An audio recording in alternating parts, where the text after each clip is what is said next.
Thank you for listening to this free audiobook created by Project Gutenberg and Microsoft AI. To learn more about the project or give feedback on the quality of a recording, please visit aka.ms/audiobook. The Face and the Mask by Robert Barr. The Woman of Stone. Lurene was pretty, petite, and 18.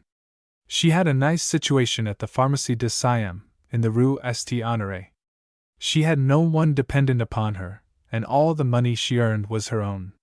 Her dress was of cheap material perhaps, but it was cut and fitted with that daintiness of perfection which seems to be the natural gift of the Parisienne, so that one never thought of the cheapness, but admired only the effect, which was charming.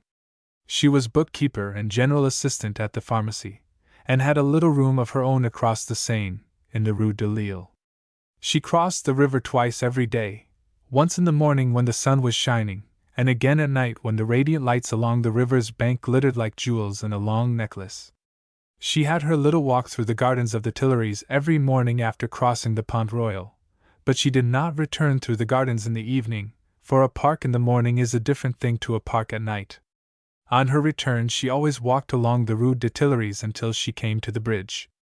Her morning ramble through the gardens was a daily delight to her, for the Rue de Lille is narrow, and not particularly bright, so it was pleasant to walk beneath the green trees, to feel the crisp gravel under her feet, and to see the gleaming white statues in the sunlight, with the sparkle on the round fountain pond, by the side of which she sometimes Saturday. Her favorite statue was one of a woman that stood on a pedestal near the Rue de Rivoli. The arm was thrown over her head, and there was a smile on the marble face which was inscrutable. It fascinated the girl as she looked up to it, and seemed to be the morning greeting to her busy day's work in the city. If no one was in sight, which was often the case at 8 o'clock in the morning, the girl kissed the tips of her fingers, and tossed the salute airily up to the statue, and the woman of stone always smiled back at her the strange mystical smile which seemed to indicate that it knew much more of this world and its ways than did the little Parisienne who daily gazed up at her. Lurene was happy, as a matter of course, for was not Paris always beautiful? Did not the sun shine brightly? And was not the air always clear?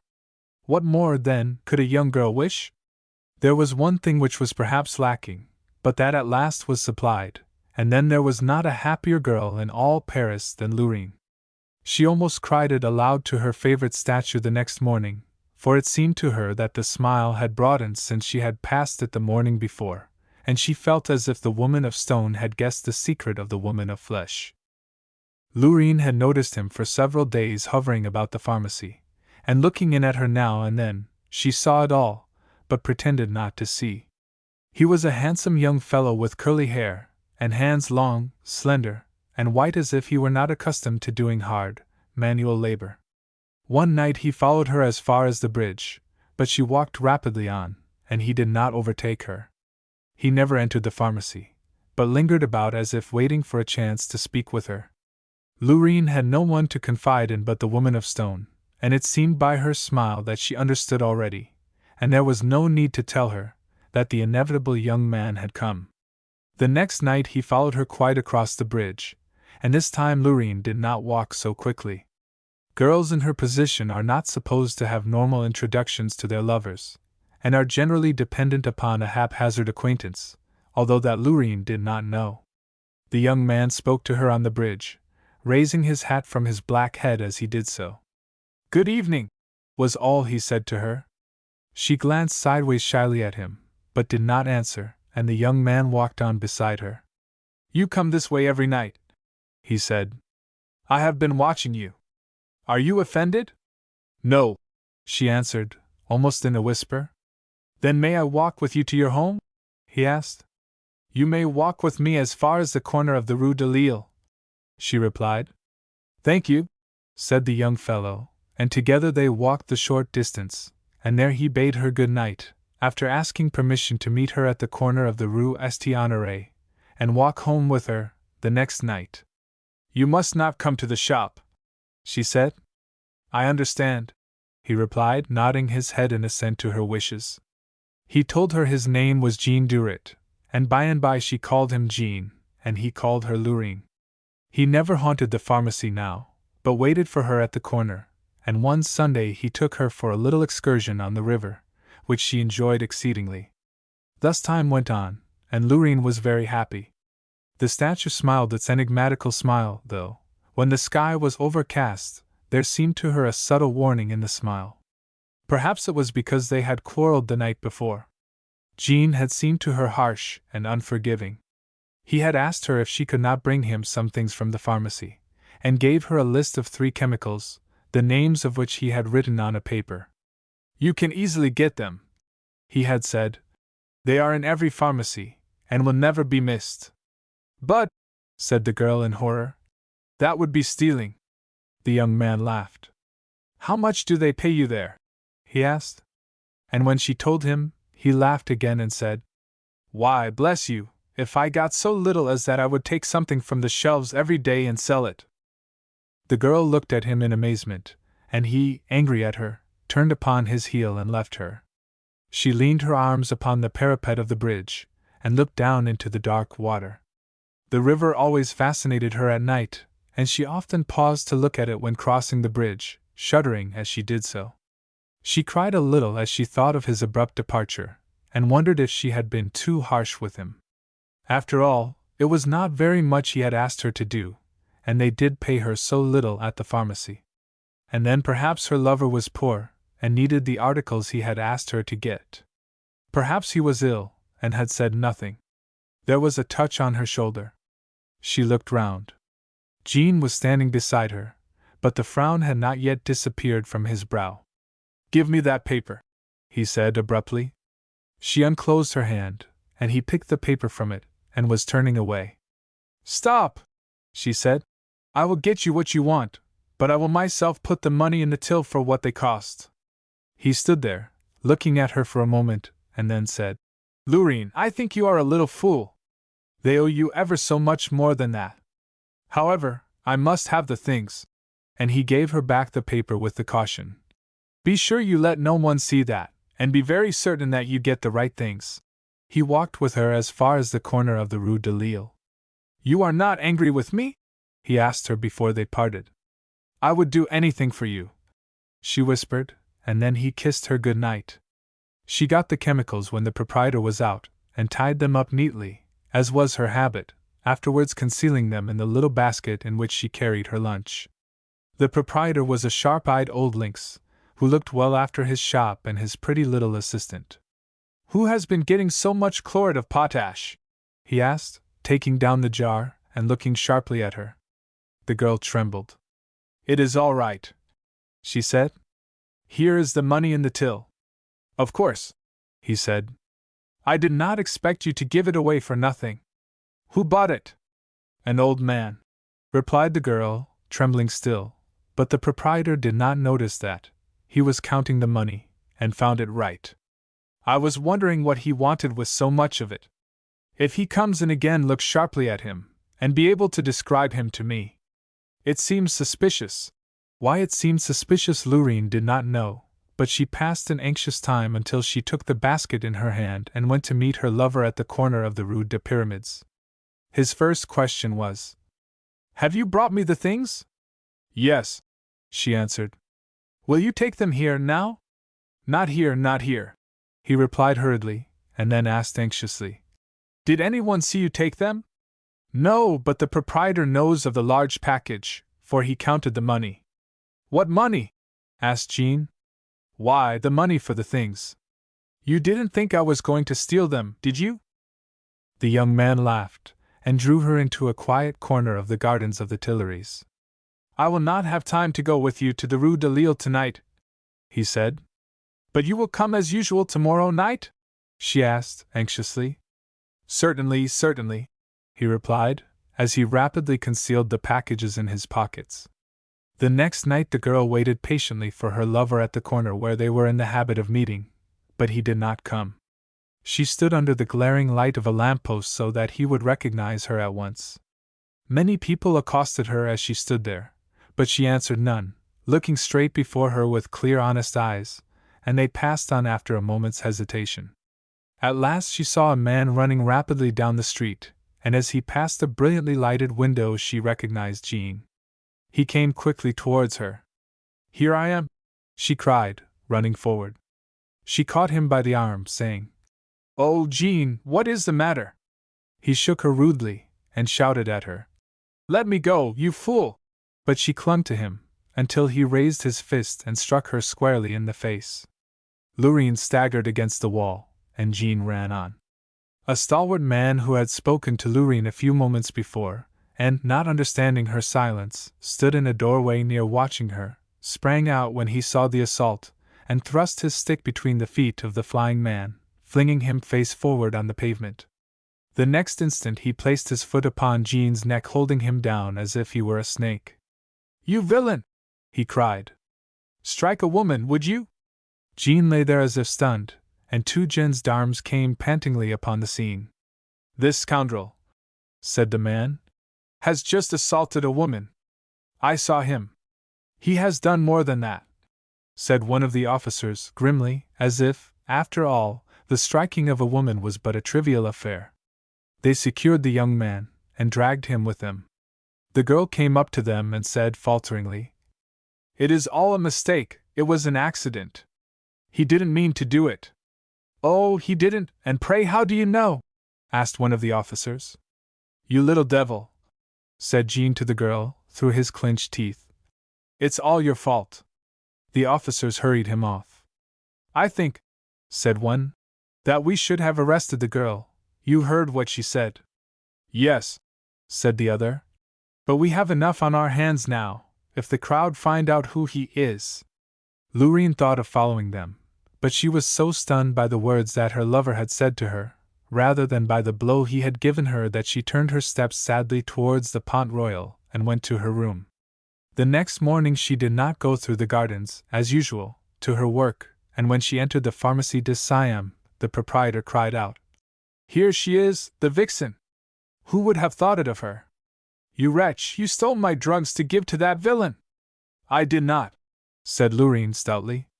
I put the money in the till for them. Hear her! She confesses, said the proprietor.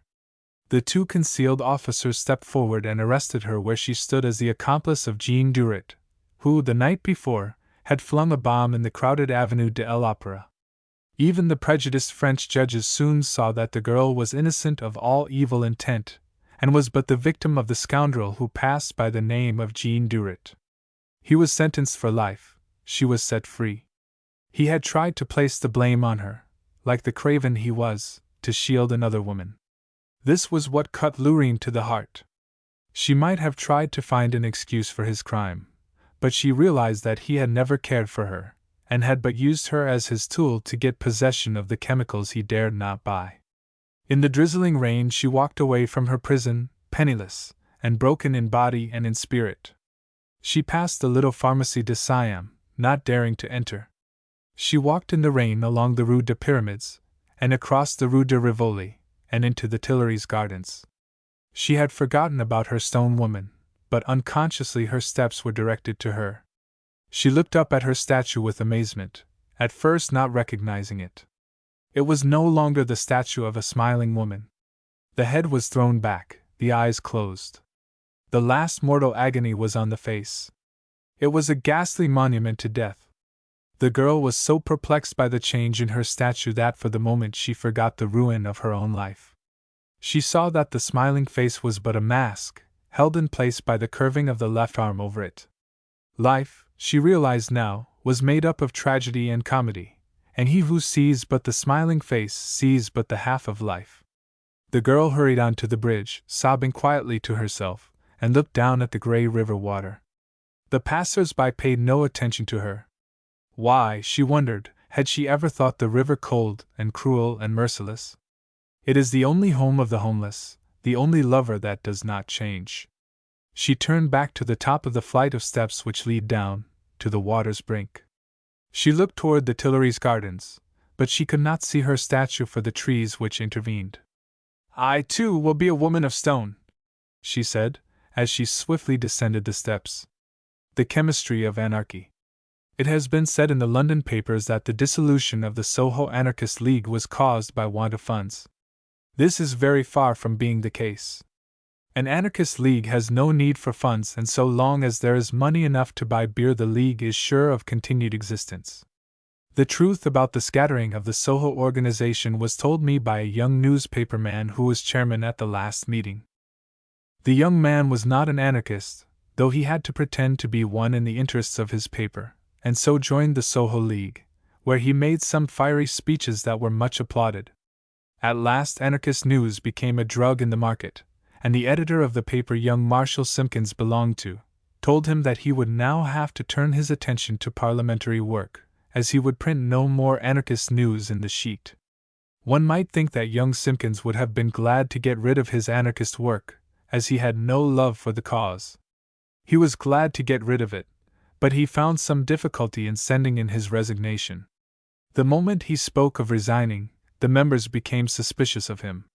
He had always been rather better dressed than the others, and besides, he drank less beer. If a man wishes to be in good standing in the league, he must not be fastidious as to dress, and he must be constructed to hold at least a gallon of beer at a sitting. Simpkins was merely a quart man, and this would have told against him all along if it had not been for the extra gunpowder he put in his speeches. On several occasions seasoned anarchists had gathered about him and begged him to give up his designs on the Parliament buildings. The older heads claimed that, desirable as was the obliteration of the Houses of Parliament, the time was not yet ripe for it. England, they pointed out, was the only place where anarchists could live and talk unmolested, so, while they were quite anxious that Simpkins should go and blow up Vienna, Berlin, or Paris, they were not willing for him to begin on London. Simpkins was usually calmed down with much difficulty, and finally, after hissing, "Cowards!" 2 or 3 times under his breath, he concluded with, "Oh, very well, then, you know better than I do. I am only a young recruit, but allow me at least to blow up Waterloo Bridge, or spring a bomb in Fleet Street just to show that we are up and doing." But this the anarchists would not sanction. If he wanted to blow up bridges, he could try his hand on those across the Seine. They had given their word that there would be no explosions in London so long as England afforded them an asylum. "But look at Trafalgar Square!" cried Simpkins angrily. "We are not allowed to meet there." "Who wants to meet there?" said the chairman. "It is ever so much more comfortable in these rooms, and there is no beer in Trafalgar Square." "Yes, yes," put in several others. "The time is not yet ripe for it." Thus was Simpkins calmed down, and beer allowed to flow again in tranquility, while some foreign anarchist, who was not allowed to set foot in his native country, would get up and harangue the crowd in broken English and tell them what great things would yet be done by dynamite. But when Simpkins sent in his resignation, a change came over their feelings towards him, and he saw at once that he was a marked man. The chairman, in a whisper, advised him to withdraw his resignation. So Simpkins, who was a shrewd young fellow, understanding the temper of the assembly, arose and said, "I have no desire to resign, but you do nothing except talk, and I want to belong to an anarchist society that acts." He stayed away from the next meeting, and tried to drop them in that way, but a committee from the League called upon him at his lodgings, and his landlady thought that young Simpkins had got into bad ways when he had such evil-looking men visiting him. Simpkins was in a dilemma, and could not make up his mind what to do. The anarchists apparently were not to be shaken off. He applied to his editor for advice on the situation, but that good man could think of no way out of the trouble. "You ought to have known better," he said, "than to mix up with such people." "But how was I to get the news?" asked Simpkins, with some indignation. The editor shrugged his shoulders. That was not his part of the business, and if the anarchist chose to make things uncomfortable for the young man, he could not help it. Simpkins' fellow lodger, a student who was studying chemistry in London, noticed that the reporter was becoming gaunt with anxiety.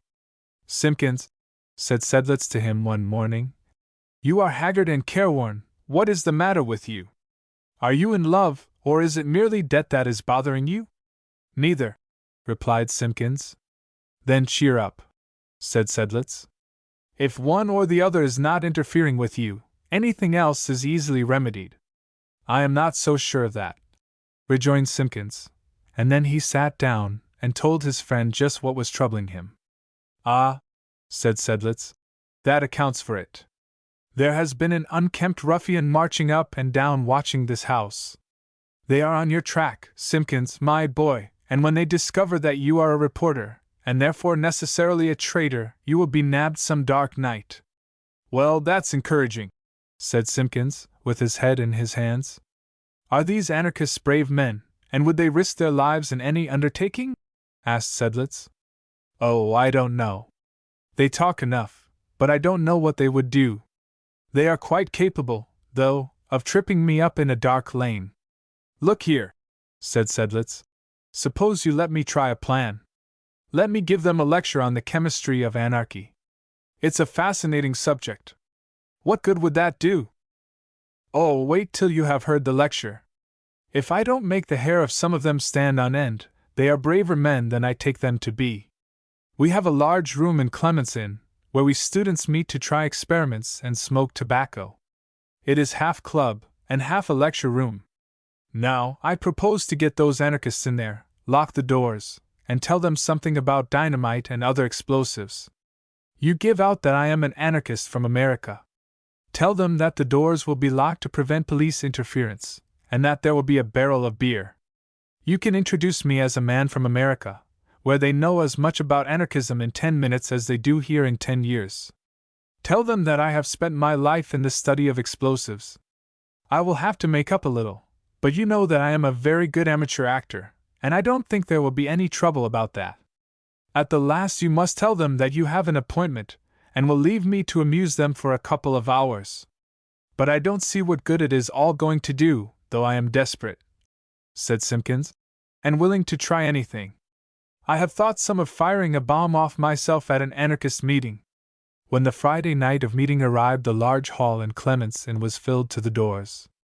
Those assembled there saw a platform at one end of the apartment, and a door that led from it to a room at the back of the hall.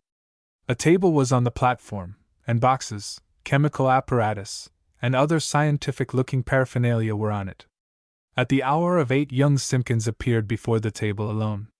"Fellow anarchists," he said, "you are well aware that I am tired of the great amount of talk we indulge in, and the little action which follows it. I have been fortunate enough to secure the cooperation of an anarchist from America, who will tell you something of the cause there. We have had the doors locked, and those who keep the keys are now down at the entrance of the inn, so that if a fire should occur, they can quickly come and let us out. There is no great danger of fire, however, but the interruption of the police must be guarded against very carefully. The windows, as you see, are shuttered and barred, and no ray of light can penetrate from this room outside. Until the lecture is over, no one can leave the room, and by the same token no one can enter it, which is more to the purpose. My friend, Professor Josiah P. Slivers, has devoted his life to the chemistry of anarchy, which is the title of this lecture.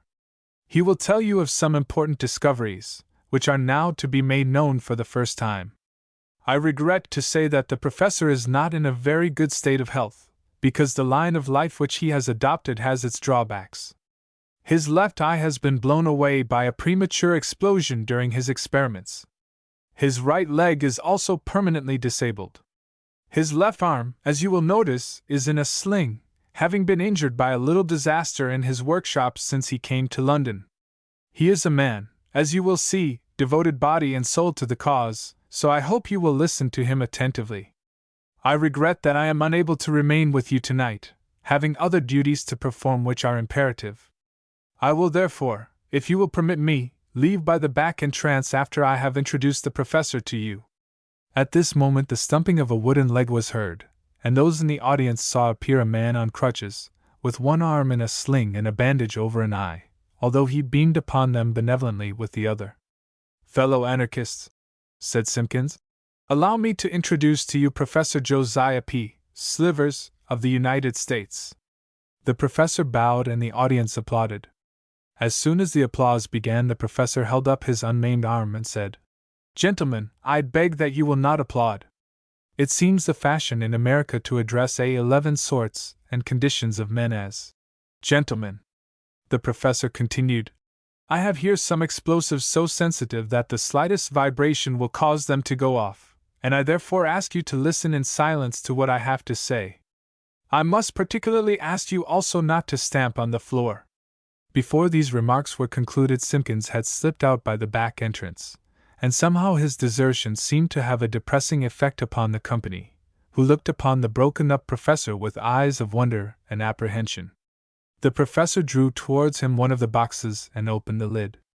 He dipped his one useful hand into the box and, holding it aloft, allowed something which looked like wet sawdust to drip through his fingers. "That, gentlemen," he said, with an air of the utmost contempt, "is what is known to the world as dynamite. I have nothing at all to say against dynamite. It has, in its day, been a very powerful medium through which our opinions have been imparted to a listening world, but its day is past. It is what the lumbering stagecoach is to the locomotive, what the letter is to the telegram, what the sailing vessel is to the steamship. It will be my pleasant duty tonight to exhibit to you an explosive so powerful and deadly that hereafter, having seen what it can accomplish, you will have nothing but derision for such simple and harmless compounds as dynamite and nitroglycerin." The professor looked with kindly sympathy over his audience as he allowed the yellow mixture to percolate slowly through his fingers back into the box again. Ever and anon he took up a fresh handful and repeated the action. The anarchists in the audience exchanged uneasy glances one with the other. "Yet," continued the professor, "it will be useful for us to consider this substance for a few moments, if but for the purpose of comparison. Here," he said, diving his hand into another box and bringing up before their gaze a yellow brick, "is dynamite in a compressed form. There is enough here to wreck all this part of London, were it exploded. This simple brick would lay St. Paul's Cathedral in ruins, so, however antiquated dynamite may become, we must always look upon it with respect, just as we look upon reformers of centuries ago who perished for their opinions, even though their opinions were far behind what ours are now. I shall take the liberty of performing some experiments with this block of dynamite," saying which the professor, with his free arm, flung the block of dynamite far down the aisle, where it fell on the floor with a sickening thud. The audience sprang from their seats and tumbled back one over the other. A wild shriek went up into the air, but the professor gazed placidly on the troubled mob below him with a superior smile on his face. "I beg you to seat yourselves," he said, "and for reasons which I have already explained, I trust that you will not applaud any of my remarks.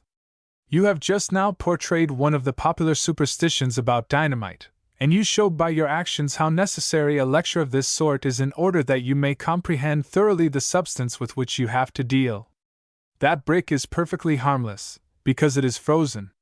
Dynamite in its frozen state will not explode, a fact well understood by miners and all those who have to work with it, and who, as a rule, generally prefer to blow themselves to pieces trying to thaw the substance before a fire.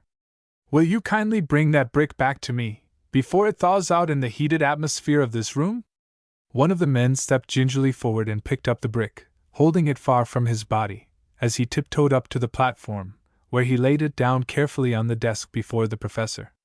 "Thank you," said the professor blandly. The man drew a long breath of relief as he went back to his seat. "That is frozen dynamite," continued the professor, "and is, as I have said, practically harmless. Now, it will be my pleasure to perform 2 startling experiments with the unfrozen substance." And with that he picked up a handful of the wet sawdust and flung it on a small iron anvil that stood on the table. "You will enjoy these experiments," he said, "because it will show you with what ease dynamite may be handled. It is a popular error that concussion will cause dynamite to explode. There is enough dynamite here to blow up this hall and to send into oblivion every person in it, yet you will see whether or not concussion will explode it." The professor seized a hammer and struck the substance on the anvil 2 or 3 sharp blows, while those in front of him scrambled wildly back over their comrades, with hair standing on end.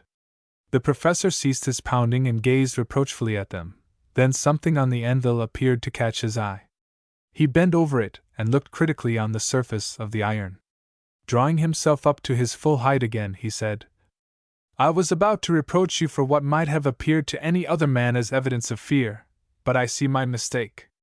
I came very near making a disastrous error. I have myself suffered from time to time from similar errors. I notice upon the anvil a small spot of grease. If my hammer had happened to strike that spot, you would all now be writhing in your death agonies under the ruins of this building. Nevertheless, the lesson is not without its value. That spot of grease is free nitroglycerin that has oozed out from the dynamite. Therein rests, perhaps, the only danger in handling dynamite. As I have shown you, you can smash up dynamite on an anvil without danger, but if a hammer happened to strike a spot of free nitroglycerin, it would explode in a moment. I beg to apologize to you for my momentary neglect. A man rose up in the middle of the hall, and it was some little time before he could command voice enough to speak, for he was shaking as if from palsy. At last he said, after he had moistened his lips several times, "Professor, we are quite willing to take your word about the explosive. I think I speak for all my comrades here. We have no doubt at all about your learning, and would much prefer to hear from your own lips what you have to say on the subject, and not have you waste any more valuable time with experiments. I have not consulted with my comrades before speaking, but I think I voiced the sense of the meeting." Cries of, "You do, you do!" came from all parts of the hall. The professor once more beamed upon them benevolently. "Your confidence in me is indeed touching," he said, "but a chemical lecture without experiments is like a body without a soul. Experiment is the soul of research. In chemistry we must take nothing for granted. I have shown you how many popular errors have arisen regarding the substance with which we are dealing.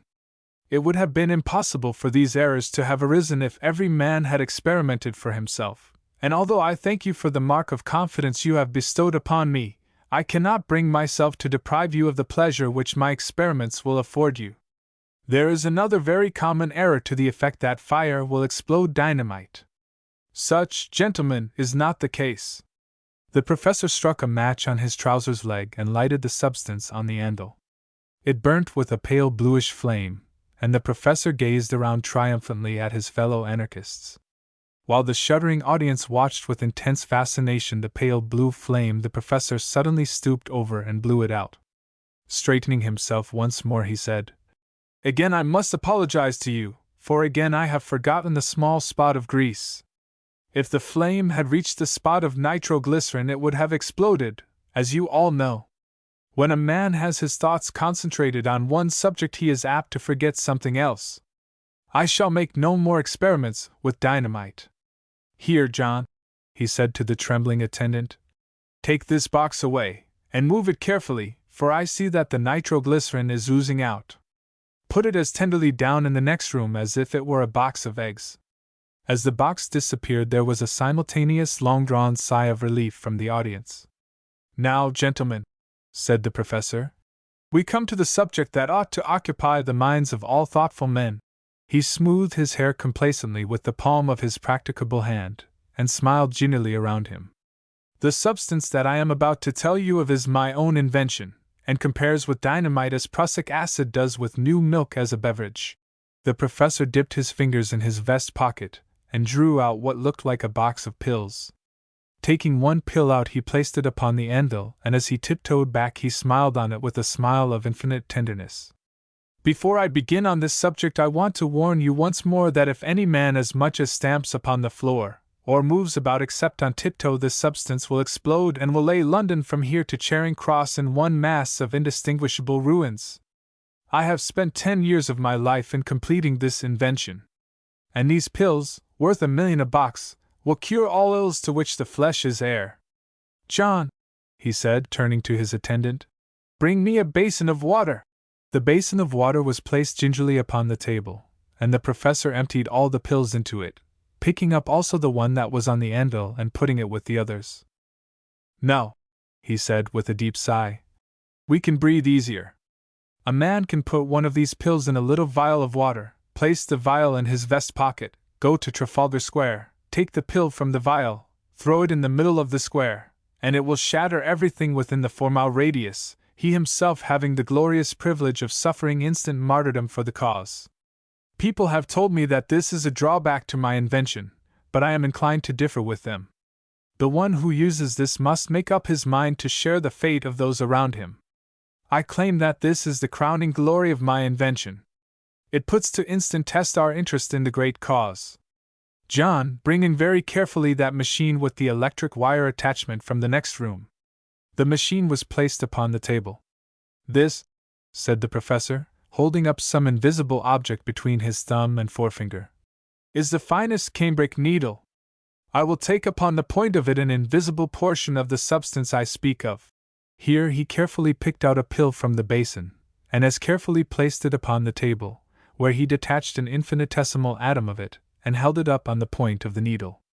This particle, he said, is so small that it cannot be seen except with the aid of a microscope. I will now place needle and all on the machine and touch it off with electric current. And as his hand hovered over the push button, there were cries of, "Stop! Stop!" But the finger descended, and instantly there was a terrific explosion. The very foundation seemed shaken, and a dense cloud of smoke rolled over the heads of the audience. As the professor became visible through the thinning smoke, he looked around for his audience.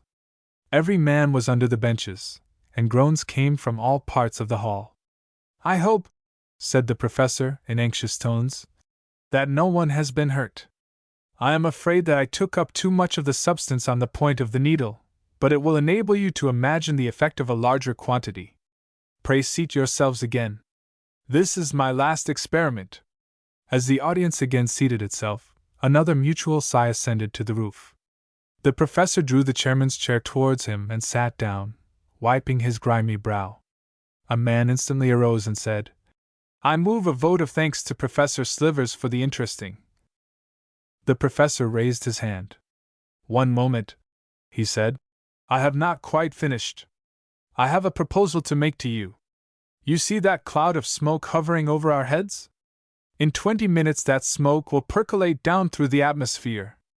I have told you but half of the benefits of this terrific explosive. When that smoke mixes with the atmosphere of the room, it becomes a deadly poison. We all can live here for the next 19 minutes in perfect safety, then at the first breath we draw we expire instantly. It is a lovely death.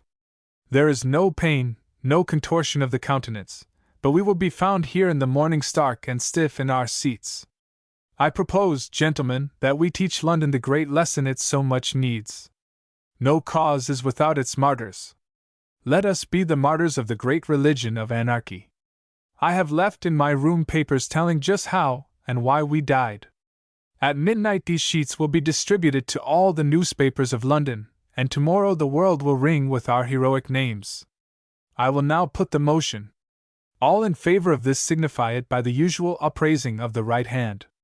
The professor's own right hand was the only one that was raised. "Now all of a contrary opinion," said the professor, and at once every hand in the audience went up. "The noes have it," said the professor, but he did not seem to feel badly about it. "Gentlemen," he continued, "I see that you have guessed my second proposal, as I imagined you would, and though there will be no newspapers in London tomorrow to chronicle the fact, yet the newspapers of the rest of the world will tell of the destruction of this wicked city. I see by your looks that you are with me in this, my second proposal, which is the most striking thing ever planned, and is that we explode the whole of these pills in the basin. To make sure of this, I have sent to an agent in Manchester the full account of how it was done, and the resolutions brought forward at this meeting, and which doubtless you will accept. Gentlemen, all in favor of the instant destruction of London signify it in the usual manner." "Mr. Professor," said the man who had spoken previously, "before you put that resolution I would like to move an amendment. This is a very serious proposal, and should not be lightly undertaken. I move as an amendment, therefore, that we adjourn this meeting to our rooms at Soho, and do the exploding there. I have some little business that must be settled before this grand project is put in motion." The professor then said, "Gentlemen, the amendment takes precedence. It is moved that this meeting be adjourned, so that you may consider the project at your club rooms in Soho." "I second that amendment," said 15 of the audience, rising together to their feet. "In the absence of the regular chairman," said the professor, "it is my duty to put the amendment. All in favor of the amendment signify it by raising the right hand." Every hand was raised. "The amendment, gentlemen, is carried. I shall be only too pleased to meet you tomorrow night at your club, and I will bring with me a larger quantity of my explosive. John, kindly go round and tell the man to unlock the doors. When Simpkins and Slivers called round the next night at the regular meeting place of the anarchists, they found no signs of a gathering, and never since the lecture has the Soho Anarchist League been known to hold a meeting. The club has mysteriously dissolved. The fear of it. The sea was done with him. He had struggled manfully for his life, but exhaustion came at last, and realizing the futility of further fighting, he gave up the battle. The tallest wave, the king of that roaring tumultuous procession racing from the wreck to the shore, took him in its relentless grasp, held him towering for a moment against the sky, whirled his heels in the air, dashed him senseless on the sand, and finally, rolled him over and over, a helpless bundle, high up upon the sandy beach. Human life seems of little account when we think of the trifles that make toward the extinction or the extension of it. If the wave that bore Stanford had been a little less tall, he would have been drawn back into the sea by one that followed. If, as a helpless bundle, he had been turned over one time more or one less, his mouth would have pressed into the sand, and he would have died. As it was, he lay on his back with arms outstretched on either side, and a handful of dissolving sand in one clenched fist. Succeeding waves sometimes touched him, but he lay there unmolested by the sea with his white face turned to the sky. Oblivion has no calendar. A moment or an eternity are the same to it. When consciousness slowly returned, he neither knew nor cared how time had fled. He was not quite sure that he was alive, but weakness rather than fear kept him from opening his eyes to find out whether the world they would look upon was the world they had last gazed at. His interest, however, was speedily stimulated by the sound of the English tongue. He was still too much dazed to wonder at it, and to remember that he was cast away on some unknown island in the southern seas. But the purport of the words startled him. "Let us be thankful. He is undoubtedly dead." This was said in a tone of infinite satisfaction. There seemed to be a murmur of pleasure at the announcement from those who were with the speaker. Stanford slowly opened his eyes, wondering what these savages were who rejoiced in the death of an inoffensive stranger cast upon their shores. He saw a group standing around him, but his attention speedily became concentrated on one face. The owner of it, he judged, was not more than 19 years of age, and the face, at least so it seemed to Stanford at the time, was the most beautiful he had ever beheld. There was an expression of sweet gladness upon it until her eyes met his, then the joy faded from the face, and a look of dismay took its place. The girl seemed to catch her breath in fear, and tears filled her eyes. "Oh!" she cried. "He is going to live!" She covered her face with her hands and sobbed. Stanford closed his eyes wearily. "I am evidently insane," he said to himself. Then, losing faith in the reality of things, he lost consciousness as well, and when his senses came to him again he found himself lying on a bed in a clean but scantily furnished room. Through an open window came the roar of the sea, and the thunderous boom of the falling waves brought to his mind the experiences through which he had passed. The wreck and the struggle with the waves he knew to be real, but the episode on the beach he now believed to have been but a vision resulting from his condition. A door opened noiselessly, and before he knew of anyone's entrance, a placid-faced nurse stood by his bed and asked him how he was. "I don't know.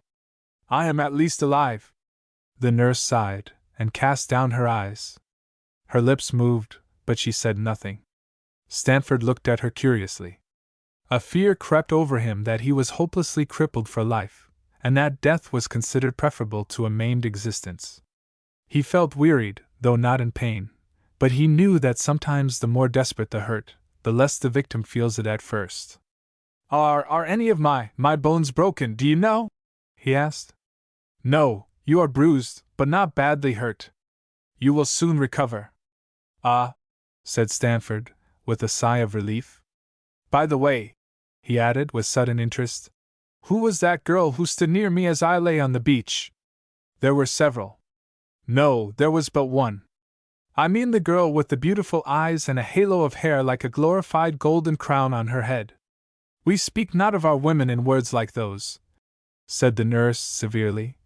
"You mean Ruth, perhaps, whose hair is plentiful and yellow." Stanford smiled. Words matter little, he said.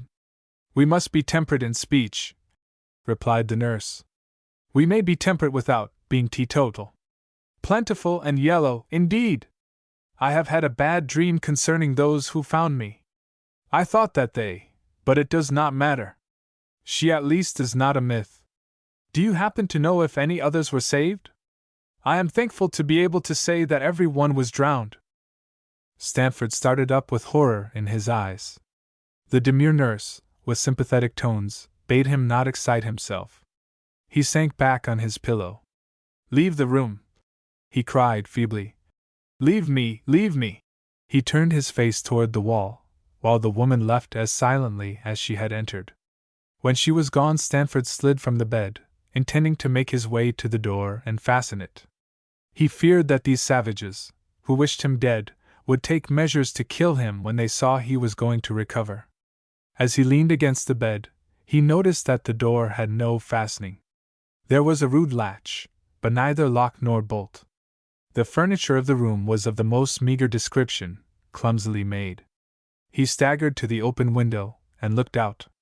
The remnants of the disastrous gale blew in upon him and gave him new life, as it had formerly threatened him with death. He saw that he was in a village of small houses, each cottage standing in its own plot of ground. It was apparently a village of one street, and over the roofs of the houses opposite he saw in the distance the white waves of the sea. What astonished him most was a church with its tapering spire at the end of the street, a wooden church such as he had seen in remote American settlements. The street was deserted, and there were no signs of life in the houses. I must have fallen in upon some colony of lunatics, he said to himself. I wonder to what country these people belong, either to England or the United States, I imagine, yet in all my travels I never heard of such a community. There was no mirror in the room, and it was impossible for him to know how he looked. His clothes were dry and powdered with salt. He arranged them as well as he could, and slipped out of the house unnoticed. When he reached the outskirts of the village, he saw that the inhabitants, both men and women, were working in the fields some distance away. Coming towards the village was a girl with a water can in either hand. She was singing as blithely as a lark until she saw Stanford, whereupon she paused both in her walk and in her song. Stanford, never a backward man, advanced, and was about to greet her when she forestalled him by saying, I am grieved, indeed, to see that you have recovered. The young man's speech was frozen on his lip, and a frown settled off his brow. Seeing that he was annoyed, though why she could not guess, Ruth hastened to amend matters by adding, Believe me, what I say is true. I am indeed sorry. Sorry that I live? Most heartily am I. It is hard to credit such a statement from one so, from you. Do not say so. Miriam has already charged me with being glad that you were not drowned. It would pain me deeply if you also believed as she does. The girl looked at him with swimming eyes, and the young man knew not what to answer. Finally he said, There is some horrible mistake. I cannot make it out. Perhaps our words, though apparently the same, have a different meaning. Sit down, Ruth, I want to ask you some questions. Ruth cast a timorous glance towards the workers, and murmured something about not having much time to spare, but she placed the water cans on the ground and sank down on the grass. Stanford throwing himself on the sward at her feet, but seeing that she shrank back, he drew himself further from her, resting where he might gaze upon her face. Ruth's eyes were downcast, which was necessary, for she occupied herself in pulling blade after blade of grass, sometimes weaving them together. Stanford had said he wished to question her, but he apparently forgot his intention, for he seemed wholly satisfied with merely looking at her. After the silence had lasted for some time, she lifted her eyes for one brief moment, and then asked the first question herself. From what land do you come? From England. Ah, that also is an island, is it not? He laughed at the also, and remembered that he had some questions to ask. Yes, it is an island, also. The sea dashes wrecks on all four sides of it, but there is no village on its shores so heathenish that if a man is cast upon the beach the inhabitants do not rejoice because he has escaped death. Ruth looked at him with amazement in her eyes. Is there, then, no religion in England? Religion? England is the most religious country on the face of the earth. There are more cathedrals, more churches, more places of worship in England than in any other state that I know of. We send missionaries to all heathenish lands. The government itself supports the church. I imagined then I mistook your meaning. I thought from what you said that the people of England feared death, and did not welcome it or rejoice when one of their number died. They do not fear death, and they do not rejoice when it comes. Far from it. From the peer to the beggar, everyone fights death as long as he can. The oldest cling to life as eagerly as the youngest. Not a man but will spend his last gold piece to ward off the inevitable even for an hour. Gold piece, what is that? Stanford plunged his hand into his pocket. Ah, he said, there are some coins left. Here is a gold piece. The girl took it, and looked at it with keen interest. Isn't it pretty? She said, holding the yellow coin on her pink palm, and glancing up at him. That is the general opinion. To accumulate coins like that, men will lie, and cheat, and steal, yes, and work. Although they will give their last sovereign to prolong their lives, yet will they risk life itself to accumulate gold. Every business in England is formed merely for the gathering together of bits of metal like that in your hand. Huge companies of men are formed so that it may be piled up in greater quantities. The man who has most gold has most power, and is generally the most respected. The company which makes most money is the one people are most anxious to belong to. Ruth listened to him with wonder and dismay in her eyes. As he talked, she shuddered, and allowed the yellow coin to slip from her hand to the ground. No wonder such a people fears death. Do you not fear death? How can we, when we believe in heaven? But would you not be sorry if someone died whom you loved? How could we be so selfish? Would you be sorry if your brother, or someone you loved, became possessed of whatever you value in England, a large quantity of this gold, for instance? Certainly not. But then you see, well, it isn't exactly the same thing. If one you care for dies, you are separated from him, but only for a short time, and that gives but another reason for welcoming death. It seems impossible that Christian people should fear to enter heaven. Now I begin to understand why our forefathers left England, and why our teachers will never tell us anything about the people there. I wonder why missionaries are not sent to England to teach them the truth, and try to civilize the people? That would, indeed, be close to Newcastle. But there comes one of the workers. It is my father, cried the girl, rising. I fear I have been loitering. I never did such a thing before. The man who approached was stern of countenance. Ruth, he said, the workers are athirst. The girl, without reply, picked up her pails and departed. I have been receiving, said the young man, coloring slightly, some instruction regarding your belief. I had been puzzled by several remarks I had heard, and wished to make inquiries concerning them. It is more fitting, said the man coldly, that you should receive instruction from me or from some of the elders than from one of the youngest in the community. When you are so far recovered as to be able to listen to an exposition of our views, I hope to put forth such arguments as will convince you that they are the true views. If it should so happen that my arguments are not convincing, then I must request that you will hold no communication with our younger members. They must not be contaminated by the heresies of the outside world. Stanford looked at Ruth standing beside the village well. Sir, he said, you underrate the argumentative powers of the younger members. There is a text bearing upon the subject which I need not recall to you. I am already convinced. The Metamorphoses of Johnson. I was staying for some weeks at a lovely town in the Tyrol, which I shall take the liberty of naming Schwindelberg. I conceal its real title because it charges what is termed a visitor's tax, and a heavy visitor's tax, exacting the same from me through the medium of my hotel bill. The town also made me pay for the excellent band that performs morning and afternoon in the Kurpark. Many continental health resorts support themselves by placing a tax upon visitors, a practice resorted to by no English town, and so I regard the imposition as a swindle, and I refuse to advertise any place that practices it. It is true that if you stay in Schwindelberg less than a week they do not tax you, but I didn't know that, and the hotel man, being wise in his own generation, did not present his bill until a day after the week was out, so I found myself in for the visitor's tax and the music money before I was aware of it. Thus does a foolish person accumulate wisdom by foreign travel. I stayed on at this picturesque place, listening to the band every day, trying to get value for my money.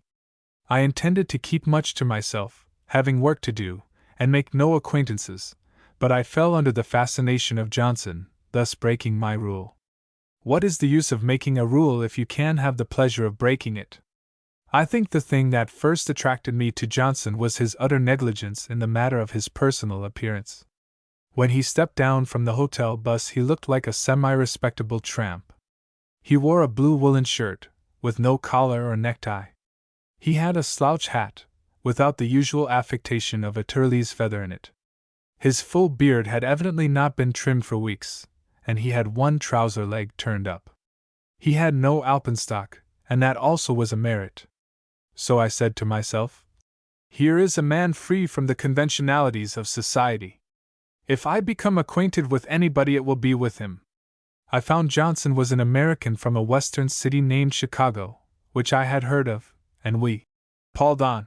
He was very fond of music, and the band in the Kerr Park was a good one, so we went there together twice a day, and talked as we walked up and down the gravel paths. He had been everywhere, and knew his way about.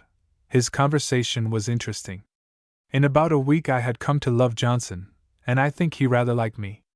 One day, as we returned together to the hotel post, he held out his hand. I'm off tomorrow, he said. Off to Innsbruck. So I shall bid you goodbye. I am very glad indeed to have met you. Oh, I'm sorry to hear that, I replied. But I won't say goodbye now. I'll see you to the station tomorrow. No, don't do that. I shall be away before you are up. We'll say goodbye here. We did, and when I had breakfast next morning I found Johnson had left by the early train. I wandered around the park that forenoon morning for Johnson. The place seemed lonely without him. In the afternoon I explored some of the bypaths of the park within hearing distance of the band, when suddenly, to my intense surprise, I met my departed friend. Hello? Johnson, I cried. I thought you left this morning. The man looked at me with no recognition in his face. I beg your pardon, he said. My name is Baumgarten. Looking more closely at him, I at once saw I was mistaken. I had been thinking of Johnson at the time, which probably accounted for the error. Still, his likeness to Johnson was remarkable, to Johnson well groomed. He had neatly trimmed side whiskers and mustache, while Johnson had a full beard. His round hat was new, and he wore an irreproachable collar, and even cuffs. Besides this, he sported a cane, and evidently possessed many weaknesses to which Johnson was superior. I apologized for my mistake, and was about to walk on when Baumgarten showed signs of wishing to become acquainted. I have just arrived, he said, and know nothing of the place.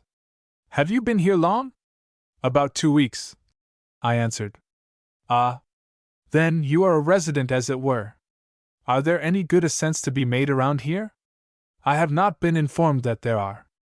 I am not a climber myself, except by funicular railway. I am always content to take other people's figures for the heights. The only use I have for a mountain is to look at it.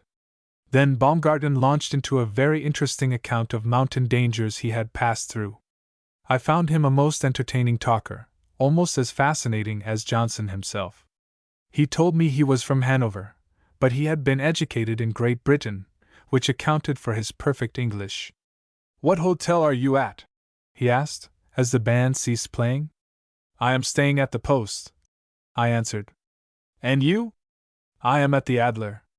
You must come to dine with me some evening, and I will make it even by dining with you. We can thus compare table d'hôtes. Baumgarten improved on acquaintance in spite of his foppishness in dress. I almost forgot Johnson until one day I was reminded of him one day by Baumgarten saying, I leave tonight for Innsbruck. Innsbruck? Why, that's where Johnson is. You ought to meet him. He's an awfully good fellow. A little careless about his clothes, that's all. I should like to meet him. I know no one in Innsbruck. Do you happen to know the name of his hotel? I do not. I don't even know Johnson's first name. But I'll write you a note of introduction on my card, and if you should come across him, give him my regards. Baumgarten accepted the card with thanks, and we parted. Next day, being warm, I sat on a bench in the shade listening to the music. Now that Baumgarten had gone, I was meditating on his strange resemblance to Johnson, and remembering things. Someone sat down beside me, but I paid no attention to him. Finally he said, "This seems to be a very good band." I started at the sound of his voice, and looked at him too much astonished to reply. He wore a mustache, but no whiskers, and a green Tyrolese felt hat with a feather in it. An alpenstock leaned against the bench beside him, its iron point in the gravel. He wore knickerbockers. In fact, his whole appearance was that of the conventional mountaineer tourist. But the voice, and the expression of the eyes. "What did you say?" "I said the band is very good." "Oh, yes. Quite so. It's expensive, and it ought to be good. I'm helping to pay for it. By the way, you arrived this morning, I take it?" "I came last night." "Oh, indeed. And you depart in a few days for Innsbruck?" "No, I go to Salzburg when I leave here." "And your name isn't Johnson, or Baumgarten, by any chance?" "It is not. You come neither from Chicago nor Hanover?" "I have never been in America, nor do I know Hanover." "Anything else?" "Nothing else." "It's all right." "It's none of my business, of course." "What is none of your business?" "Who are you?" "Oh, there's no secret about that. I am a Russian. My name is Katsov. At least, these are the first and last syllables of my name. I never use my full name when I travel, it is too complicated." "Thanks. And how do you account for your perfect English? Educated in England, I presume?" Baumgarten was. "No, I was not. You know we Russians are reputed to be good linguists." "Yes, I had forgotten that. We will now return to the point from which we started. The band is excellent, and it is about to play one of 4 favorite selections, Mr. Katzberg. Katzoff is the name. As to the selection, I don't know much about music, although I am fond of popular pieces. Katzoff and I got along very nicely, although I did not seem to like him as well as either Johnson or Baumgarten. He left for Salzburg without bidding me goodbye. Missing him one day, I called at the Angleterre, and the porter told me he had gone. Next day I searched for him, wondering in what garb I should find him. I passed him twice as he sat on the bench, before I was sure enough to accost him. The sacrifice of his mustache had made a remarkable difference. His clean-shaven face caused him to look at least 10 years younger. He wore a tall silk hat, and a long black morning coat. I found myself hardly able to withdraw my eyes from the white spats that partially covered his polished boots. He was reading an English paper, and did not observe my scrutiny. I approached him. "Well, Johnson," I said, "this is a layout. You're English this time, I suppose?" The man looked up in evident surprise. Fumbling around the front of his waistcoat for a moment, he found a black silk string, which he pulled, bringing to his hand a little round disc of glass. This he stuck in one eye, grimacing slightly to keep it in place, and so regarded me apparently with some curiosity. My certainty that it was Johnson wavered for a moment, but I braved it out. "That monocle is a triumph, Johnson. In combination with the spats it absolutely staggers me. If you had tried that on as Baumgarten, I don't know that I should have recognized you. Johnson, what's your game? You seem to be laboring under some delusion," he said at last. "My name is not Johnson. I am Lord Somerset Campbell, if you care to know." "Really? Oh, well, that's all right. I'm the Duke of Argyll, so we must be relatives. Blood is thicker than water, Campbell. Confess. Whom have you murdered?" "I knew," said his lordship slowly, "that the largest lunatic asylum in the Tyrol is near here, but I was not aware that the patients were allowed to stroll in the Kurpark." "That's all very well, Johnson, but—" "Campbell, if you please." "I don't please as it happens. This masquerade has gone on long enough. What's your crime? Or are you on the other side of the fence? Are you practicing the detective business?" My dear fellow, I don't know you, and I resent your impertinent curiosity. Allow me to wish you good day. It won't do, Johnson, it has gone too far. You have played on my feelings, and I won't stand it. I'll go to the authorities and relate the circumstances. They are just suspicious enough to. Which?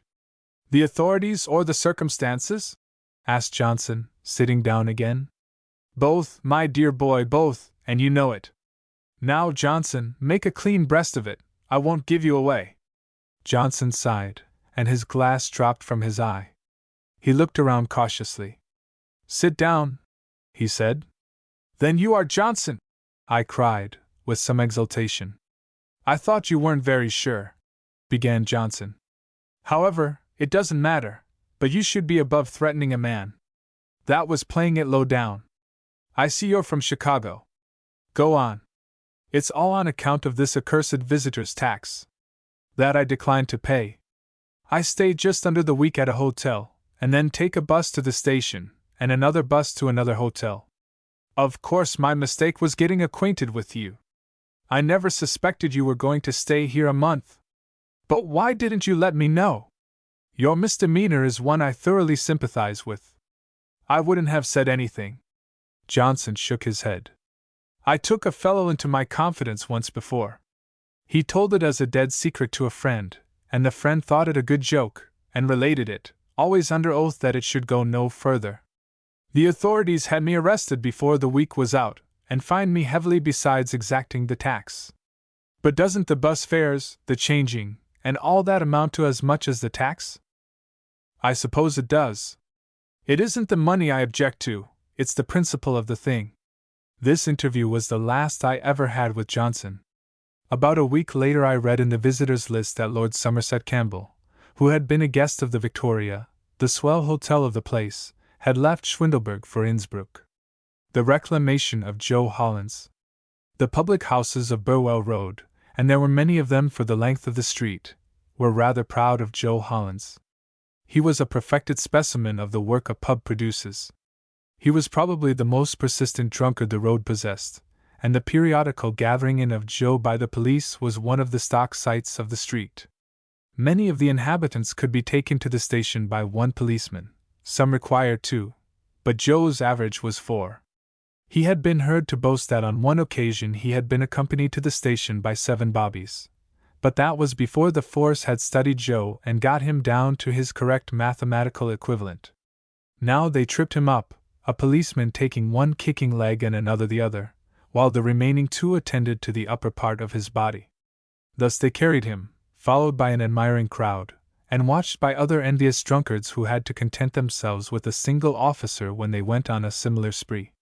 Sometimes Joe managed to place a kick where it would do the most good against the stomach of a policeman, and when the officer rolled over there was for a few moments a renewal of the fight, silent on the part of the men and vociferous on the part of the drunkard, who had a fine flow of abusive language. Then the procession went on again. It was perfectly useless to put Joe on the police ambulance, for it required 2 men to sit on him while in transit, and the barrow is not made to stand such a load. Of course, when Joe staggered out of the pub and fell in the gutter, the ambulance did its duty, and trundled Joe to his abiding place. But the real fun occurred when Joe was gathered in during the 3rd stage of his debauch. He passed through the oratorical stage, then the maudlin or sentimental stage, from which he emerged into the fighting stage, when he was usually ejected into the street, where he forthwith began to make Rome howl, and paint the town red. At this point the policeman's whistle sounded, and the force knew Joe was on the warpath, and that duty called them to the fray. It was believed in the neighborhood that Joe had been a college man, and this gave him additional standing with his admirers.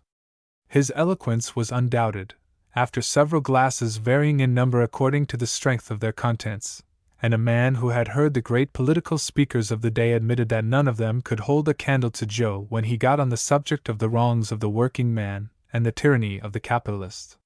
It was generally understood that Joe might have been anything he liked, and that he was no man's enemy but his own. It was also hinted that he could tell the bigwigs a thing or two if he had been consulted in affairs of state. One evening, when Joe was slowly progressing as usual, with his feet in the air, towards the station, supported by the requisite number of policemen, and declaiming to the delight of the accompanying crowd, a woman stood with her back to the brick wall, horror-stricken at the sight. She had a pale, refined face, and was dressed in black. Her self-imposed mission was among these people, but she had never seen Joe taken to the station before, and the sight, which was so amusing to the neighborhood, was shocking to her. She inquired about Joe, and heard the usual story that he was no man's enemy but his own, although they might in justice have added the police.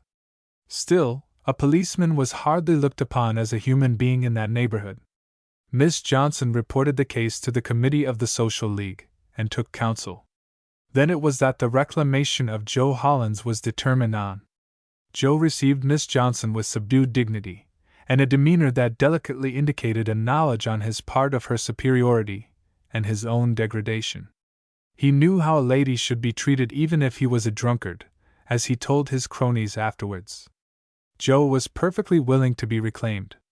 Heretofore in his life, no one had ever extended the hand of fellowship to him. Human sympathy was what Joe needed, and precious little he had had of it.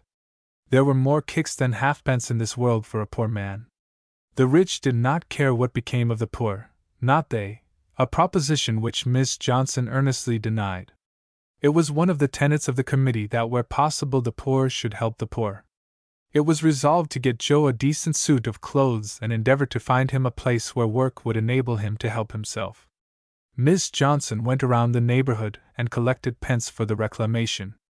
Most people were willing to help Joe, although it was generally felt that the road would be less gay when he took on sober habits. In one room, however, Miss Johnson was refused the penny she pleaded for. "We cannot spare even a penny," said the woman, whose sickly little boy clung to her skirts. "My husband is just out of work again. He has had only 4 weeks' work this time." Miss Johnson looked around the room and saw why there was no money. It was quite evident where the earnings of the husband had gone. The room was much better furnished than the average apartment of the neighborhood. There were 2 sets of dishes where one would have been quite sufficient. On the mantelshelf and around the walls were various unnecessary articles which cost money. Miss Johnson noted all this but said nothing, although she resolved to report it to the committee. In union is strength, and in multitude of counsel there is wisdom. Miss Johnson had great faith in the wisdom of the committee. "How long has your husband been out of work?" she asked. "Only a few days, but times are very bad and he is afraid he will not get another situation soon." "What is his trade?" "He is a carpenter and a good workman, sober and steady. If you give me his name, I will put it down in our books. Perhaps we may be able to help him. John Morris is his name." Miss Johnson wrote it down on her tablets, and when she left, the wife felt vaguely grateful for benefits to come. The facts of the case were reported to the committee, and Miss Johnson was deputed to expostulate with Mrs. Morris upon her extravagance. John Morris's name was put upon the books among the names of many other unemployed persons. The case of Joe Hollins then came up, and elicited much enthusiasm. A decent suit of clothing had been purchased with part of the money collected for him, and it was determined to keep the rest in trust, to be doled out to him as occasion warranted. 2 persuasive ladies undertook to find a place for him in one of the factories, if such a thing were possible. Joe felt rather uncomfortable in his new suit of clothes, and seemed to regard the expenditure as, all in all, a waste of good money. He was also disappointed to find that the funds collected were not to be handed over to him in a lump. It was not the money he cared about, he said, but the evident lack of trust. If people had trusted him more, he might have been a better man. Trust and human sympathy were what Joe Hollins needed. The 2 persuasive ladies appealed to Mr. Stillwell, the proprietor of a small factory for the making of boxes. They said that if Hollins got a chance they were sure he would reform. Stillwell replied that he had no place for anyone. He had enough to do to keep the men already in his employ. Times were dull in the box business, and he was turning away applicants every day who were good workmen and who didn't need to be reformed. However, the ladies were very persuasive, and it is not given to every man to be able to refuse the appeal of a pretty woman, not to mention 2 of them. Stillwell promised to give Hollins a chance, said he would consult with his foreman, and let the ladies know what could be done. Joe Hollins did not receive the news of his luck with the enthusiasm that might have been expected. Many a man was tramping London in search of employment, and finding none. Therefore even the ladies who were so solicitous about Joe's welfare thought he should be thankful that work came unsought. He said he would do his best, which is, when you come to think of it, all that we have a right to expect from any man. Some days afterwards Jack Morris applied to Mr. Stillwell for a job, but he had no subcommittee of persuasive ladies to plead for him. He would be willing to work half-time or quarter-time for that matter. He had a wife and boy dependent on him. He could show that he was a good workman, and he did not drink. Thus did Morris recite his qualifications to the unwilling ears of Stillwell the box-maker. As he left the place disheartened with another refusal, he was overtaken by Joe Hollins. Joe was a lover of his fellow-man, and disliked seeing anyone downhearted. He had one infallible cure for dejection. Having just been discharged, he was in high spirits, because his prediction of his own failure as a reformed character, if work were a condition of the reclamation, had just been fulfilled. "Cheer up, old man," he cried, slapping Morris on the shoulder. "What's the matter? Come and have a drink with me. I've got the money." "No," said Morris, who knew the professional drunkard but slightly, and did not care for further acquaintance with him. "I want work, not beer. Every man to his taste. Why don't you ask at the box factory?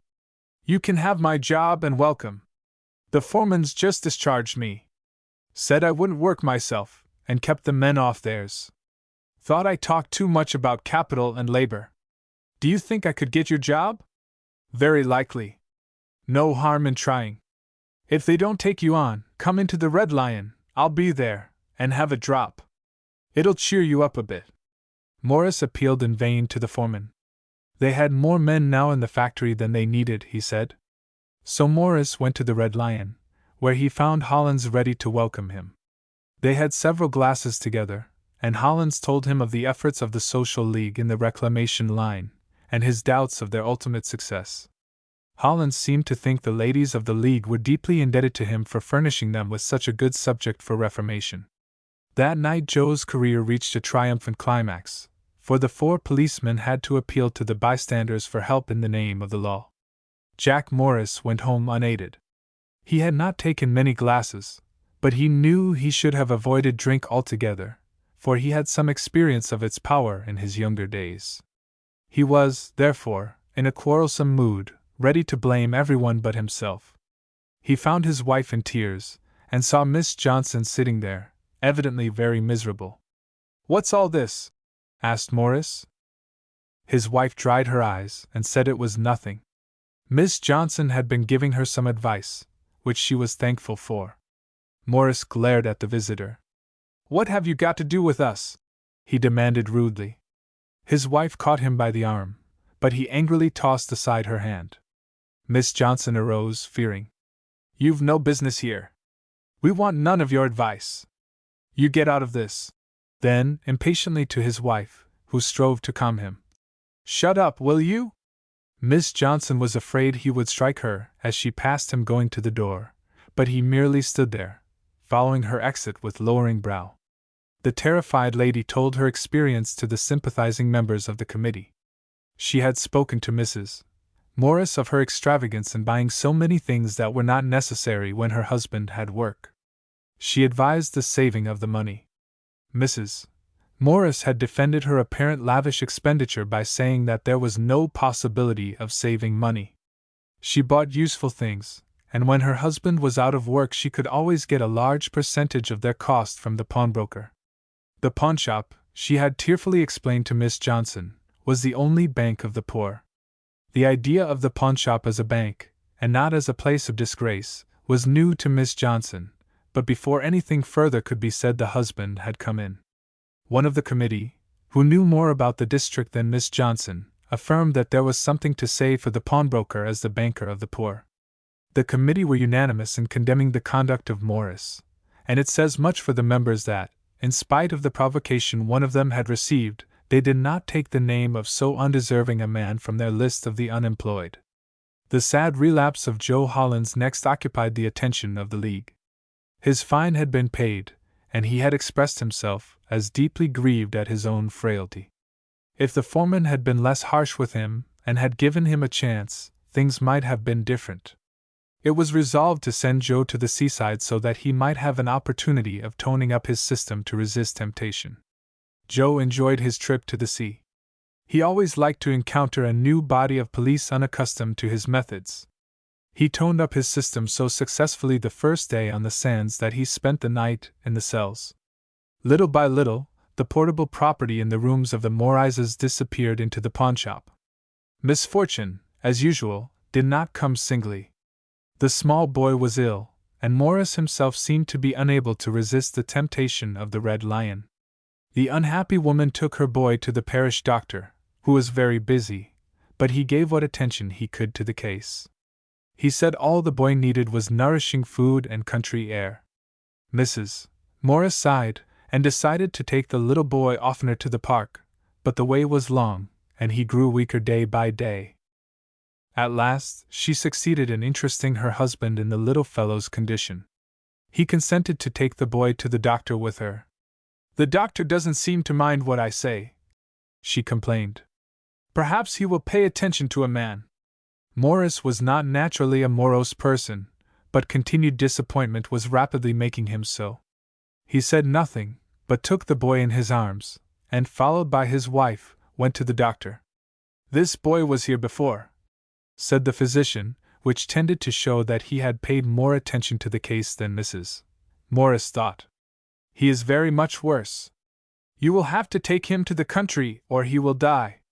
"How can I send him to the country?" asked Morris, sullenly. "I've been out of work for months." "Have you friends in the country?" "No." "Hasn't your wife any friends in the country who would take her and the lad for a month or so?" "No." "Have you anything to pawn?" "Very little." "Then I would advise you to pawn everything you own, or sell it if you can, and take the boy on your back and tramp to the country. You will get work there probably more easily than in the city. Here are 10 shillings to help you." "I don't want your money," said Morris, in a surly tone. "I want work. I have no work to give you, so I offer you what I have. I haven't as much of that as I could wish. You are a fool not to take what the gods send." Morris, without replying, gathered up his son in his arms and departed. "Here is a bottle of tonic for him," said the doctor to Mrs. Morris. He placed the half-sovereign on the bottle as he passed it to her. She silently thanked him with her wet eyes, hoping that a time would come when she could repay the money. The doctor had experience enough to know that they were not to be classed among his usual visitors. He was not in the habit of indiscriminately bestowing gold coins.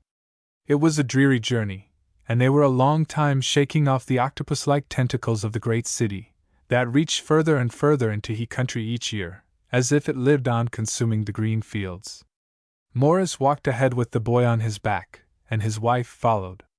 Neither spoke, and the sick lad did not complain. As they were nearing a village, the boy's head sunk on his father's shoulder. The mother quickened her pace, and came up to them stroking the head of her sleeping son. Suddenly she uttered a smothered cry and took the boy in her arms. "What's the matter?" asked Morris, turning round. She did not answer, but sat by the roadside with the boy on her lap, swaying her body to and fro over him, moaning as she did so. Morris needed no answer. He stood on the road with hardening face, and looked down on his wife and child without speaking. The kindly villagers arranged the little funeral, and when it was over Jack Morris and his wife stood again on the road. "Jack, dear," she pleaded, "don't go back to that horrible place. We belong to the country, and the city is so hard and cruel. I'm going back. You can do as you like." Then, relenting a little, he added, "I haven't brought much luck to you, my girl." She knew her husband was a stubborn man, and set in his way, so, unprotesting, she followed him in, as she had followed out, stumbling many times, for often her eyes did not see the road. And so they returned to their empty rooms. Jack Morris went to look for work at the Red Lion. There he met that genial comrade, Joe Hollins, who had been reformed, and who had backslid twice since Jack had foregathered with him before. It is but fair to Joe to admit that he had never been optimistic about his own reclamation, but being an obliging man, even when he was sober, he was willing to give the Social League every chance. Jack was deeply grieved at the death of his son, although he had said no word to his wife that would show it. It therefore took more liquor than usual to bring him up to the point of good comradeship that reigned at the Red Lion. When he and Joe left the tavern that night, it would have taken an expert to tell which was the more inebriated. They were both in good fighting trim, and were both in the humor for a row.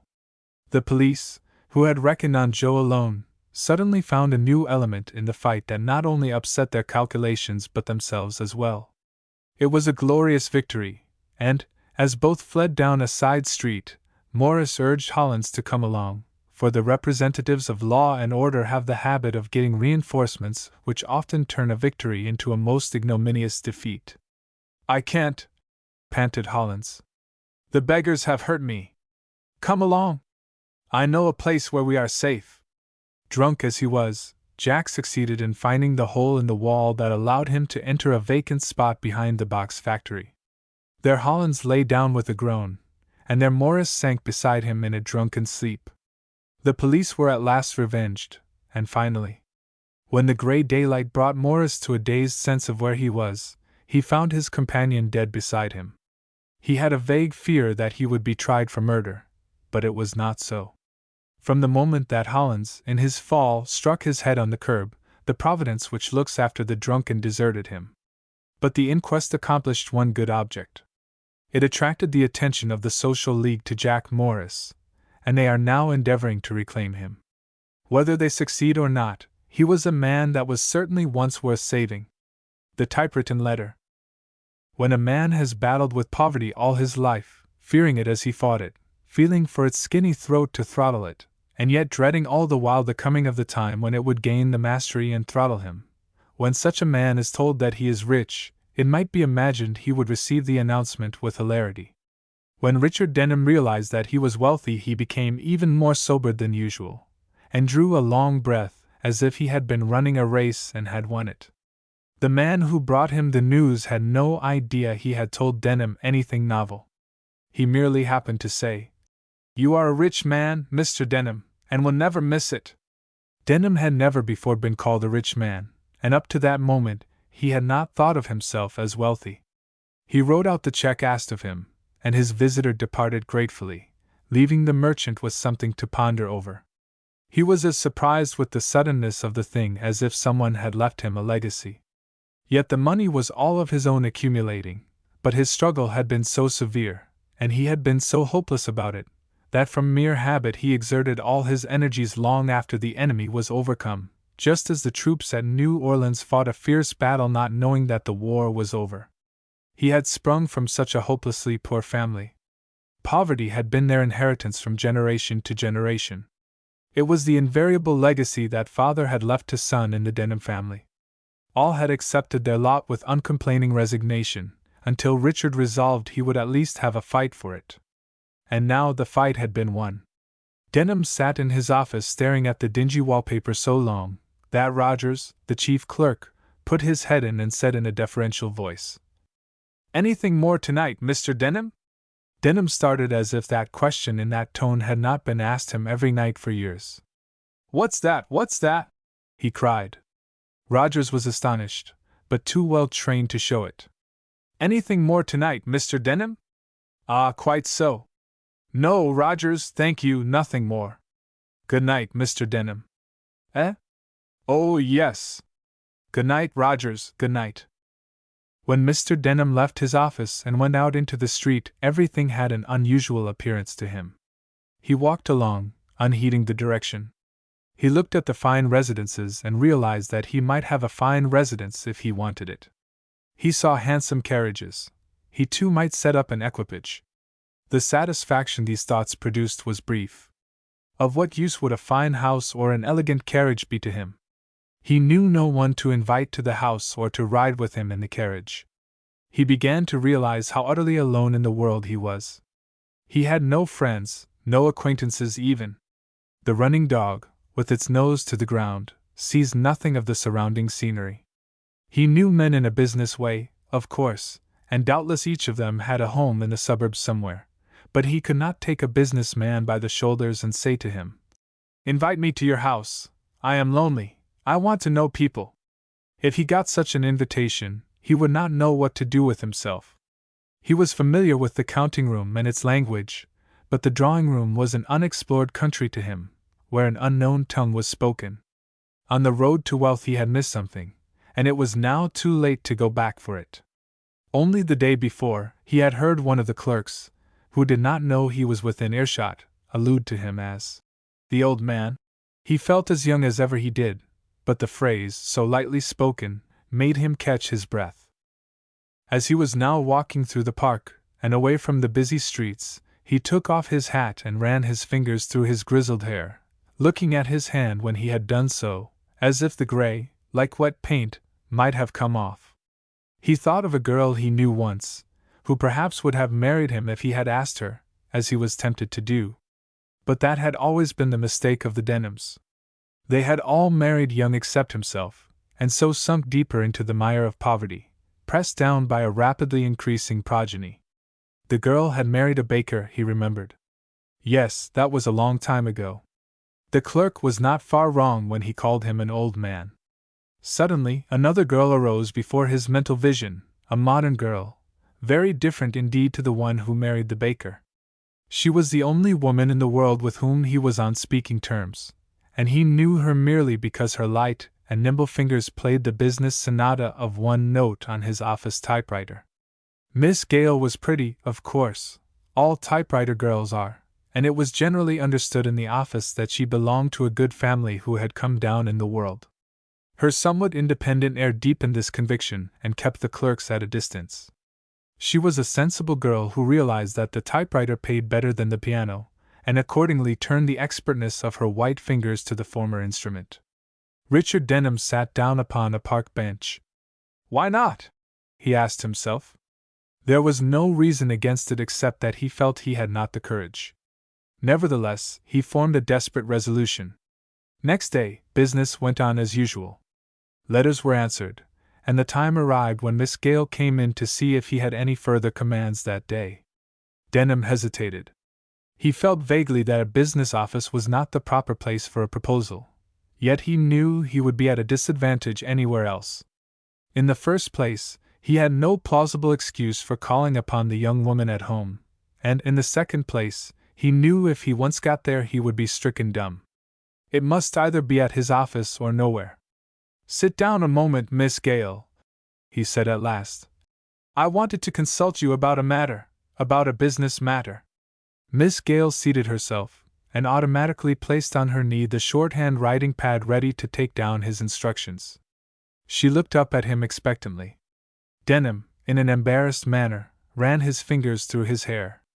"I am thinking," he began, "of taking a partner. The business is very prosperous now.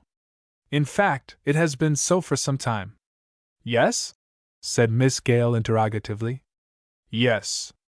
I think I should have a partner. It is about that I wanted to speak to you. Don't you think it would be better to consult with Mr. Rogers? He knows more about business than I, but perhaps it is Mr. Rogers who is to be the partner." "No, it is not Rogers. Rogers is a good man. But it is not Rogers." "Then I think in an important matter like this Mr. Rogers, or someone who knows the business as thoroughly as he does, would be able to give you advice that would be of some value." "I don't want advice exactly. I have made up my mind to have a partner, if the partner is willing." Denham mopped his brow. It was going to be even more difficult than he had anticipated. "Is it, then, a question of the capital the partner is to bring in?" asked Miss Gale, anxious to help him. No, I don't wish any capital. I have enough for both. And the business is very prosperous, Miss Gale, and has been." The young woman raised her eyebrows in surprise. "You surely don't intend to share the profits with a partner who brings no capital into the business?" Yes, I do. You see, as I said, I have no need for more capital." "Oh, if that is the case, I think you should consult Mr. Rogers before you commit yourself."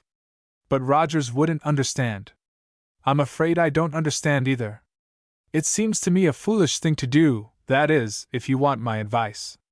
Oh, yes, I want it. But it isn't as foolish as you think. I should have had a partner long ago. That is where I made the mistake. I've made up my mind on that. Then I don't see that I can be of any use, if your mind is already made up. Oh, yes, you can. I'm a little afraid that my offer may not be accepted. It is sure to be, if the man has any sense. No fear of such an offer being refused. Offers like that are not to be had every day. It will be accepted. Do you really think so, Miss Gale? I am glad that is your opinion. Now, what I wanted to consult you about is the form of the offer. I would like to put it, well, delicately, you know, so that it would not be refused, nor give offense. I see. You want me to write a letter to him? Exactly, cried Denham with some relief. He had not thought of sending a letter before. Now, he wondered why he had not thought of it. It was so evidently the best way out of a situation that was extremely disconcerting. Have you spoken to him about it? To him? What him? To your future partner, about the proposal? No, oh no, that is, I have spoken to nobody but you. And you are determined not to speak to Mr. Rogers before you write? Certainly not. It's none of Rogers' business. Oh, very well, said Miss Gale shortly, bending over her writing pad. It was evident that her opinion of Denham's wisdom was steadily lowering. Suddenly she looked up. How much shall I say the annual profits are?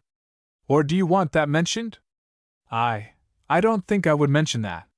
You see, I don't wish this arrangement to be carried out on a monetary basis, not altogether. On what basis then? Well, I can hardly say. On a personal basis, perhaps. I rather hope that the person, that my partner, would, you know, like to be associated with me. On a friendly basis, do you mean? Asked Miss Gale, mercilessly. Certainly. Friendly, of course, and perhaps more than that.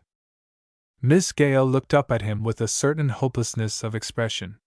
Why not write a note inviting your future partner to call upon you here, or anywhere else that would be convenient, and then discuss the matter? Denham looked frightened. I thought of that, but it wouldn't do. No, it wouldn't do. I would much rather settle everything by correspondence. I am afraid I shall not be able to compose a letter that will suit you. There seem to be so many difficulties. It is very unusual. That is true, and that is why I knew no one but you could help me, Miss Gale. If it pleases you, it will please me. Miss Gale shook her head, but, after a few moments, she said, How will this do? Dear sir. Wait a moment, cried Mr. Denham. That seems rather a formal opening, doesn't it? How would it read if you put it dear friend? If you wish it so. She crossed out the sir, and substituted the word suggested. Then she read the letter. Dear friend, I have for some time past been desirous of taking a partner, and would be glad if you would consider the question and consent to join me in this business. The business is, and has been for several years, very prosperous, and, as I shall require no capital from you, I think you will find my offer a very advantageous one. I will. I don't think I would put it quite that way, said Denham, with some hesitation. It reads as if I were offering everything, and that my partner, well, you see what I mean. It's the truth, said Miss Gale, defiantly. Better put it on the friendly basis, as you suggested a moment ago. I didn't suggest anything, Mr. Denham. Perhaps it would be better if you would dictate the letter exactly as you want it. I knew I could not write one that would please you. It does please me, but I'm thinking of my future partner. You are doing first-rate, better than I could do. But just put it on the friendly basis. A moment later she read, Join me in this business. I make you this offer entirely from a friendly, and not from a financial, standpoint, hoping that you like me well enough to be associated with me. Anything else, Mr. Denham? No, I think that covers the whole ground. It will look rather short, typewritten, won't it? Perhaps you might add something to show that I shall be exceedingly disappointed if my offer is not accepted. No fear, said Miss Gale. I'll add that, though. Yours truly, or yours very truly? You might end it your friend. The rapid click of the typewriter was heard for a few moments in the next room, and then Miss Gale came out with the completed letter in her hand. Shall I have the boy copy it? She asked. Oh, bless you, no, answered Mr. Denham, with evident trepidation. The young woman said to herself, He doesn't want Mr. Rogers to know, and no wonder. It is a most unbusinesslike proposal. Then she said aloud, Shall you want me again today? No, Miss Gale, and thank you very much. Next morning, Miss Gale came into Mr. Denham's office with a smile on her face. You made a funny mistake last night, Mr. Denham, she said, as she took off her wraps.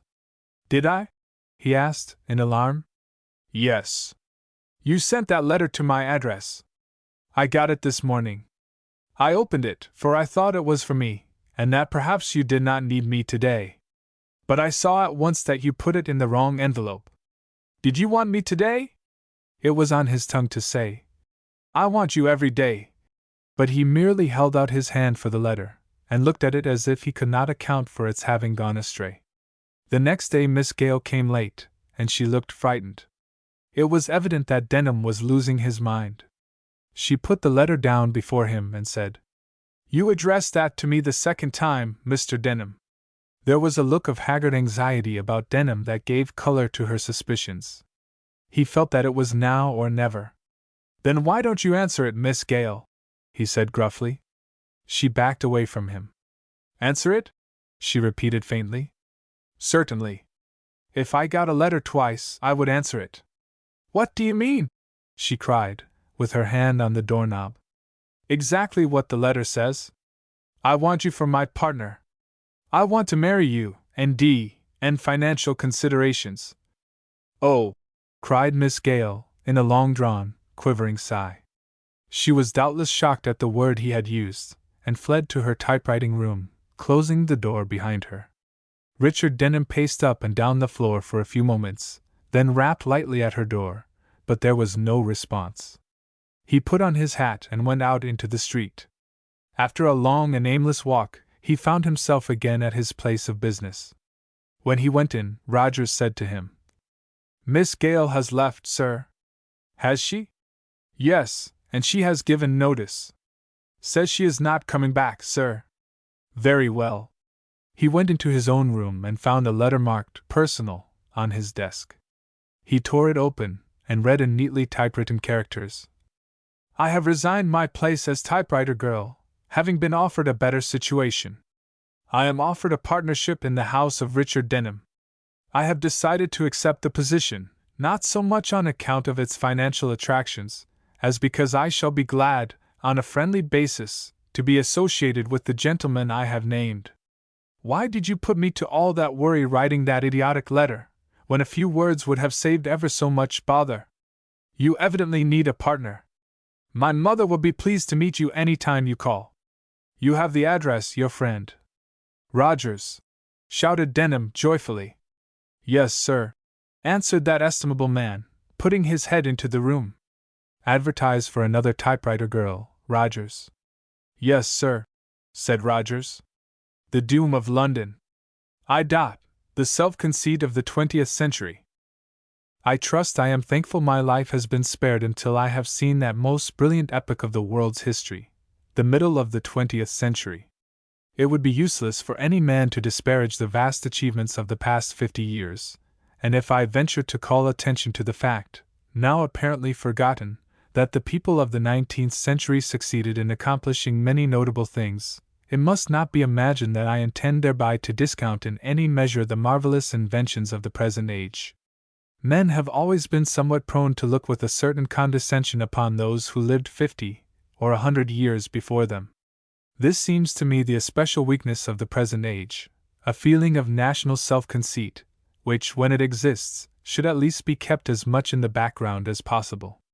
It will astonish many to know that such also was a failing of the people of the 19th century.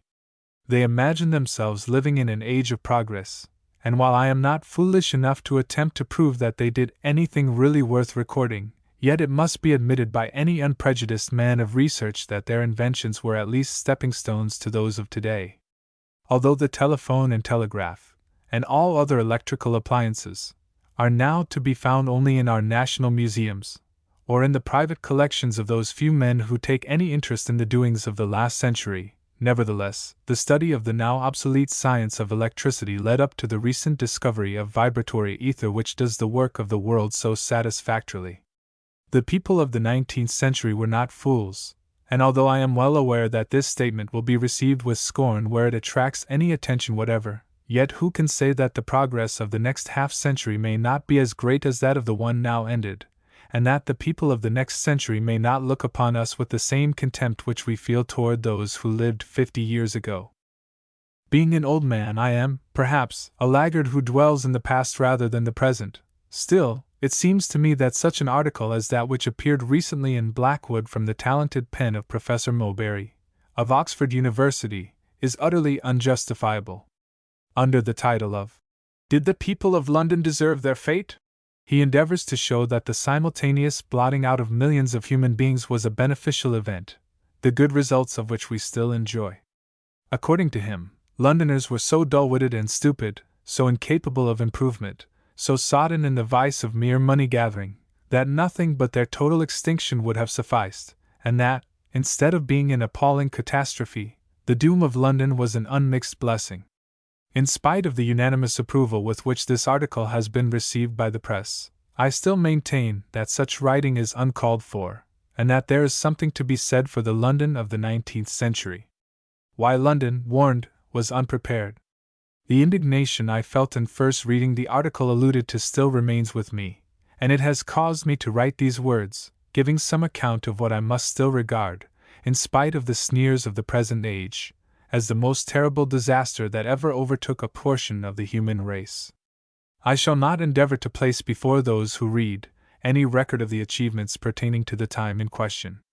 But I would like to say a few words about the alleged stupidity of the people of London in making no preparations for a disaster regarding which they had continual and ever-occurring warning. They have been compared with the inhabitants of Pompeii making merry at the foot of a volcano.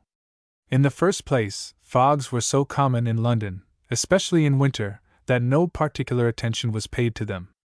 They were merely looked upon as inconvenient annoyances, interrupting traffic and prejudicial to health. But I doubt if anyone thought it possible for a fog to become one vast smothering mattress pressed down upon a whole metropolis, extinguishing life as if the city suffered from hopeless hydrophobia. I have read that victims bitten by mad dogs were formerly put out of their sufferings in that way, although I doubt much if such things were ever actually done, notwithstanding the charges of savage barbarity now made against the people of the 19th century.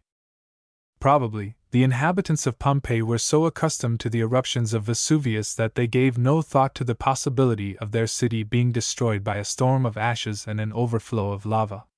Rain frequently descended upon London, and if a rainfall continued long enough it would certainly have flooded the metropolis, but no precautions were taken against a flood from the clouds. Why, then, should the people have been expected to prepare for a catastrophe from fog, such as there had never been any experience of in the world's history? The people of London were far from being the sluggish dolts present-day writers would have us believe. The coincidence that came at last. As fog has now been abolished both on sea and land, and as few of the present generation have even seen one, it may not be out of place to give a few lines on the subject of fogs in general, and the London fogs in particular, which through local peculiarities differed from all others. A fog was simply watery vapor rising from the marshy surface of the land or from the sea, or condensed into a cloud from the saturated atmosphere. In my day, fogs were a great danger at sea, for people then traveled by means of steamships that sailed upon the surface of the ocean. London at the end of the 19th century consumed vast quantities of a soft bituminous coal for the purpose of heating rooms and of preparing food. In the morning and during the day, clouds of black smoke were poured forth from thousands of chimneys. When a mass of white vapor arose in the night, these clouds of smoke fell upon the fog, pressing it down, filtering slowly through it, and adding to its density. The sun would have absorbed the fog but for the layer of smoke that lay thick above the vapor and prevented the rays reaching it. Once this condition of things prevailed, nothing could clear London but a breeze of wind from any direction. London frequently had a 7 days fog, and sometimes a 7 days calm, but these two conditions never coincided until the last year of the last century. The coincidence, as everyone knows, meant death, death so wholesale that no war the earth has ever seen left such slaughter behind it. To understand the situation, one has only to imagine the fog as taking the place of the ashes at Pompeii, and the coal smoke as being the lava that covered it. The result to the inhabitants in both cases was exactly the same. The American who wanted to sell. I was at the time confidential clerk to the house of Fulton, Brixton and Company, a firm in Cannon Street, dealing largely in chemicals and chemical apparatus. Fulton I never knew. He died long before my time. Sir John Brixton was my chief, knighted, I believe, for services to his party, or because he was an official in the city during some royal progress through it. I have forgotten which. My small room was next to his large one, and my chief duty was to see that no one had an interview with Sir John unless he was an important man or had important business. Sir John was a difficult man to see, and a difficult man to deal with when he was seen. He had little respect for most men's feelings, and none at all for mine. If I allowed a man to enter his room who should have been dealt with by one of the minor members of the company, Sir John made no effort to conceal his opinion of me. One day, in the autumn of the last year of the century, an American was shown into my room. Nothing would do but he must have an interview with Sir John Brixton. I told him that it was impossible, as Sir John was extremely busy, but that if he explained his business to me I would lay it before Sir John at the first favorable opportunity. The American demurred at this, but finally accepted the inevitable. He was the inventor, he said, of a machine that would revolutionize life in London, and he wanted Fulton, Brixton and Company to become agents for it. The machine, which he had in a small handbag with him, was of white metal, and it was so constructed that by turning an index it gave out greater or less volumes of oxygen gas. The gas, I understood, was stored in the interior in liquid form under great pressure, and would last, if I remember rightly, for 6 months without recharging. There was also a rubber tube with a mouthpiece attached to it, and the American said that if a man took a few whiffs a day, he would experience beneficial results. Now, I knew there was not the slightest use in showing the machine to Sir John, because we dealt in old established British apparatus, and never in any of the new-fangled Yankee contraptions. Besides, Sir John had a prejudice against Americans, and I felt sure this man would exasperate him, as he was a most cadaverous specimen of the race, with high nasal tones, and a most deplorable pronunciation, much given to phrases savoring of slang, and he exhibited also a certain nervous familiarity of demeanor towards people to whom he was all but a complete stranger. It was impossible for me to allow such a man to enter the presence of Sir John Brixton, and when he returned some days later I explained to him, I hope with courtesy, that the head of the house regretted very much his inability to consider his proposal regarding the machine. The ardor of the American seemed in no way dampened by this rebuff. He said I could not have explained the possibilities of the apparatus properly to Sir John. He characterized it as a great invention, and said it meant a fortune to whoever obtained the agency for it. He hinted that other noted London houses were anxious to secure it, but for some reason not stated he preferred to deal with us. He left some printed pamphlets referring to the invention, and said he would call again. The American sees Sir John. Many a time I have since thought of that persistent American, and wondered whether he left London before the disaster, or was one of the unidentified thousands who were buried in unmarked graves. Little did Sir John think when he expelled him with some asperity from his presence, that he was turning away an offer of life, and that the heated words he used were, in reality, a sentence of death upon himself. For my own part, I regret that I lost my temper, and told the American his business methods did not commend themselves to me. Perhaps he did not feel the sting of this. Indeed, I feel certain he did not, for, unknowingly, he saved my life. Be that as it may, he showed no resentment, but immediately asked me out to drink with him, an offer I was compelled to refuse. But I am getting ahead of my story. Indeed, being unaccustomed to writing, it is difficult for me to set down events in their proper sequence. The American called upon me several times after I told him our house could not deal with him. He got into the habit of dropping in upon me unannounced, which I did not at all like, but I gave no instructions regarding his intrusions, because I had no idea of the extremes to which he was evidently prepared to go. One day, as he sat near my desk reading a paper, I was temporarily called from the room. When I returned, I thought he had gone, taking his machine with him, but a moment later I was shocked to hear his high nasal tones in Sir John's room alternating with the deep notes of my chief's voice, which apparently exercised no such dread upon the American as upon those who were more accustomed to them. I at once entered the room, and was about to explain to Sir John that the American was there through no connivance of mine, when my chief asked me to be silent, and turning to his visitor, gruffly requested him to proceed with his interesting narration. The inventor needed no second invitation, but went on with his glib talk, while Sir John's frown grew deeper, and his face became redder under his fringe of white hair. When the American had finished, Sir John roughly bade him begone, and take his accursed machine with him. He said it was an insult for a person with one foot in the grave to bring a so-called health invention to a robust man who never had a day's illness. I do not know why he listened so long to the American, when he had made up his mind from the first not to deal with him, unless it was to punish me for inadvertently allowing the stranger to enter. The interview distressed me exceedingly, as I stood there helpless, knowing Sir John was becoming more and more angry with every word the foreigner uttered, but, at last, I succeeded in drawing the inventor and his work into my own room and closing the door.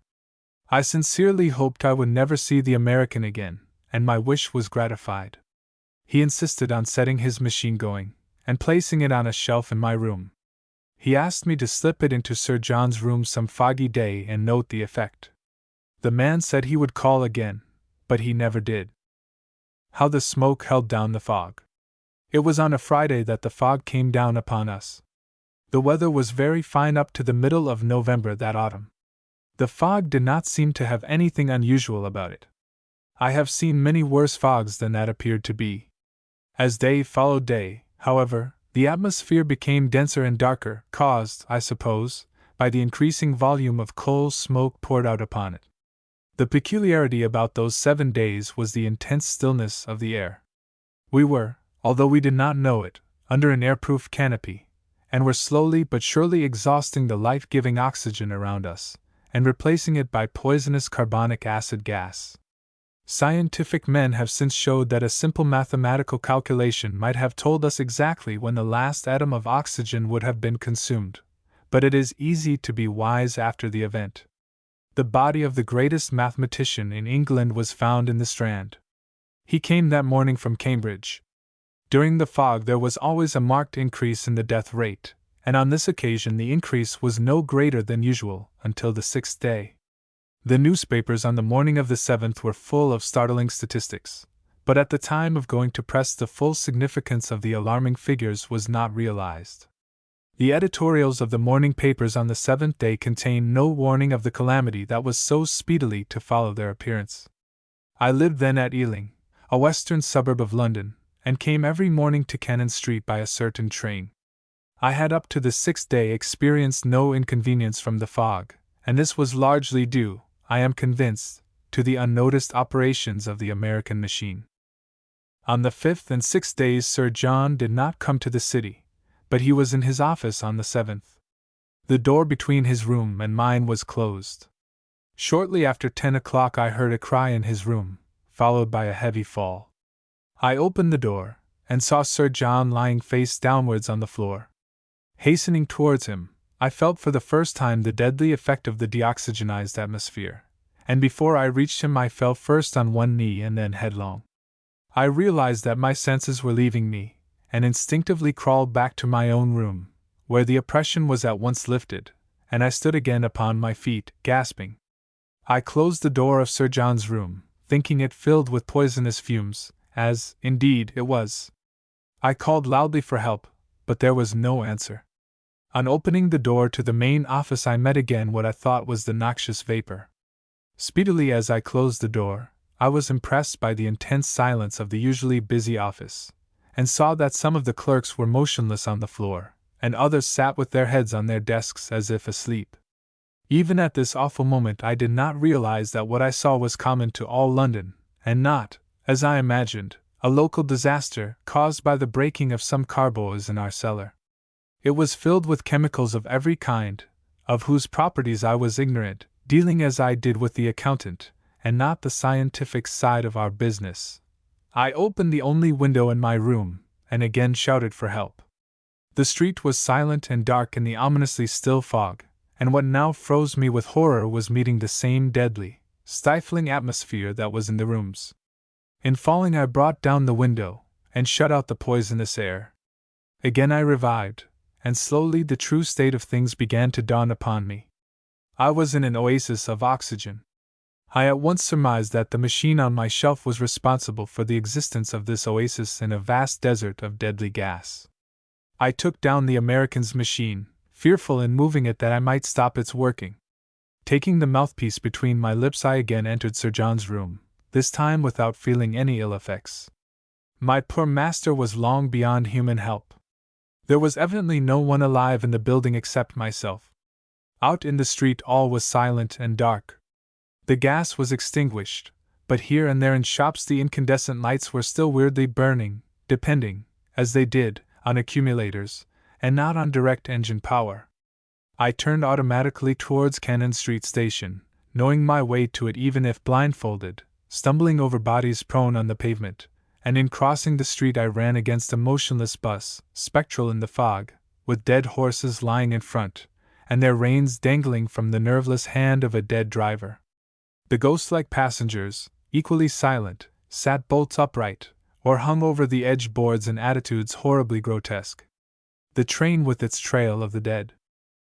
If a man's reasoning faculties were alert at such a time, I confess mine were dormant, he would have known there could be no trains at Cannon Street Station, for if there was not enough oxygen in the air to keep a man alive, or a gas jet alight, there would certainly not be enough to enable an engine fire to burn, even if the engineer retained sufficient energy to attend to his task. At times instinct is better than reason, and it proved so in this case. The railway from Ealing in those days came under the city in a deep tunnel. It would appear that in this underground passage the carbonic acid gas would first find a resting place on account of its weight, but such was not the fact. I imagine that a current through the tunnel brought from the outlying districts a supply of comparatively pure air that, for some minutes after the general disaster, maintained human life. Be this as it may, the long platforms of Cannon Street Underground Station presented a fearful spectacle. A train stood at the down platform. The electric lights burned fitfully. This platform was crowded with men, who fought each other like demons, apparently for no reason, because the train was already packed as full as it could hold. Hundreds were dead underfoot, and every now and then a blast of foul air came along the tunnel, whereupon hundreds more would relax their grips and succumb. Over their bodies the survivors fought, with continually thinning ranks. It seemed to me that most of those in the standing train were dead. Sometimes a desperate body of fighters climbed over those lying in heaps and, throwing open a carriage door, hauled out passengers already in, and took their places, gasping. Those in the train offered no resistance, and lay motionless where they were flung, or rolled helplessly under the wheels of the train. I made my way along the wall as well as I could to the engine, wondering why the train did not go. The engineer lay on the floor of his cab, and the fires were out. Custom is a curious thing. The struggling mob, fighting wildly for places in the carriages, were so accustomed to trains arriving and departing that it apparently occurred to none of them that the engineer was human and subject to the same atmospheric conditions as themselves. I placed the mouthpiece between his purple lips, and, holding my own breath like a submerged man, succeeded in reviving him. He said that if I gave him the machine he would take out the train as far as the steam already in the boiler would carry it. I refused to do this, but stepped on the engine with him, saying it would keep life in both of us until we got out into better air. In a surly manner he agreed to this and started the train, but he did not play fair. Each time he refused to give up the machine until I was in a fainting condition with holding in my breath, and finally he felled me to the floor of the cab. I imagine that the machine rolled off the train as I fell and that he jumped after it. The remarkable thing is that neither of us needed the machine, for I remember that just after we started I noticed through the open iron door that the engine fire suddenly became aglow again, although at the time I was in too great a state of bewilderment and horror to understand what it meant. A western gale had sprung up, an hour too late. Even before we left Cannon Street, those who still survived were comparatively safe, for 167 persons were rescued from that fearful heap of dead on the platforms, although many died within a day or two after, and others never recovered their reason.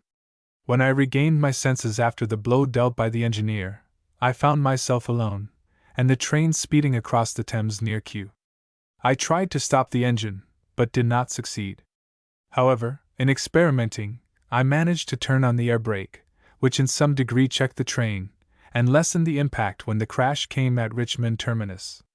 I sprang off on the platform before the engine reached the terminal buffers, and saw passing me like a nightmare the ghastly trainload of the dead.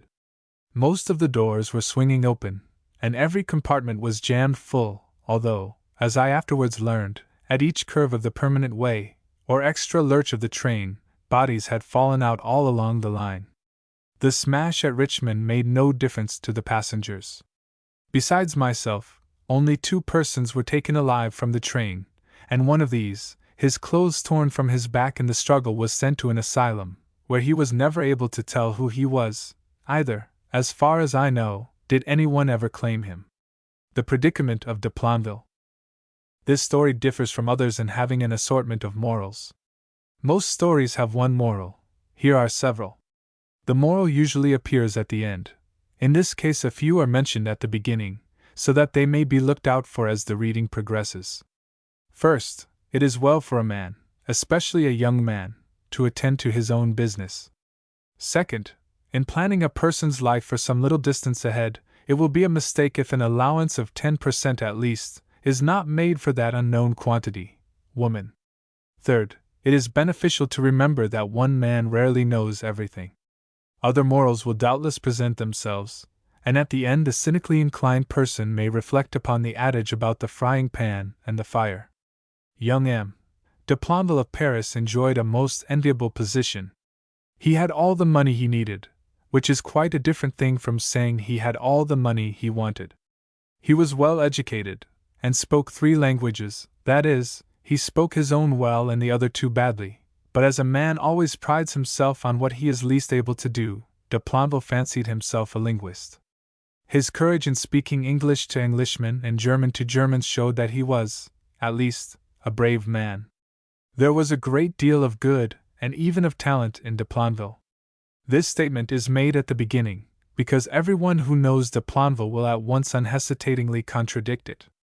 His acquaintances thought him one of the most objectionable young men in Paris, and naval officers, when his name was mentioned, usually gave themselves over to strong and unjustifiable language.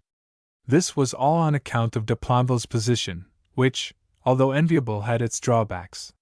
His rank in the Navy was such that it entitled him to no consideration whatever. But, unfortunately for his own popularity, de Planville had a method of giving force to his suggestions. His father was a very big man in the French government. He was so big a man that he could send a censure to the commander of a squadron in the Navy, and the commander dare not talk back. It takes a very big man indeed to do this, and that was the elder de Planville's size. But then it was well known that the elder de Planville was an easy-going man who loved comfort, and did not care to trouble himself too much about the Navy in his charge, and so when there was trouble, young de Planville got the credit of it. Consequently, the love of the officers did not flow out to him. Often young de Planville's idiotic impetuosity gave color to these suspicions. For instance, there is the well-known Toulon incident. In a heated controversy, young de Planville had claimed that the firing of the French ironclads was something execrable, and that the whole fleet could not hold their own at the cannon with any 10 of the British Navy. Some time after, the naval officers learned that the government at Paris was very much displeased with the inaccurate gun practice of the fleet, and the hope was expressed that the commander would see his way to improving it. Of course, the officers could do nothing but gnash their teeth, try to shoot better, and hope for a time to come when the government then in power would be out, and they could find some tangible pretense for hanging young de Planville from the yardarm. All this has only a remote bearing upon this story, but we now come to a matter on which the story sinks or swims. De Planville had a secret, not such a secret as is common in Parisian life, but one entirely creditable to him. It related to an invention intended to increase the efficiency of the French army. The army being a branch of the defenses of his country with which de Planville had nothing whatever to do, his attention naturally turned towards it. He spoke of this invention, once, to a friend, a lieutenant in the army. He expected to get some practical suggestions. He never mentioned it again to anyone. "It is based on the principle of the umbrella," he said to his friend. "In fact, it was the umbrella that suggested it to me. If it could be made very light so as not to add seriously to the impedimenta at present carried by the soldier, it seems to me it would be exceedingly useful. Instead of being circular as an umbrella is, it must be oblong with sharp ends. It would have to be arranged so as to be opened and closed quickly, with the cloth thin, but impervious to water. When the army reached a river, each soldier could open this, place it in the water, enter it with some care, and then paddle himself across with the butt end of his gun, or even with a light paddle, if the carrying of it added but little to the weight, thus saving the building of temporary bridges. It seems to me such an invention ought to be of vast use in a forced march. Then at night it might be used as a sort of tent, or in a heavy rain it would form a temporary shelter. What do you think of the idea?" His friend had listened with half-closed eyes. He blew a whiff of cigarette smoke from his nostrils and answered. "It is wonderful, de Planville," he said drawlingly. "Its possibilities are vast, more so than even you appear to think. It would be very useful in our Alpine Corps as well. I am glad you think so. But why there?" "Well, you see, if the army reached a high peak looking into a deep valley, only to be reached over an inaccessible precipice, all the army would have to do would be to spread out your superb invention and use it as a parachute. The sight of the army of France gradually floating down into the valley would be so terrifying to the nations of Europe, that I imagine no enemy would wait for a gun to be fired. De Planville, your invention will immortalize you, and immortalize the French army." Young de Planville waited to hear no more, but turned on his heel and strode away. This conversation caused young de Planville to make two resolutions: first, to mention his scheme to no one; second, to persevere and perfect his invention, thus causing confusion to the scoffer. There were several sub-resolutions dependent on these two. He would not enter a club, he would abjure society, he would not speak to a woman, he would, in short, be a hermit until his invention stood revealed before an astonished world. All of which goes to show that young de Planville was not the conceited, meddlesome fop his acquaintances thought him. But in the large and small resolutions he did not deduct the 10% for the unknown quantity. Where? That was the question. De Planville walked up and down his room, and thought it out. A large map of France was spread on the table. Paris and the environs thereof were manifestly impossible. He needed a place of seclusion. He needed a stretch of water. Where then should be the spot to which coming generations would point and say, "Here, at this place, was perfected de Planville's celebrated parachute tent bateau invention"? No, not parachute. Hang the parachute! That was the scoffing lieutenant's word. De Planville paused for a moment to revile his folly in making a confidant of any army man. There was a sufficiency of water around the French coast, but it was too cold at that season of the year to experiment in the north and east. There was left the Mediterranean. He thought rapidly of the different delightful spots along the Riviera, Cannes, St. Raphael, Nice, Monte Carlo, but all of these were too public and too much thronged with visitors. The name of the place came to him suddenly, and, as he stopped his march to and fro, de Planville wondered why it had not suggested itself to him at the very first. Hyères!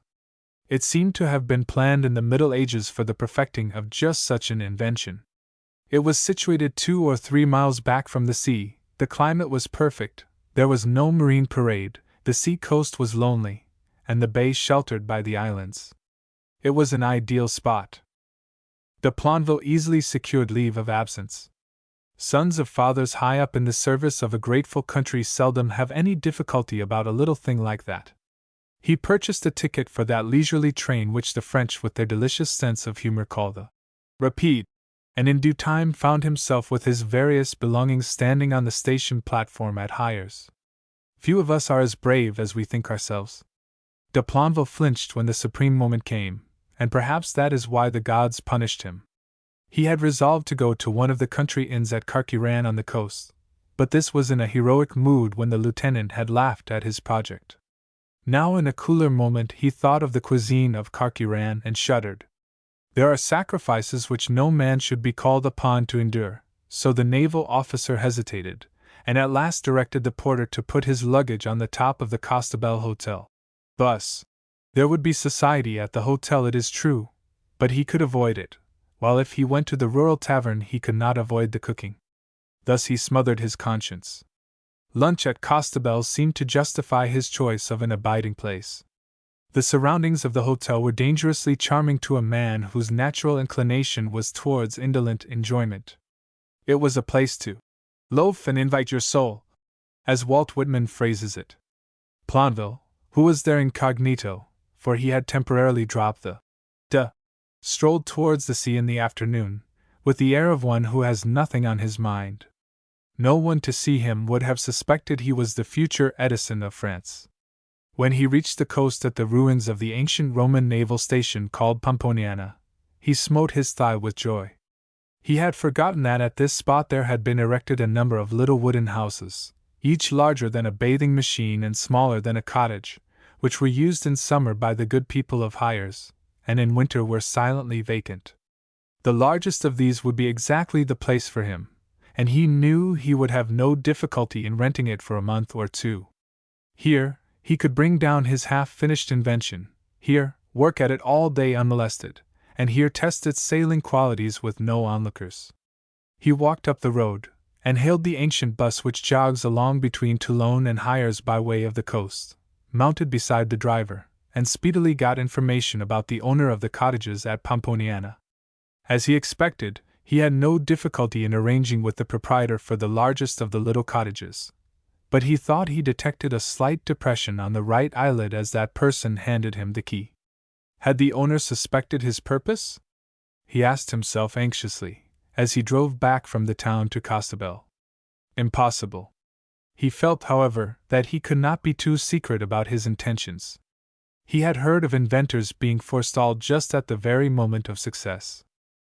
He bade the driver wait, and placed that part of his luggage in the cab which consisted of his half-finished invention and the materials for completing it. Then he drove to the coast, and after placing the packages on the ground, paid and dismissed the man. When the cab was out of sight, he carried the things to the cottage and locked them in. His walk up the hill to the hotel rendered the excellent dinner provided doubly attractive. Next morning he was early at work, and speedily began to realize how many necessary articles he had forgotten at Paris. He hoped he would be able to get them at Hyères, but his remembrance of the limited resources of the town made him somewhat doubtful. The small windows on each side gave him scarcely enough light, but he did not open the door, fearing the curiosity of a chance passer-by. One cannot be too careful in maturing a great invention. Planville had been at work for possibly an hour and a half, when he heard someone singing, and that very sweetly. She sang with the joyous freedom of one who suspected no listener. The song came nearer and nearer. Planville, standing amazed, dropped his implements, and stole to the somewhat obscure little window. He saw a vision of fresh loveliness dressed in a costume he never before beheld on a vision. She came down the bank with a light, springy step to the next cottage, took a key that hung at her belt, and threw open the door. The song was hushed, but not silenced, for a moment, and then there came from out the cottage door the half of a boat that made Planville gasp. Like the costume, he had never before seen such a boat. It was exactly the shape in which he had designed his invention, and was of some extra light material, for the sylph-like girl in the extraordinary dress pushed it forth without even ceasing her song. Next moment, she came out herself and stood there while she adjusted her red headgear. She drew the boat down to the water, picked out of it a light, silver-mounted paddle, stepped deftly aboard, and settled down to her place with the airy grace of a thistledown. There was no seat in the boat, Planville noted with astonishment. The sea was very smooth, and a few strokes of the paddle sent girl and craft out of sight along the coast. Planville drew a deep breath of bewilderment. It was his first sight of a Thames boating costume and a canoe. This, then, was why the man winked when he gave him the key. Plonville was in a quandary. Should he reveal himself when she returned? It did not seem to be quite the thing to allow the girl to believe she had the coast to herself when in fact she hadn't. But then there was his invention to think of. He had sworn allegiance to that. He sat down and pondered. English, evidently. He had no idea English girls were so pretty, and then that costume. It was very taking. The rich, creamy folds of the white flannel, so simple, yet so complete, lingered in his memory. Still, what was he there for? His invention, certainly. The sneer of the lieutenant stung his memory. That Miss whatever her name might be had rented the next box was nothing to him, of course not. He waved her aside and turned to his work. He had lost enough of time as it was, he would lose no more. Although armed with this heroic resolution, his task somehow did not seem so interesting as before, and he found himself listening now and then for the siren's song. He dramatized imaginary situations, which is always bad for practical work. He saw the frail craft shattered or overturned, and beheld himself bravely buffeting the waves rescuing the fair girl in white. Then he remembered with a sigh that he was not a good swimmer. Possibly she was more at home in the waves than he was. Those English seemed on such terms of comradeship with the sea. At last, intuition rather than hearing told him she had returned. He walked on tiptoe to the dingy window. She was pulling the light canoe up from the water. He checked his impulse to offer assistance. When the girl sprang lightly up the bank, Plonville sighed and concluded he had done enough work for the day. As he reached the road, he noticed that the white figure in the distance did not take the way to the hotel, but towards one of the neighboring chateaux. In the afternoon, Plonville worked long at his invention and made progress. He walked back to his hotel with the feeling of self-satisfaction which indolent men have on those rare occasions when they are industrious. He had been uninterrupted, and his resolutions were again heroic. What had been done one afternoon might be done all afternoons. He would think no more of the vision he had seen and he would work only after lunch, thus avoiding the necessity of revealing himself, or of being a concealed watcher of her actions. Of course she came always in the morning, for the English are a methodical people, and Plonville was so learned in their ways that he knew what they did one day they were sure to do the next. An extraordinary nation, Plonville said to himself with a shrug of his shoulders, but then of course, we cannot all be French. It is rather a pity that temptation should step in just when a man has made up his mind not to deviate from a certain straight line of conduct. There was to be a ball that night at the big hotel. Plonville had refused to have anything to do with it. He had renounced the frivolities of life. He was there for rest, quiet, and study. He was adamant. That evening the invitation was again extended to him, the truth being that there was a scarcity of young men, as is usually the case at such functions. Plonville was about to restate his objections to frivolity when through the open door he caught a glimpse of two of the arriving guests ascending the stair. The girl had on a long opera cloak with some fluffy white material round the neck and down the front. A filmy lace arrangement rested lightly on her fair hair.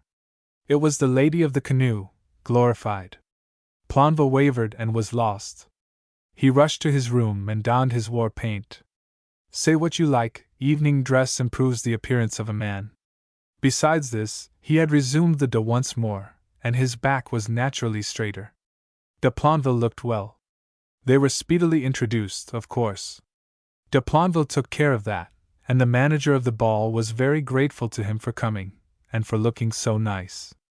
There was actually an air of distinction about de Plonville. She was the Han Margaret stands by, he learned. Besides being unfair, it would be impossible to give their conversation. It would read like a section from Allendorf's French-English exercises. De Plonville, as has been said, was very proud of his English, and unfortunately the Han Margaret had a sense of humor. He complimented her by saying that she talked French even better than he talked English, which, while doubtless true, was not the most tactful thing de Plonville might have said. It was difficult to listen to such a statement given in his English, and refrain from laughing. Margaret, however, scored a great victory and did not laugh. The evening passed pleasantly, she thought, delightfully, de Plonville thought. It was hard after this to come down to the prosaic work of completing a cloth canoe tent, but to de Planville's credit, he persevered. He met the young lady on several occasions, but never by the coast. The better they became acquainted, the more he wished to have the privilege of rescuing her from some deadly danger, but the opportunity did not come. It seldom does, except in books, as he bitterly remarked to himself. The sea was exasperatingly calm, and Miss Margaret was mistress of her craft, as so many charming women are. He thought of buying a telescope and watching her, for she had told him that one of her own delights was looking at the evolutions of the ironclads through a telescope on the terrace in front of the chateau. At last, in spite of his distractions, de Planville added the finishing touches to his notable invention, and all that remained was to put it to a practical test. He chose a day when that portion of the French Navy which frequents the raid d'Hyères was not in sight, for he did not wish to come within the field of the telescope at the chateau terrace. He felt that he would not look his best as he paddled his newfangled boat. Besides, it might sink with him. There was not a sail in sight as he put forth. Even the fishing boats of Carqueiran were in shelter. The sea was very calm, and the sun shone brightly. He had some little difficulty in getting seated, but he was elated to find that his invention answered all expectations. As he went further out, he noticed a great buoy floating a long distance away. His evil genius suggested that it would be a good thing to paddle out to the buoy and back. Many men can drink champagne and show no sign, but few can drink success and remain sober. The eccentric airs assumed by noted authors prove the truth of this. De Planville was drunk, and never suspected it. The tide, what little there is of it in the Mediterranean, helped him, and even the gentle breeze blew from the shore. He had some doubts as to the wisdom of his course before he reached the gigantic red buoy, but when he turned around and saw the appalling distance to the coast, he shuddered. The great buoy was of iron, apparently boilerplate, and there were rings fastened to its side. It was pear-shaped with the point in the water, fastened to a chain that evidently led to an anchor. He wondered what it was for. As he looked up, it was moved by some unseen current, and rolled over as if bent on the destruction of his craft. Forgetting himself, he sprang up to ward it off, and instantly one foot went through the thin waterproof that formed the bottom and sides of his boat. He found himself struggling in the water almost before he realized what had happened. Kicking his foot free from the entanglement that threatened to drag him under, he saw his invention slowly settle down through the clear, green water. He grasped one of the rings of the buoy, and hung there for a moment to catch his breath and consider his position. He rapidly came to the conclusion that it was not a pleasant one, but further than that he found it difficult to go. Attempting to swim ashore would be simply one form of suicide. The thing to do was evidently to get on top of the buoy, but he realized that if he tried to pull himself up by the rings it would simply roll him under. He was surprised to find, however, that such was not the case. He had underestimated both its size and its weight. He sat down on top of it, and breathed heavily after his exertions, gazing for a few moments at the vast expanse of shimmering blue water. It was pretty, but discouraging. Not even a fishing boat was in sight, and he was in a position where every prospect pleases, and only man is in a vile situation. The big iron island had an uncomfortable habit every now and then of lounging partly over to one side or the other, so that de Planville had to scramble this way or that to keep from falling off. He vaguely surmised that his motions on these occasions lacked dignity. The hot sun began to dry the clothes on his back, and he felt his hair become crisp with salt. He recollected that swimming should be easy here, for he was on the saltest portion of the saltest open sea in the world. Then his gaze wandered over the flat lands about Les Salins, where acres of ground were covered artificially with Mediterranean water so that the sun may evaporate it, and leave the coarse salt used by the fishermen of the coast. He did not yet feel hungry, but he thought with regret of the good dinner which would be spread at the hotel that evening, when, perhaps, he would not be there. He turned himself around and scanned the distant islands of gold, but there was as little prospect of help from that quarter as from the mainland. Becoming more accustomed to the swayings of the big globe, he stood up. What a fool he had been to come so far, and he used French words between his teeth that sounded terse and emphatic. Still, there was little use thinking of that. Here he was, and here he would stay, as a president of his country had once remarked. The irksomeness and restraint of his position began to wear on his nerves, and he cried aloud for something, anything, to happen rather than what he was enduring. Something happened. From between the islands, there slowly appeared a great modern French ship of war, small in the distance. Hope lighted up the face of de Planville.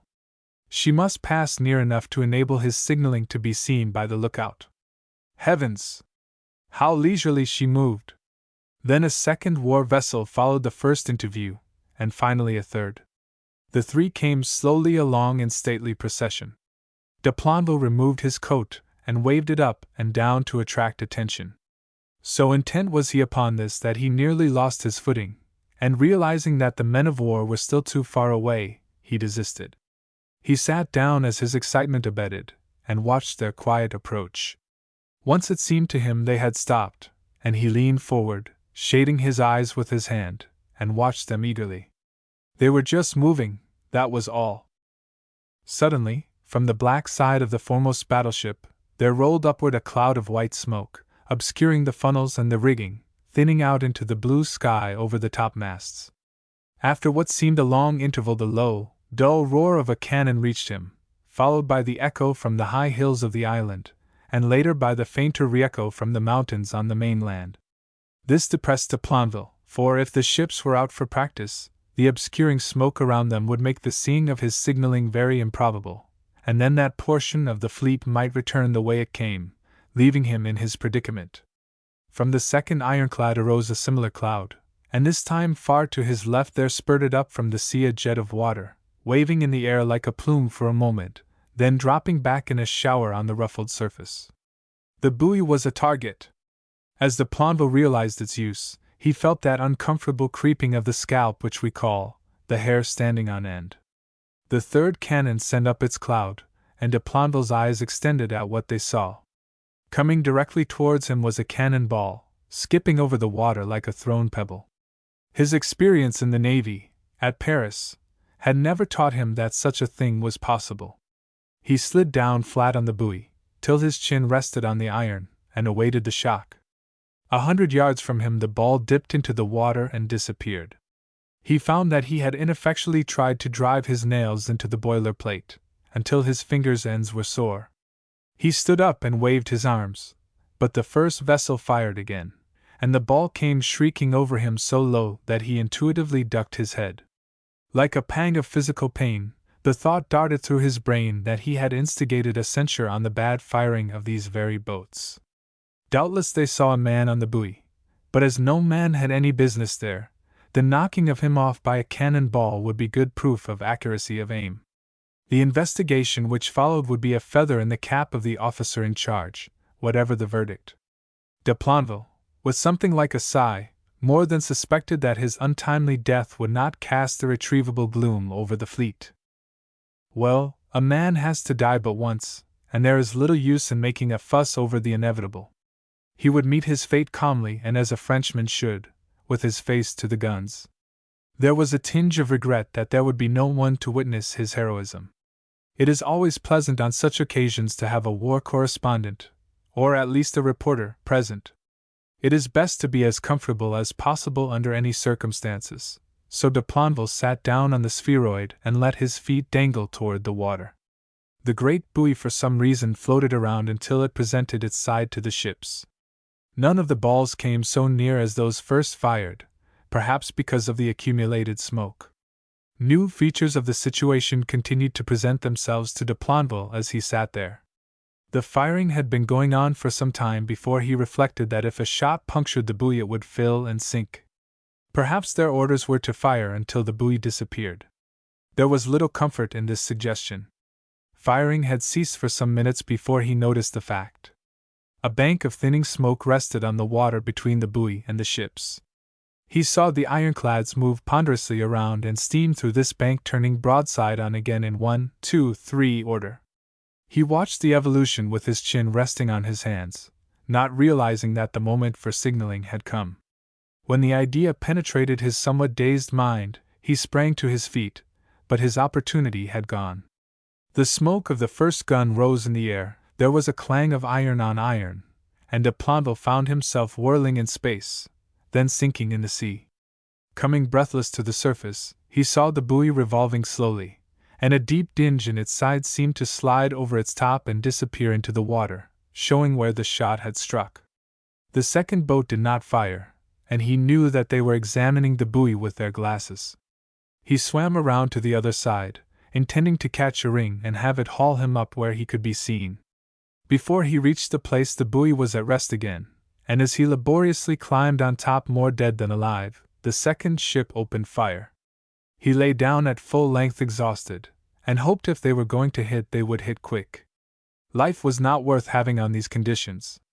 He felt the hot sun on his back, and listened dreamily to the cannon.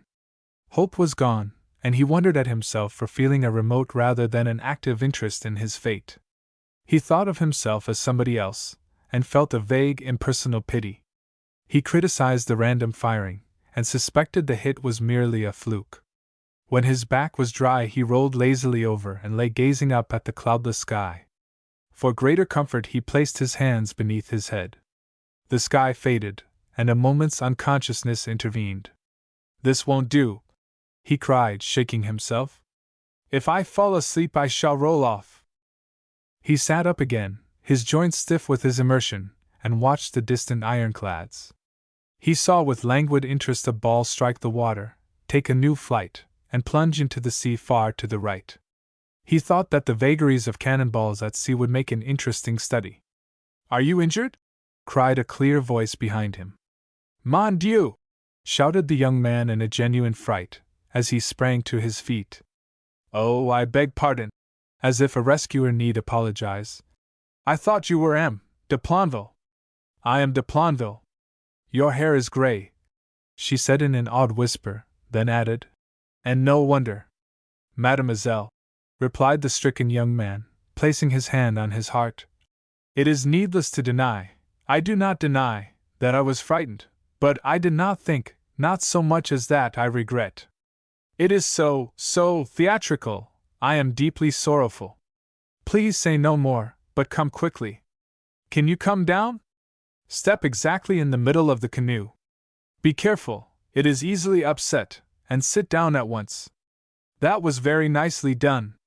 Mademoiselle, allow me at least to row the boat. It is paddling, and you do not understand it. I do.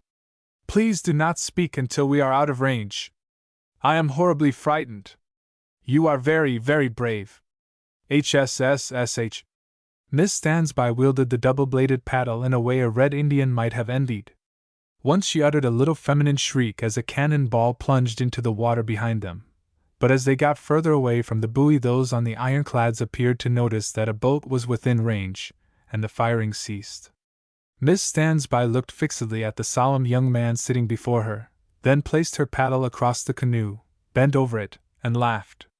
De Planville saw the reaction had come. He said sympathetically, "Ah, mademoiselle, do not, I beg. All danger is over, I think." "I am not frightened, don't think it," she cried, flashing a look of defiance at him, and forgetting her admission of fear a moment before. "My father was an admiral. I am laughing at my mistake. It is salt." "What is?" asked her astonished passenger. "In your hair." He ran his fingers through his hair, and the salt rattled down to the bottom of the canoe. There was something of relief in his laugh. De Planville always believes the officers on board the gunboats recognized him.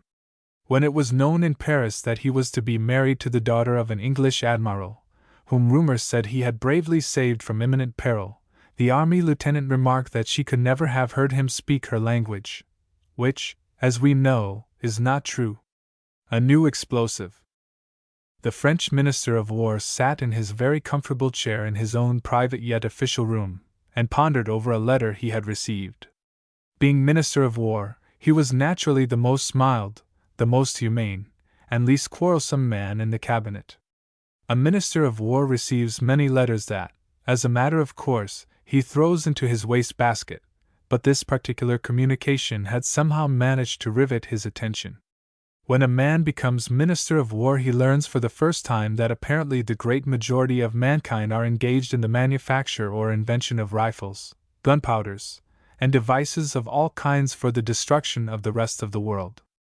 That morning, the Minister of War had received a letter which announced to him that the writer of it had invented an explosive so terrible that all known destructive agencies paled before it. As a Frenchman, he made the first offer of his discovery to the French government.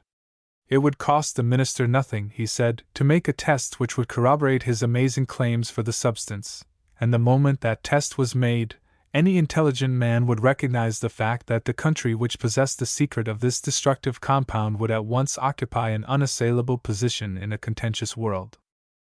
The writer offered personally to convince the minister of the truth of his assertions, provided they could go to some remote spot where the results of the explosion would do no damage, and where they would be safe from espionage. The writer went on very frankly to say that if the minister consulted with the agents of the police, they would at once see in this invitation a trap for the probable assassination of the minister. But the inventor claimed that the minister's own good sense should show him that his death was desired by none. He was but newly appointed, and had not yet had time to make enemies. France was at peace with all the world, and this happened before the time of the anarchist demonstrations in Paris. It was but right, the letter went on, that the minister should have some guarantee as to the bona fides of the inventor.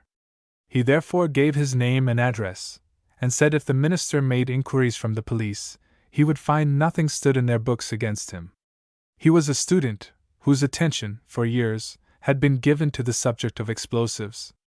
To further show that he was entirely unselfish in this matter, he added that he had no desire to enrich himself by his discovery. He had a private income quite sufficient for his needs, and he intended to give, and not to sell, his secret to France. The only proviso he made was that his name should be linked with this terrible compound, which he maintained would secure universal peace to the world, for, after its qualities were known, no nation would dare to fight with another. The sole ambition of the inventor, said the letter in conclusion, was to place his name high in the list of celebrated French scientists. If, however, the minister refused to treat with him, he would go to other governments until his invention was taken up, but the government which secured it would at once occupy the leading position among nations. He entreated the minister, therefore, for the sake of his country, to make at least one test of the compound. It was, as I have said, before the time of the Paris explosions, and ministers were not so suspicious then as they are now. The minister made inquiries regarding the scientist, who lived in a little suburb of Paris, and found that there was nothing against him on the books of the police. Inquiry showed that all he had said about his own private fortune was true. The minister therefore wrote to the inventor, and named an hour at which he would receive him in his private office. The hour and the man arrived together. The minister had had some slight doubts regarding his sanity, but the letter had been so straightforwardly written, and the appearance of the man himself was so kindly and benevolent and intelligent that the doubts of the official vanished. "I beg you to be seated," said the minister. "We are entirely alone, and nothing you say will be heard by any one but myself." "I thank you, Monsieur le Minister," replied the inventor, "for this mark of confidence, for I am afraid the claims I made in the letter were so extraordinary that you might well have hesitated about granting me an interview." The minister smiled. "I understand," he said, "the enthusiasm of an inventor for his latest triumph, and I was enabled thus to take, as it were, some discount from your statements, although I doubt not that you have discovered something that may be of benefit to the War Department." The inventor hesitated, looking seriously at the great official before him. "From what you say," he began at last, "I am rather afraid that my letter misled you, for, fearing it would not be credited, I was obliged to make my claims so mild that I erred in underestimating rather than in overstating them. I have the explosive here in my pocket." "Ah!" cried the minister, a shade of pallor coming over his countenance, as he pushed back his chair. "I thought I stated in my note that you were not to bring it. Forgive me for not obeying. It is perfectly harmless while in this state. This is one of the peculiarities, a beneficent peculiarity if I may so term it, of this terrible agent. It may be handled with perfect safety, and yet its effects are as inevitable as death." Saying which, he took out of his pocket and held up to the light a bottle filled with a clear, colorless liquid like water. "You could pour that on the fire," he said, with no other effect than to put out the blaze. You might place it under a steam hammer and crush the bottle to powder, yet no explosion would follow. It is as harmless as water in its present condition. How then, said the minister, do you deal with it? Again the man hesitated. I am almost afraid to tell you, he said, and if I could not demonstrate to your entire satisfaction that what I say is true, it would be folly for me to say what I am about to say.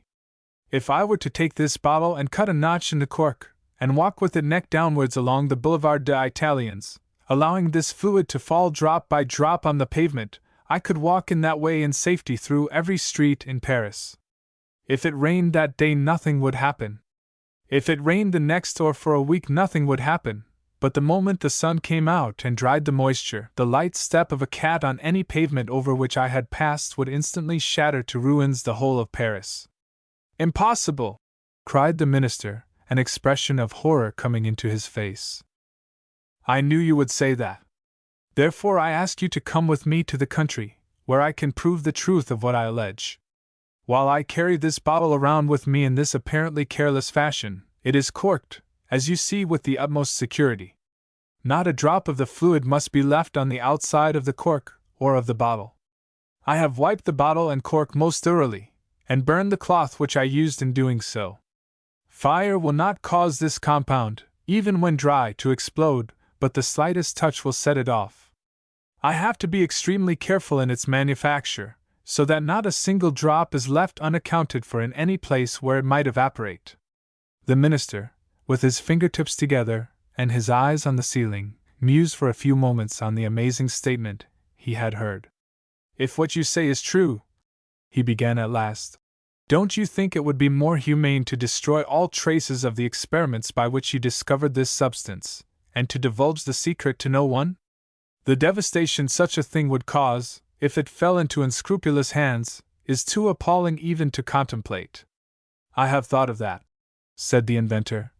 But someone else, the time may be far off or it may be near, is bound to make the discovery.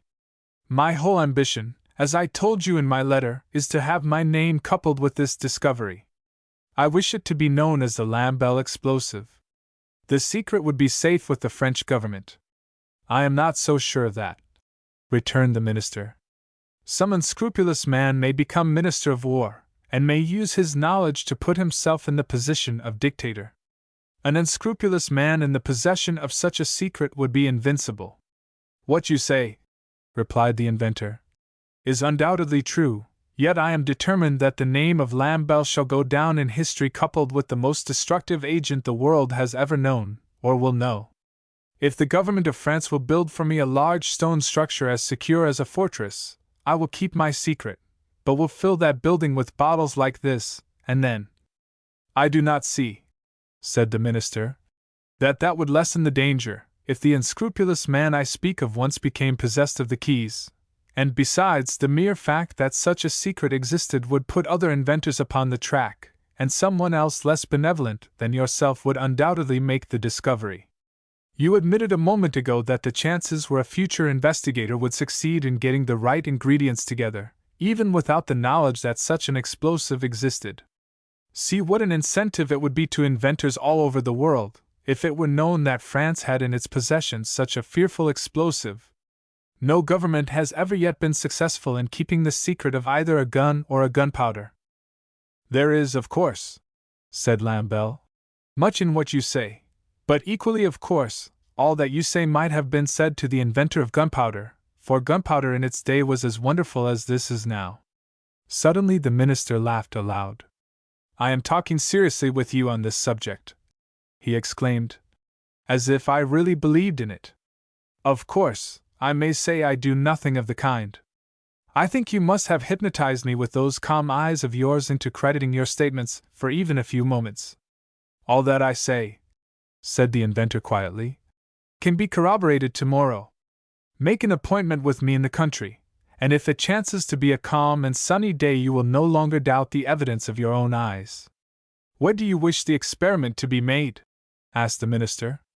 It must be in some wild and desolate region, on a hilltop for preference. There should be either trees or old buildings there that we can destroy, otherwise the full effects can hardly be estimated. I have a place in the country, said the minister, which is wild and desolate and unprofitable enough. There are some useless stone buildings, not on a hilltop, but by the edge of a quarry which has been unworked for many years. There is no habitation for several miles around. Would such a spot be suitable? Perfectly so. When would it be convenient for you to go? I will leave with you tonight, said the minister, and we can spend the day tomorrow experimenting.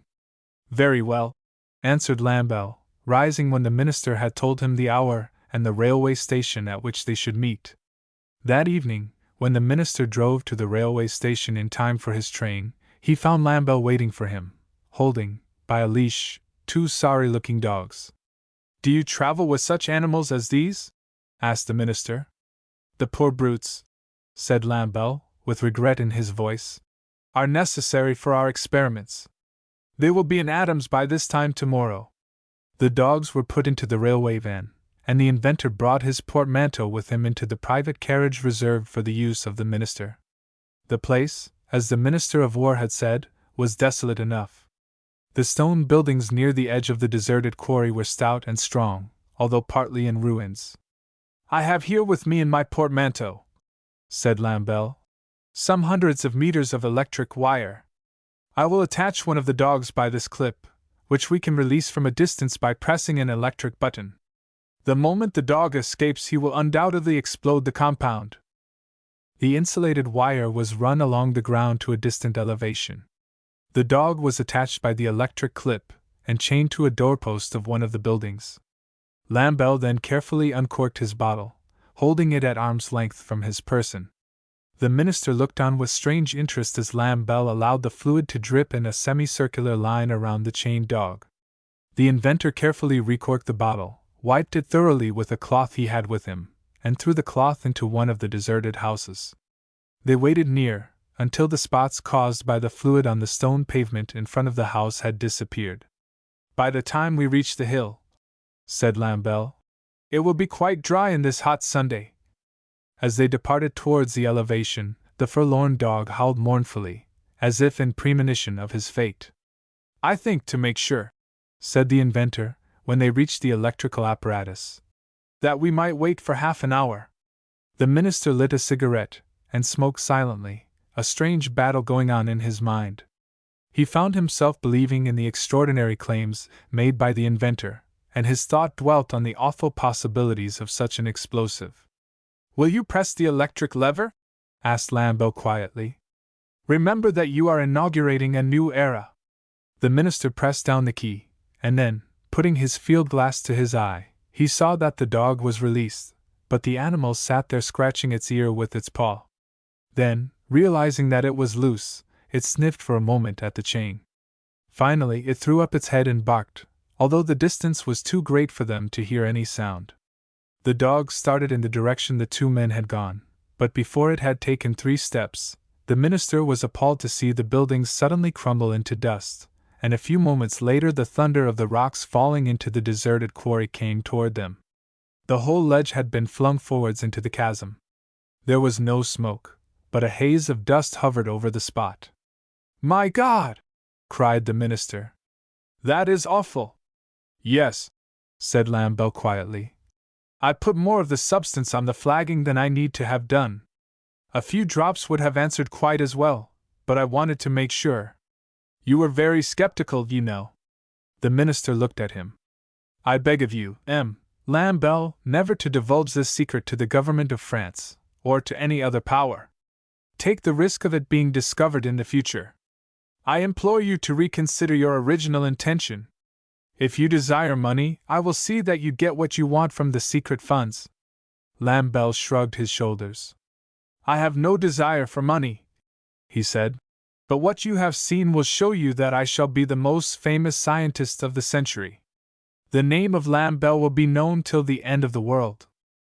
But, my God, man, said the minister, the end of the world is here the moment your secret is in the possession of another. With you or me it would be safe. But who can tell the minds of those who may follow us? You are putting the power of the Almighty into the hands of a man. Lambert flushed with pride as the pale-faced minister said this. You speak the truth, he cried. It is the power of omnipotence. Then, implored the minister, reconsider your decision. I have labored too long, said Lambert, to forego my triumph now. You are convinced at last, I see. Now then, tell me, will you, as Minister of France, secure for your country this greatest of all inventions? Yes, answered the minister. No other power must be allowed to obtain the secret. Have you ever written down the names of the ingredients? Never, answered Lambert. Is it not possible for anyone to have suspected what your experiments were? If a man got into your laboratory, a scientific man, could he not, from what he saw there, obtain the secret? It would be impossible, said Lambert. I have been too anxious to keep the credit for myself, to leave any traces that might give a hint of what I was doing. You were wise in that, said the minister, drawing a deep breath. Now let us go and look at the ruins. As they neared the spot, the official's astonishment at the extraordinary destruction became greater and greater. The rock had been rent as if by an earthquake, to the distance of hundreds of yards. You say, said the minister, that the liquid is perfectly safe until evaporation takes place. Perfectly, answered Lambert. Of course one has to be careful, as I told you, in the use of it. You must not get a drop on your clothes, or leave it anywhere on the outside of the bottle to evaporate. Let me see the stuff. Lambert handed him the bottle. Have you any more of this in your laboratory? Not a drop. If you wished to destroy this, how would you do it? I should empty the bottle into the Seine. It would flow down to the sea, and no harm would be done. See if you can find any traces of the dog, said the minister. I will clamber down into the quarry, and look there. You will find nothing, said Lambert confidently. There was but one path by which the bottom of the quarry could be reached. The minister descended by this until he was out of sight of the man above. Then he quickly uncorked the bottle, and allowed the fluid to drip along the narrowest part of the path which faced the burning Sunday. He corked the bottle, wiped it carefully with his handkerchief, which he rolled into a ball, and threw into the quarry. Coming up to the surface again, he said to the mild and benevolent scientist, I cannot find a trace of the dog. Nor can I, said Lambert. Of course, when you can hardly find a sign of the building, it is not to be expected that there should be any remnants of the dog. Suppose we get back to the hill now and have lunch, said the minister. Do you wish to try another experiment? I would like to try one more after we have had something to eat. What would be the effect if you poured the whole bottleful into the quarry and set it off? Oh, impossible, cried Lambert. It would rend this whole part of the country to pieces. In fact, I am not sure that the shock would not be felt as far as Paris. With a very few drops I can shatter the whole quarry. Well, we'll try that after lunch. We have another dog left. When an hour had passed, Lambert was anxious to try his quarry experiment. By and by, he said, the sun will not be shining in the quarry, and then it will be too late. We can easily wait until tomorrow, unless you are in a hurry. I am in no hurry, rejoined the inventor. I thought perhaps you might be, with so much to do. No, replied the official. Nothing I shall do during my administration will be more important than this. I am glad to hear you say so, answered Lambert. And if you will give me the bottle again, I will now place a few drops in the sunny part of the quarry. The minister handed him the bottle, apparently with some reluctance. I still think, he said, that it would be much better to allow this secret to die. No one knows it at present but yourself. With you, as I have said, it will be safe, or with me, but think of the awful possibilities of a disclosure. Every great invention has its risks, said Lambert firmly. Nothing would induce me to forego the fruits of my life work. It is too much to ask of any man. Very well, said the minister. Then let us be sure of our facts. I want to see the effects of the explosive on the quarry. You shall, said Lambert as he departed. I will wait for you here, said the minister, and smoke a cigarette. When the inventor approached the quarry, leading the dog behind him, The minister's hand trembled so that he was hardly able to hold the field glass to his eye. Lamberl disappeared down the path. The next instant the ground trembled even where the minister sat, and a haze of dust arose above the ruined quarry. Some moments after the pallid minister looked over the work of destruction, but no trace of humanity was there except himself. "I could not do otherwise," he murmured. "It was too great a risk to run." The Great Pegram Mystery. With apologies to Dr. Conan Doyle, and our mutual and lamented friend the late Sherlock Holmes, I dropped in on my friend, Sherlock Holmes, to hear what he had to say about the Pegram Mystery, as it had come to be called in the newspapers. I found him playing the violin with a look of sweet peace and serenity on his face, which I never noticed on the countenances of those within hearing distance. I knew this expression of seraphic calm indicated that Combs had been deeply annoyed about something. Such, indeed, proved to be the case, for one of the morning papers had contained an article eulogizing the alertness and general competence of Scotland Yard. So great was Sherlock Holmes's contempt for Scotland Yard that he never would visit Scotland during his vacations, nor would he ever admit that a Scotchman was fit for anything but export. He generously put away his violin, for he had a sincere liking for me, and greeted me with his usual kindness. "I have come," I began, plunging at once into the matter on my mind, "to hear what you think of the Great Pegram Mystery." "I haven't heard of it," he said quietly, just as if all London were not talking of that very thing. Combs was curiously ignorant on some subjects, and abnormally learned on others. I found, for instance, that political discussion with him was impossible, because he did not know who Salisbury and Gladstone were. This made his friendship a great boon. "The Pegram Mystery has baffled even Gregory, of Scotland Yard." "I can well believe it," said my friend calmly. "Perpetual motion, or squaring the circle, would baffle Gregory. He's an infant, is Gregory." This was one of the things I always liked about Combs. There was no professional jealousy in him, such as characterizes so many other men. He filled his pipe, threw himself into his deep-seated armchair, placed his feet on the mantel, and clasped his hands behind his head. "Tell me about it," he said simply. "Old Barry Kipp's son," I began, "was a stockbroker in the city. He lived in Pegram, and it was his custom to—" "Come in!"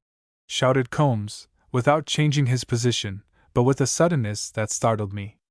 I had heard no knock. "Excuse me," said my friend, laughing. "My invitation to enter was a trifle premature. I was really so interested in your recital that I spoke before I thought, which a detective should never do. The fact is, a man will be here in a moment who will tell me all about this crime, and so you will be spared further effort in that line." "Ah, you have an appointment. In that case I will not intrude," I said, rising. "Sit down, I have no appointment. I did not know until I spoke that he was coming." I gazed at him in amazement. Accustomed as I was to his extraordinary talents, the man was a perpetual surprise to me. He continued to smoke quietly, but evidently enjoyed my consternation. "I see you are surprised. It is really too simple to talk about, but from my position opposite the mirror, I can see the reflection of objects in the street." A man stopped, looked at one of my cards, and then glanced across the street. I recognized my card because, as you know, they are all in scarlet. If, as you say, London is talking of this mystery, it naturally follows that he will talk of it, and the chances are he wished to consult me about it. Anyone can see that. Besides, there is always— Come in." There was a rap at the door this time. A stranger entered. Sherlock Holmes did not change his lounging attitude. "I wish to see Mr. Sherlock Holmes, the detective," said the stranger, coming within the range of the smoker's vision. "This is Mr. Combs," I remarked at last, as my friend smoked quietly, and seemed half asleep. "Allow me to introduce myself," continued the stranger, fumbling for a card. "There is no need. You are a journalist," said Combs. "Ah," said the stranger, somewhat taken aback. "You know me, then?" "Never saw or heard of you in my life before." "Then how in the world—" "Nothing simpler. You write for an evening paper. You have written an article slating the book of a friend. He will feel badly about it, and you will condole with him. He will never know who stabbed him unless I tell him." "The devil!" cried the journalist, sinking into a chair and mopping his brow, while his face became livid. "Yes," drawled Combs. "It is a devil of a shame that such things are done. But what would you? As we say in France." When the journalist had recovered his second wind, he pulled himself together somewhat. "Would you object to telling me how you know these particulars about a man you say you have never seen?" "I rarely talk about these things," said Combs with great composure. "But as the cultivation of the habit of observation may help you in your profession, and thus in a remote degree benefit me by making your paper less deadly dull, I will tell you. Your first and second fingers are smeared with ink, which shows that you write a great deal. This smeared class embraces two subclasses, clerks or accountants, and journalists. Clerks have to be neat in their work. The ink smear is slight in their case. Your fingers are badly and carelessly smeared, therefore you are a journalist. You have an evening paper in your pocket. Anyone might have any evening paper, but yours is a special edition, which will not be on the streets for half an hour yet. You must have obtained it before you left the office, and to do this you must be on the staff. A book notice is marked with a blue pencil. A journalist always despises every article in his own paper not written by himself. Therefore, you wrote the article you have marked, and doubtless are about to send it to the author of the book referred to. Your paper makes a specialty of abusing all books not written by some member of its own staff. That the author is a friend of yours, I merely surmised. It is all a trivial example of ordinary observation. Really, Mr. Combs, you are the most wonderful man on earth.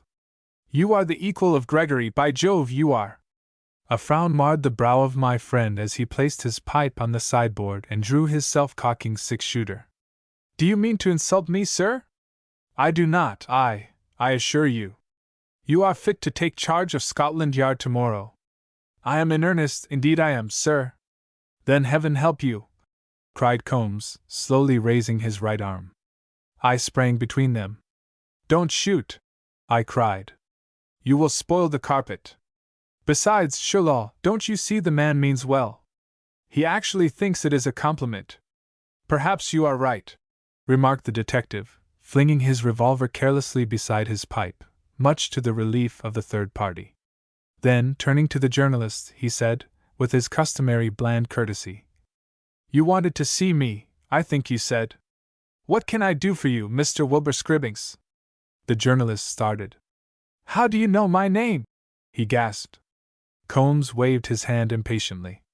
"Look inside your hat if you doubt your own name." I then noticed for the first time that the name was plainly to be seen inside the top hat Scribbings held upside down in his hands. "You have heard, of course, of the Pegram mystery." "Tush!" cried the detective. "Do not, I beg of you, call it a mystery. There is no such thing. Life would become more tolerable if there ever was a mystery. Nothing is original. Everything has been done before. What about the Pegram affair? The Pegram case has baffled everyone. The Evening Blade wishes you to investigate, so that it may publish the result. It will pay you well. Will you accept the commission? Possibly. Tell me about the case." I thought everybody knew the particulars. Mr. Barry Kipp's son lived at Pegram.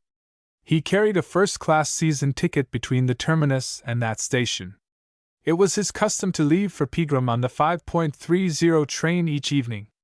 Some weeks ago, Mr. Kipp's son was brought down by the influenza. On his first visit to the city after his recovery, he drew something like £300 in notes, and left the office at his usual hour to catch the 5.30. He was never seen again alive, as far as the public have been able to learn. He was found at Brewster in a first-class compartment on the Scotch Express, which does not stop between London and Brewster. There was a bullet in his head, and his money was gone, pointing plainly to murder and robbery. And where is the mystery, may I ask? There are several unexplainable things about the case. First, how came he on the Scotch Express, which leaves at 6, and does not stop at Pegram? Second, the ticket examiners at the terminus would have turned him out if he showed his season ticket, and all the tickets sold for the Scotch Express on the 21st are accounted for. Third, how could the murderer have escaped? Fourth, the passengers in the 2 compartments on each side of the one where the body was found heard no scuffle and no shot fired. Are you sure the Scotch Express on the 21st did not stop between London and Brewster? Now that you mention the fact, it did. It was stopped by signal just outside of Pegram. There was a few moments' pause, when the line was reported clear, and it went on again. This frequently happens, as there is a branch line beyond Pegram. Mr. Sherlock Holmes pondered for a few moments, smoking his pipe silently. I presume you wish the solution in time for tomorrow's paper? Bless my soul, no. The editor thought if you evolved a theory in a month you would do well. My dear sir, I do not deal with theories, but with facts. If you can make it convenient to call here tomorrow at 8 a.m., I will give you the full particulars early enough for the first edition. There is no sense in taking up much time over so simple an affair as the Pegram case. Good afternoon, sir. Mr. Scribbings was too much astonished to return the greeting. He left in a speechless condition, and I saw him go up the street with his hat still in his hand. Sherlock Holmes relapsed into his old lounging attitude, with his hands clasped behind his head. The smoke came from his lips in quick puffs at first, then at longer intervals. I saw he was coming to a conclusion, so I said nothing. Finally he spoke in his most dreamy manner. I do not wish to seem to be rushing things at all, what's on, but I am going out tonight on the Scotch Express. Would you care to accompany me? Bless me! I cried, glancing at the clock. You haven't time, it is after 5 now. Ample time, what's on, ample? He murmured, without changing his position. I give myself a minute and a half to change slippers and dressing gown for boots and coat, 3 seconds for hat, 25 seconds to the street, 42 seconds waiting for a hansom, and then 7 at the terminus before the express starts. I shall be glad of your company. I was only too happy to have the privilege of going with him. It was most interesting to watch the workings of so inscrutable a mind. As we drove under the lofty iron roof of the terminus, I noticed a look of annoyance pass over his face. We are 15 seconds ahead of our time, he remarked, looking at the big clock. I dislike having a miscalculation of that sort occur. The great Scotch Express stood ready for its long journey. The detective tapped one of the guards on the shoulder. You have heard of the so-called Pegram mystery, I presume? Certainly, sir. It happened on this very train, sir. Really? Is the same carriage still on the train? Well, yes, sir, it is, replied the guard, lowering his voice. But of course, sir, we have to keep very quiet about it.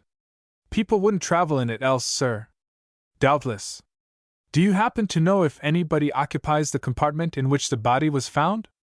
A lady and gentleman, sir. I put 'em in myself, sir. Would you further oblige me? Said the detective, deftly slipping half a sovereign into the hand of the guard. By going to the window and informing them in an offhand, casual sort of way that the tragedy took place in that compartment? Certainly, sir. We followed the guard, and the moment he had imparted his news there was a suppressed scream in the carriage. Instantly a lady came out, followed by a florid-faced gentleman, who scowled at the guard.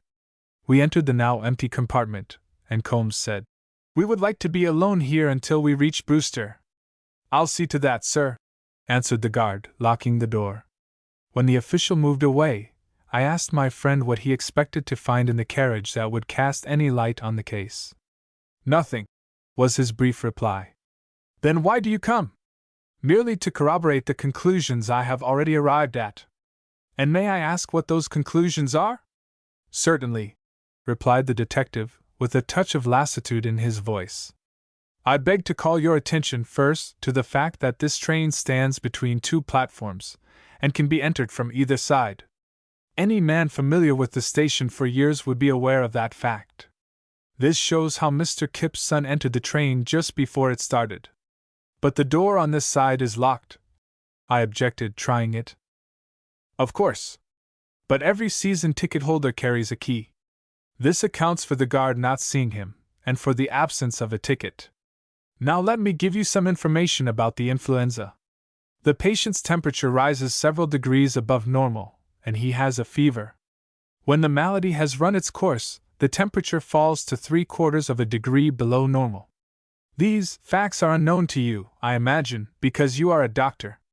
I admitted such was the case.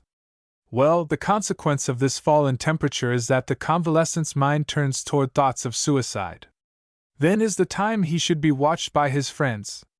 Then was the time Mr. Barry Kipson's friends did not watch him. You remember the 21st, of course. No? It was a most depressing day. Fog all around and mud underfoot. Very good. He resolves on suicide. He wishes to be unidentified, if possible, but forgets his season ticket. My experience is that a man about to commit a crime always forgets something. But how do you account for the disappearance of the money? The money has nothing to do with the matter. If he was a deep man, and knew the stupidness of Scotland Yard, he probably sent the notes to an enemy. If not, they may have been given to a friend. Nothing is more calculated to prepare the mind for self-destruction than the prospect of a night ride on the Scotch Express, and the view from the windows of the train as it passes through the northern part of London is particularly conducive to thoughts of annihilation. What became of the weapon? That is just the point on which I wish to satisfy myself. Excuse me for a moment. Mr. Sherlock Holmes drew down the window on the right-hand side, and examined the top of the casing minutely with a magnifying glass. Presently he heaved a sigh of relief, and drew up the sash. Just as I expected, he remarked, speaking more to himself than to me. There is a slight dent on the top of the window frame. It is of such a nature as to be made only by the trigger of a pistol falling from the nerveless hand of a suicide. He intended to throw the weapon far out of the window, but had not the strength. It might have fallen into the carriage. As a matter of fact, it bounced away from the line and lies among the grass about 10 feet 6 inches from the outside rail. The only question that now remains is where the deed was committed, and the exact present position of the pistol reckoned in miles from London, but that, fortunately, is too simple to even need explanation. Great heavens, Sherlock! I cried. How can you call that simple? It seems to me impossible to compute. We were now flying over northern London, and the great detective leaned back with every sign of ennui, closing his eyes.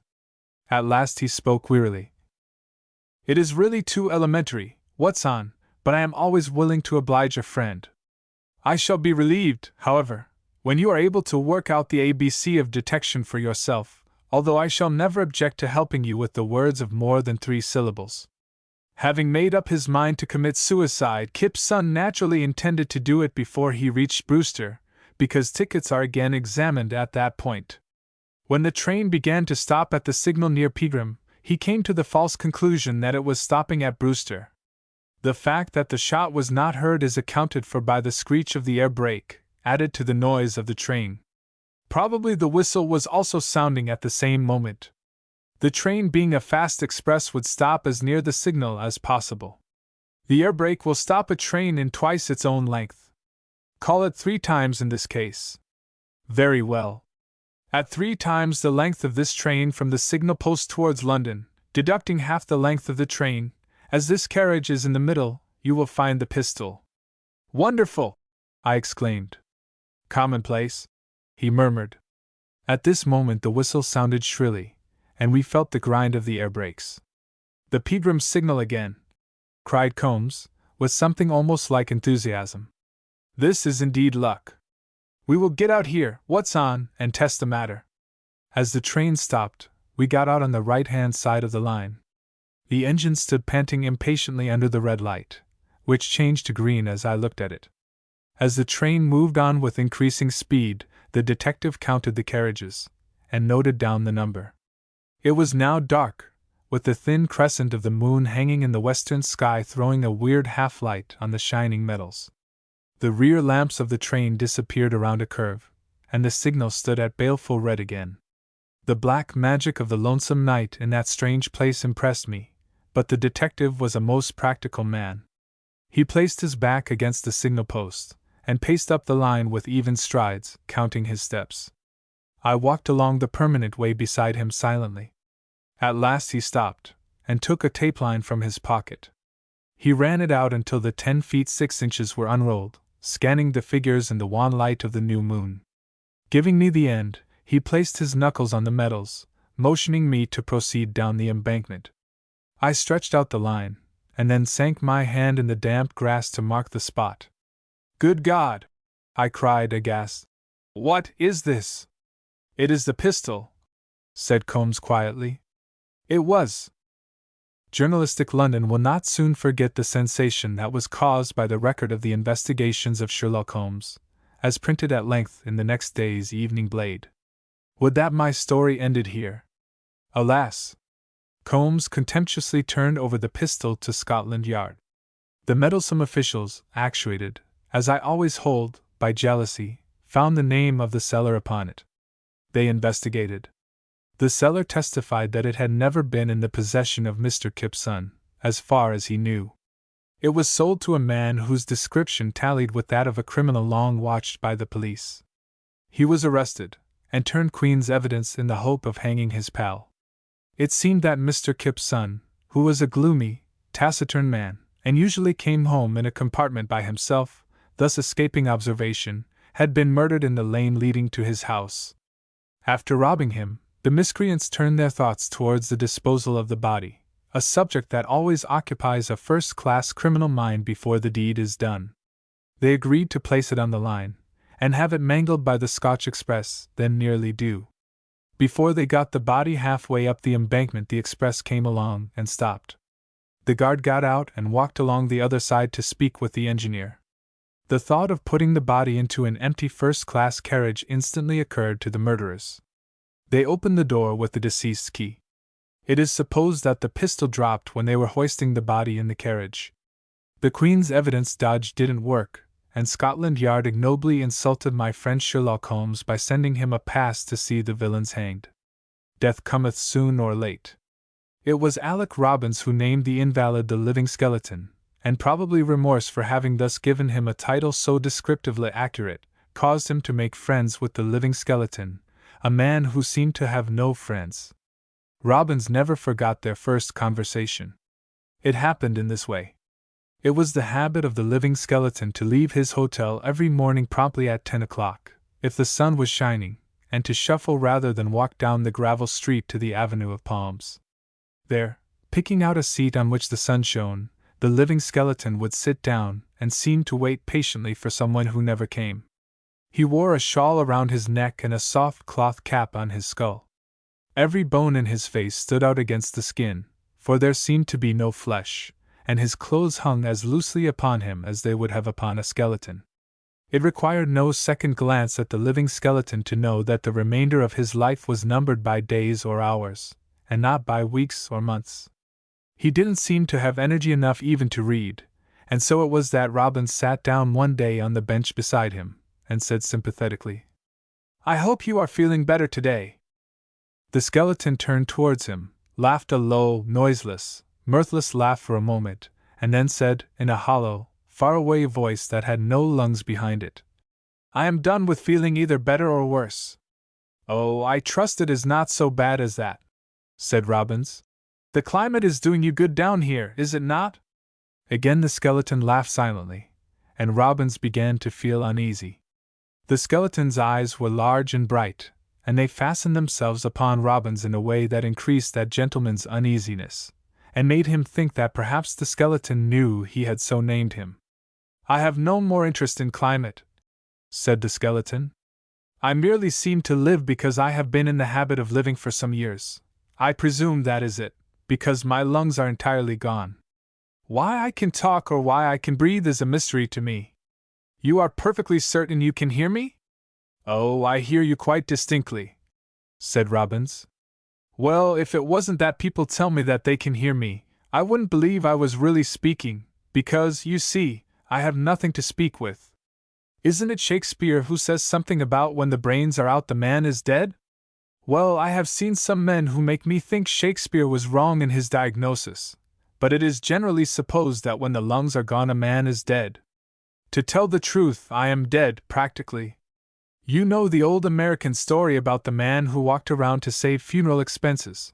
Well, it isn't quite that way with me, but I can appreciate how the man felt. Still, I take a keen interest in life, although you might not think so.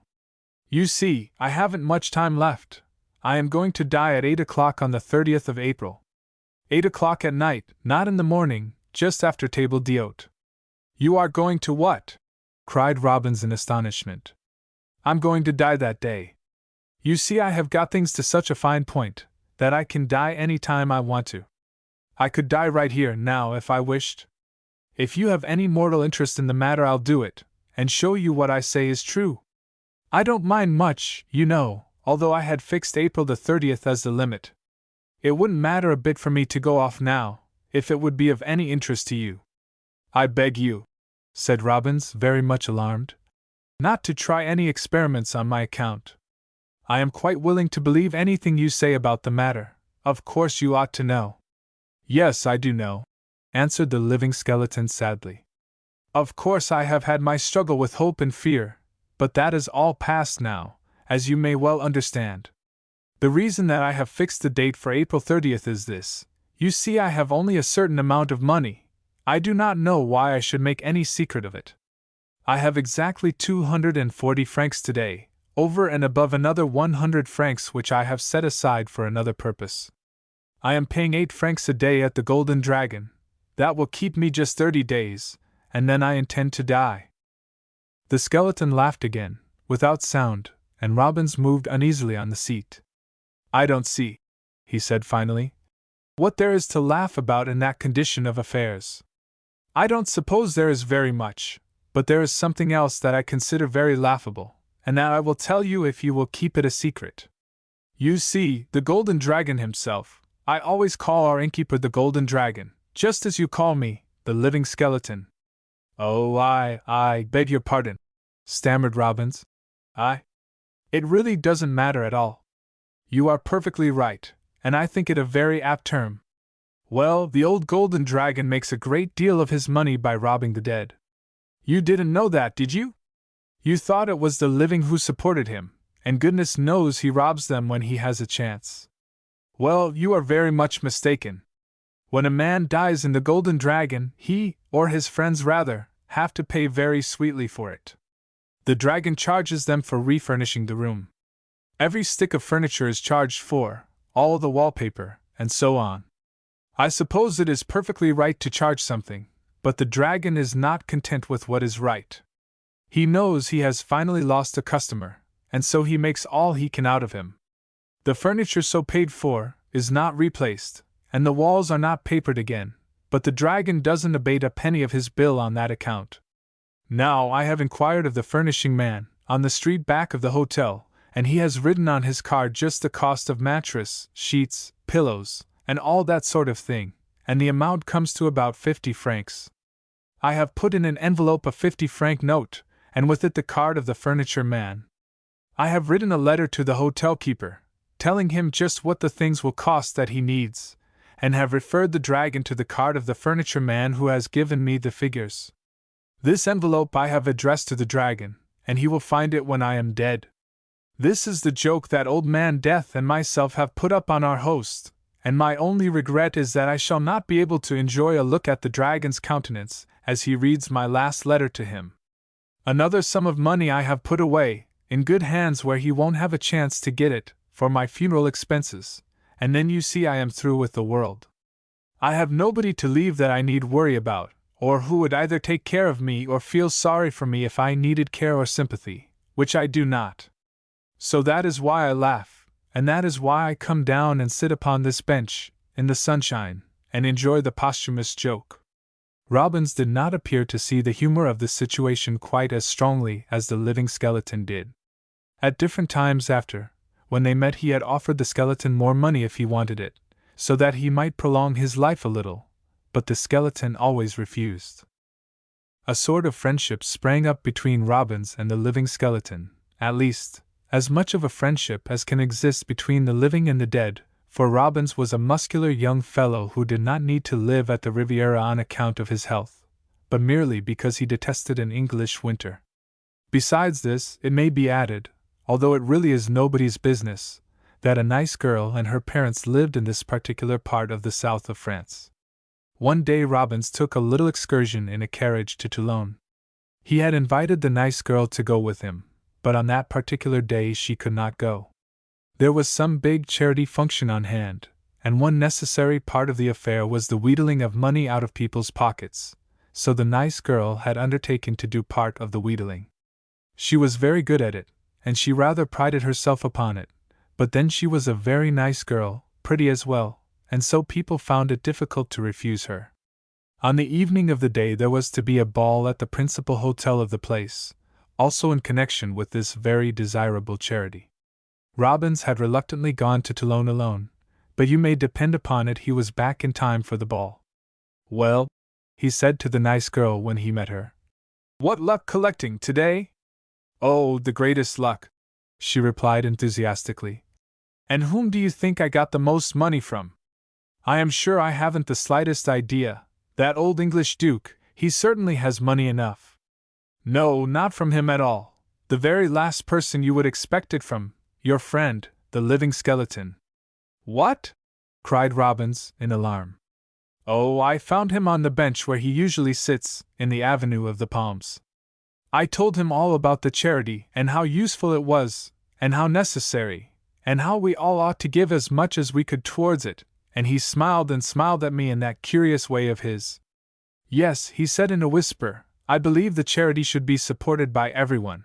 I will give you 80 francs. Now, wasn't that very generous of him? 80 francs, that was 10 times what the Duke gave, and as he handed me the money he looked up at me and said in that awful whisper of his, 'Count this over carefully when you get home and see if you can find out what else I have given you. There is more than 80 francs there.' Then, after I got home, I—" But here the nice girl paused, when she looked at the face of Robbins, to whom she was talking. That face was ghastly pale and his eyes were staring at her but not seeing her. 80 francs. He was whispering to himself, and he seemed to be making a mental calculation. Then, noticing the nice girl's amazed look at him, he said, "Did you take the money?" "Of course I took it," she said. "Why shouldn't I?" "Great heavens!" gasped Robbins, and without a word he turned and fled, leaving the nice girl transfixed with astonishment, and staring after him with a frown on her pretty brow. "What does he mean by such conduct?" she asked herself. But Robbins disappeared from the gathering throng in the large room of the hotel, dashed down the steps, and hurried along the narrow pavements toward the Golden Dragon. The proprietor was standing in the hallway with his hands behind him, a usual attitude with the dragon. "Where," gasped Robbins, "is Mr. And then he remembered he didn't know the name. "Where is the living skeleton?" "He has gone to his room," answered the dragon. "He went early tonight, he wasn't feeling well, I think." "What is the number of his room?" "Number 40. And the proprietor rang a loud, jangling bell, whereupon one of the chambermaids appeared. "Show this gentleman to number 40. The girl preceded Robbins up the stairs. Once she looked over her shoulder, and said in a whisper, "Is he worse?" "I don't know," answered Robbins. "That's what I have come to see." At number 40 the girl paused, and rapped lightly on the door panel. There was no response. She rapped again, this time louder. There was still no response. "Try the door," said Robbins. "I am afraid to," said the girl. "Why?" "Because he said if he were asleep the door would be locked, and if he were dead the door would be open." "When did he say that?" "He said it several times, sir, about a week ago the last time." Robbins turned the handle of the door. It was not locked. A dim light was in the room, but a screen before the door hid it from sight. When he passed round the screen he saw, upon the square marble-topped arrangement at the head of the bed, a candle burning, and its light shone on the dead face of the skeleton, which had a grim smile on its thin lips, while in its clenched hand was a letter addressed to the proprietor of the hotel. The living skeleton had given more than the 80 francs to that deserving charity. High stakes. The snow was gently sifting down through the white glare of the electric light when Pony Rowell buttoned his overcoat around him and left the Metropolitan Hotel, which was his home. He was a young man, not more than 30, and his face was a striking one. It was clean-cut and clean-shaven. It might have been the face of an actor or the face of a statesman. An actor's face has a certain mobility of expression resulting from the habit of assuming characters differing widely. Raoul's face, when you came to look at it closely, showed that it had been accustomed to repress expression rather than to show emotion of any kind. A casual look at Pony Raoul made you think his face would tell you something. A closer scrutiny showed you that it would tell you nothing. His eyes were of a piercing steely gray that seemed to read the thoughts of others, while they effectually concealed his own. Pony Raoul was known as a man who never went back on his word. He was a professional gambler. On this particular evening he strolled up the avenue with the easy carriage of a man of infinite leisure. He hesitated for a moment at an illy lighted passageway in the middle of a large building on a side street, then went in and mounted a stair. He rapped lightly at a door. A slide was shoved back and a man inside peered out at him for a moment. Instantly the door was opened, for Pony's face was good for admittance at any of the gambling rooms in the city. There was still another guarded door to pass, for an honest gambling housekeeper can never tell what streak of sudden morality may strike the police, and it is well to have a few moments' time in which to conceal the paraphernalia of the business. Of course, Mellish's gambling rooms were as well known to the police as to Pony Raoul, but unless some fuss was made by the public, Mellish knew he would be free from molestation. Mellish was a careful man, and a visitor had to be well vouched for before he gained admission. There never was any trouble in Mellish's rooms. He was often known to advise a player to quit when he knew the young gambler could not afford to lose, and instances were cited where he had been the banker of some man in despair. Everybody liked Mellish, for his generosity was unbounded, and he told a good story well. Inside the room that Pony Raoul had penetrated, a roulette table was at its whirling work and faro was going on in another spot. At small tables various visitors were enjoying the game of poker. "Hello, Pony!" cried Bert Ragstock. "Are you going to give me my revenge tonight?" "I'm always willing to give anyone his revenge," answered Pony imperturbably, lighting a fresh cigarette. "All right then, come and sit down here.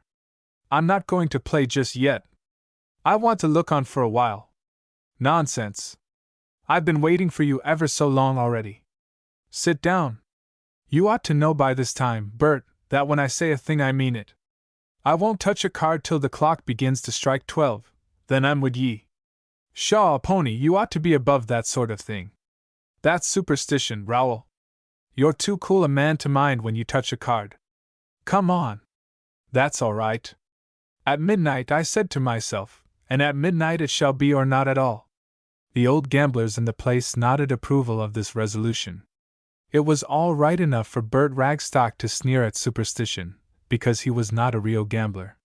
He merely came to Mellish's rooms in the evening because the stock exchange did not keep open all night. Strange to say, Ragstock was a good businessman as well as a cool gambler.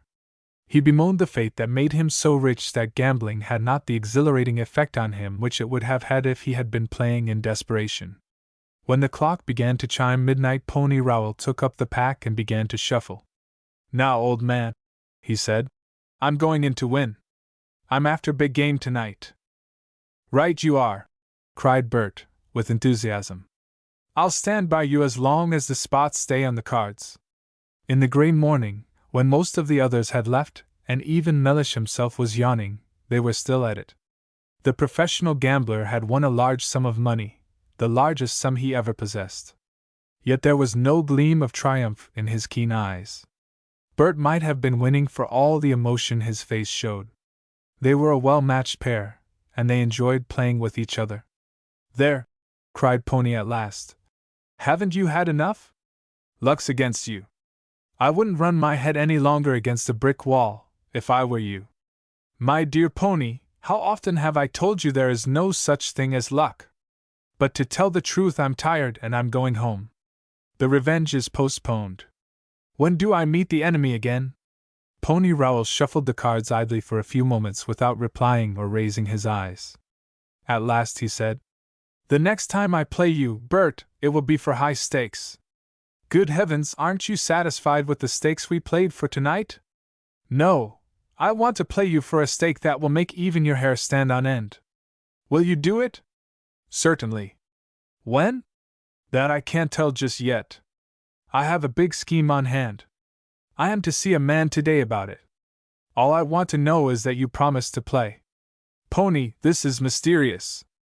I guess you're not afraid I will flunk out. I'm ready to meet you on any terms and for any stake. Enough said.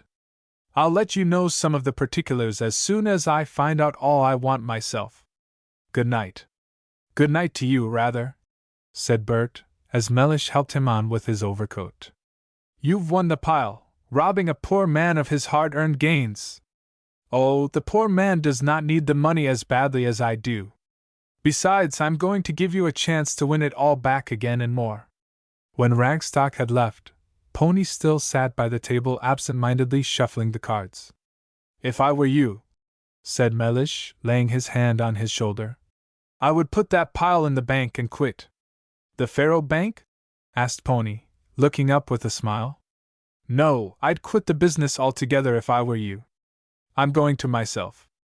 Oh, we all know that. You've been going to quit for the last 20 years. Well, I'm going to quit too, but not just yet. That's what they all say, of course, but I mean it. In the early and crisp winter air, Pony Rowell walked to the Metropolitan Hotel and to bed. At 3 that afternoon, the man he had an appointment with called to see him. You wanted to see me about an insurance policy, the visitor began. An agent is always ready to talk of business. Now, were you thinking of an endowment scheme, or have you looked into our new bond system of insurance? The 20-pay life style of things seems to be very popular. I want to ask you a few questions, said Pony. If I were to insure my life in your company and were to commit suicide, would that invalidate the policy? Not after 2 years. After 2 years, in our company, the policy is incontestable. 2 years? That won't do for me. Can't you make it 1 year? I'll tell you what I will do, said the agent, lowering his voice. I can antedate the policy, so that the 2 years will end just when you like, say a year from now. Very well. If you can legally fix it so that the 2 years come to an end about this date next year, I will insure in your company for $100,000.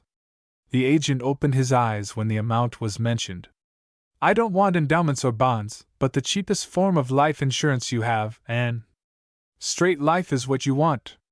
Straight life it is, then, and I will pay you for the 2 years, or say, to make it sure, for 2 years and a half down, when you bring me the papers. Thus it was that with part of the money he had won, Pony Rowell insured his life for $100,000, and with another part he paid his board and lodging for a year ahead at the Metropolitan Hotel. The remainder he kept to speculate on. During the year that followed he steadily refused to play with Bert Ragstock, and once or twice they nearly had a quarrel about it. That is as near as Pony could come to having a row with anybody, for quarreling was not in his line. If he had lived in a less civilized part of the community, Pony might have shot, but as it was, quarrels never came to anything, therefore he did not indulge in any. A year from the date of our last game? What nonsense it is waiting all that time. You play with others, why not with me? Think of the chances we are losing, complained Bert. We will have a game then that will make up for all the waiting, answered Rowell. At last the anniversary came, and when the hour struck that ushered it in, Pony Rowell and Bert Ragstock sat facing each other, prepared to resume business on the old stand. Ah, said Bert, rubbing his hands, it feels good to get opposite you once more. Pony, you're a crank. We might have had 100 games like this during the past year, if there wasn't so much superstition about you. Not quite like this. This is to be the last game I play, win or lose. I tell you that now, so that there won't be any talk of revenge if I win. You don't mean it? I've heard talk like that before. All right. I've warned you. Now I propose that this be a game of pure luck. We get a new pack of cards, shuffle them, cut, then you pull one card and I another. Ace high. The highest takes the pot. Best 2 out of 3. Do you agree? Of course. How much is the pile to be? $100,000. Oh, you're dreaming. Isn't it enough? Thunder! You never saw $100,000. You will get the money if I lose. Say, Pony, that's coming it a little strong. $100,000! Heavens and earth! How many businessmen in this whole city would expect their bare word to be taken for $100,000? I'm not a businessman. I'm a gambler. True, true. Is the money in sight?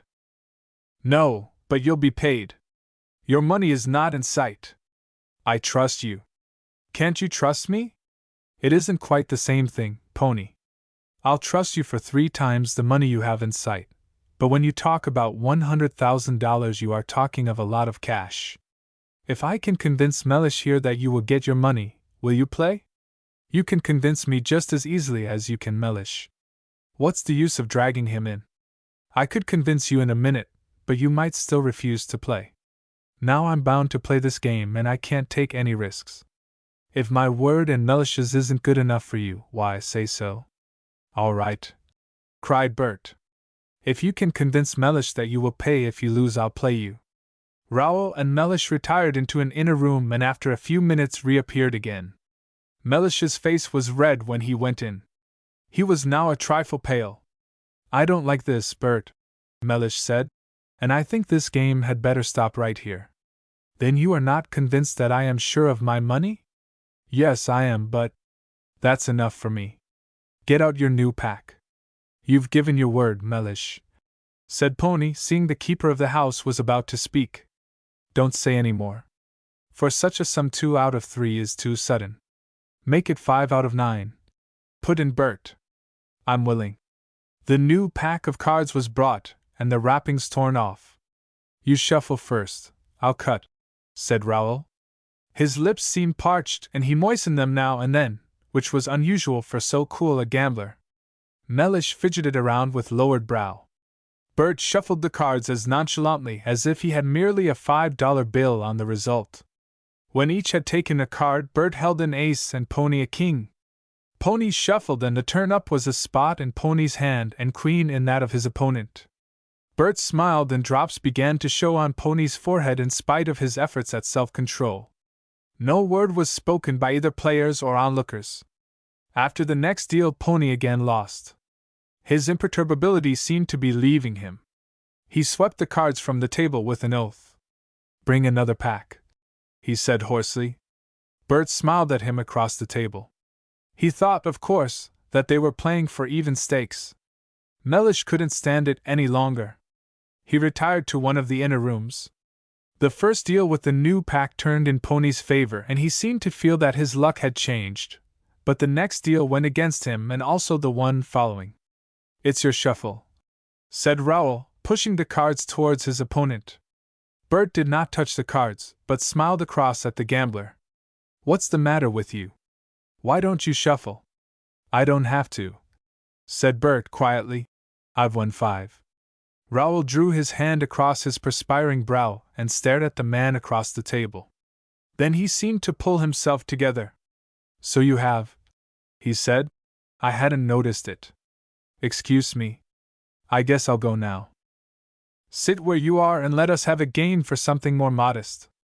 I don't care about these splurges myself and I don't suppose you do, now. Thanks, no. I told you this was my last game. As to the splurge, if I had the money I would willingly try it again. So long. When Mellish came in and saw that the game was over he asked where Pony was. He knew when he had enough, I guess, answered Bert. He's gone home. Come in here, Bert. I want to speak with you, said Mellish. When they were alone, Mellish turned to him. I suppose Pony didn't tell you where the money is to come from? No, he told you. That was enough for me. Well, there's no reason why you should not know now. I promised silence till the game was finished. He's insured his life for $100,000 and is going to commit suicide so that you may be paid. My God! Cried Bert, aghast. Why did you let the game go on? I tried to stop it, but I had given my word and you. Well, don't let us stand chattering here. He's at the Metropolitan, isn't he? Then come along. Hurry into your coat. Mellish knew the number of Rowell's room and so no time was lost in the hotel office with inquiries. He tried the door, but, as he expected, it was locked. Who's that? Cried a voice within. It's me, Mellish. I want to speak with you a moment. I don't want to see you. Bert wants to say something. It's important. Let us in. I won't let you in. Go away and don't make a fuss. It will do no good. You can get in 10 minutes from now. Look here, Pony, you open that door at once, or I'll kick it in. You hear me? I want to see you a minute, and then you can do what you like, said Bert, in a voice that meant business. After a moment's hesitation, Raoul opened the door, and the two stepped in. Half of the carpet had been taken up, and the bare floor was covered with old newspapers. A revolver lay on the table, also writing materials and a half-finished letter. Pony was in his shirt sleeves, and he did not seem pleased at the interruption. What do you want? He asked shortly. Look here, Pony, said Bert. I have confessed to Mellish, and I've come to confess to you. I want you to be easy with me and hush the thing up. I cheated. I stalked the cards. You're a liar, said Raoul, looking him straight in the eye. Don't say that again, cried Ragstock, with his fingers twitching. There's mighty few men I would take that from. You stalked the cards on me? I'd like to see the man that could do it. You were excited and didn't notice it. You're not only a liar, but you're an awkward liar. I have lost the money and I'll pay it. It would have been ready for you now, only I had a letter to write. Mellish has told you about the insurance policy and my will attached to it. Here they are. They're yours. I'm no kicker. I know when a game's played fair. Bert took the policy and evidently intended to tear it in pieces, while Mellish, with a wink at him, edged around to get at the revolver. Ragstock's I caught the name in big letters at the head of the policy, beautifully engraved. His eyes opened wide, then he sank into a chair and roared with laughter. Both the other men looked at him in astonishment. What's the matter? Asked Mellish. Matter? Why, this would have been a joke on Pony. It would do both of you some good to know a little about business as well as of gambling. The Hard-Fast Life Insurance Company went smash 6 months ago. It's the truth this time, Pony, even if I didn't stock the cards. Better make some inquiries in business circles before you try to collect any money from this institution. Now, Pony, order up the drinks, if anything can be had at this untimely hour. We are your guests, so you are expected to be hospitable. I've had all the excitement I want for one night. We'll call it square and begin over again. Where ignorance is bliss. The splendid steamship Adamant, of the celebrated cross-bow line, left New York on her February trip under favorable auspices. There had just been a storm on the ocean, so there was every chance that she would reach Liverpool before the next one was due. Captain Rice had a little social problem to solve at the outset, but he smoothed that out with the tact which is characteristic of him. 2 Washington ladies, official ladies, were on board, and the captain, old British sea dog that he was, always had trouble in the matter of precedence with Washington ladies. Captain Rice never had any bother with the British aristocracy, because precedence is all set down in the bulky volume of Burke's Peerage, which the captain kept in his cabin, and so there was no difficulty. But a republican country is supposed not to meddle with precedents. It wouldn't either, if it weren't for the women. So it happened that Mrs. Assistant Attorney to the Senate Brownrigg came to the steward and said that, ranking all others on board, she must sit at the right hand of the captain. Afterwards Mrs. Second Adjutant to the War Department Digby came to the same perplexed official and said she must sit at the captain's right hand because in Washington she took precedence over everyone else on board. The bewildered steward confided his woes to the captain, and the captain said he would attend to the matter. So he put Mrs. War Department on his right hand and then walked down the deck with Mrs. Assistant Attorney and said to her, I want to ask a favor, Mrs. Brownrigg. Unfortunately, I am a little deaf in the right ear, caused, I presume, by listening so much with that ear to the foghorn year in and year out. Now, I always place the lady whose conversation I wish most to enjoy on my left hand at table. Would you oblige me by taking that seat this voyage? I have heard of you, you see, Mrs. Brownrigg, although you have never crossed with me before. Why, certainly, Captain, replied Mrs. Brownrigg. I feel especially complimented. And I assure you, madam, said the polite captain, that I would not for the world miss a single word that, etc. and thus it was amicably arranged between the two ladies. All this has nothing whatever to do with the story. It is merely an incident given to show what a born diplomat Captain Rice was and is to this day. I don't know any captain more popular with the ladies than he, and besides he is as good a sailor as crosses the ocean. Day by day the good ship plowed her way toward the east, and the passengers were unanimous in saying that they never had a pleasanter voyage for that time of the year. It was so warm on deck that many steamer chairs were out, and below it was so mild that a person might think he was journeying in the tropics. Yet they had left New York in a snowstorm with the thermometer away below zero. Such, said young Spinner, who knew everything, such is the influence of the Gulf Stream. Nevertheless, when Captain Rice came down to lunch the fourth day out, his face was haggard and his look furtive and anxious. "Why, Captain," cried Mrs.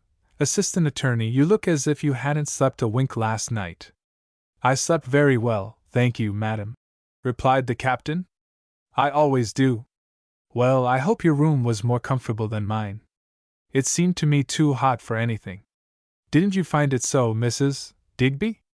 "I thought it very nice," replied the lady at the captain's right, who generally found it necessary to take an opposite view from the lady at the left. "You see," said the captain, "we have many delicate women and children on board, and it is necessary to keep up the temperature. Still, perhaps the man who attends to the steam rather overdoes it. I will speak him." Then the captain pushed from him his untasted food and went up on the bridge, casting his eye aloft at the signal waving from the masthead, silently calling for help to all the empty horizon. "Nothing in sight, Johnson?" said the captain. "Not a speck, sir." The captain swept the circular line of sea and sky with his glasses, then laid them down with a sigh. "We ought to raise something this afternoon, sir," said Johnson. "We are right in their track, sir. The Fulda ought to be somewhere about." "We are too far north for the Fulda, I am afraid," answered the captain. "Well, sir, we should see the Vulcan before night, sir. She's had good weather from Queenstown." "Yes." "Keep a sharp lookout, Johnson." "Yes, sir." The captain moodily paced the bridge with his head down.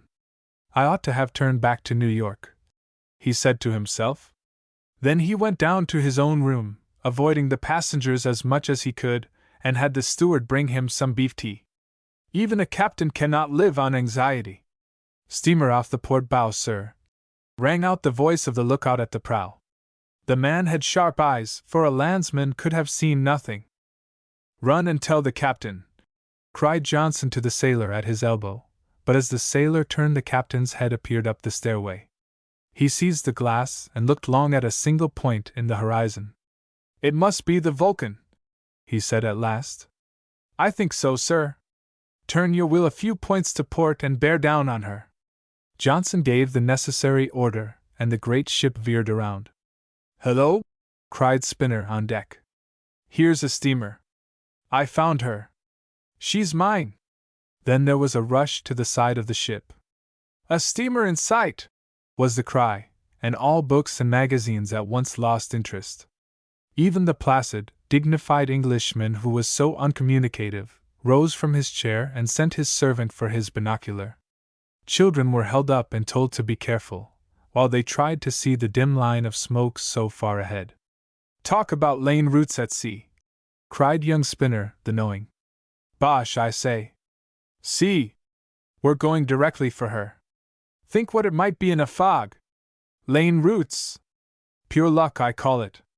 "Will we signal to her, Mr. Spinner?" gently asked the young lady from Boston. "Oh, certainly," answered young Spinner. "See, there's our signal flying from the masthead now. That shows them what line we belong to."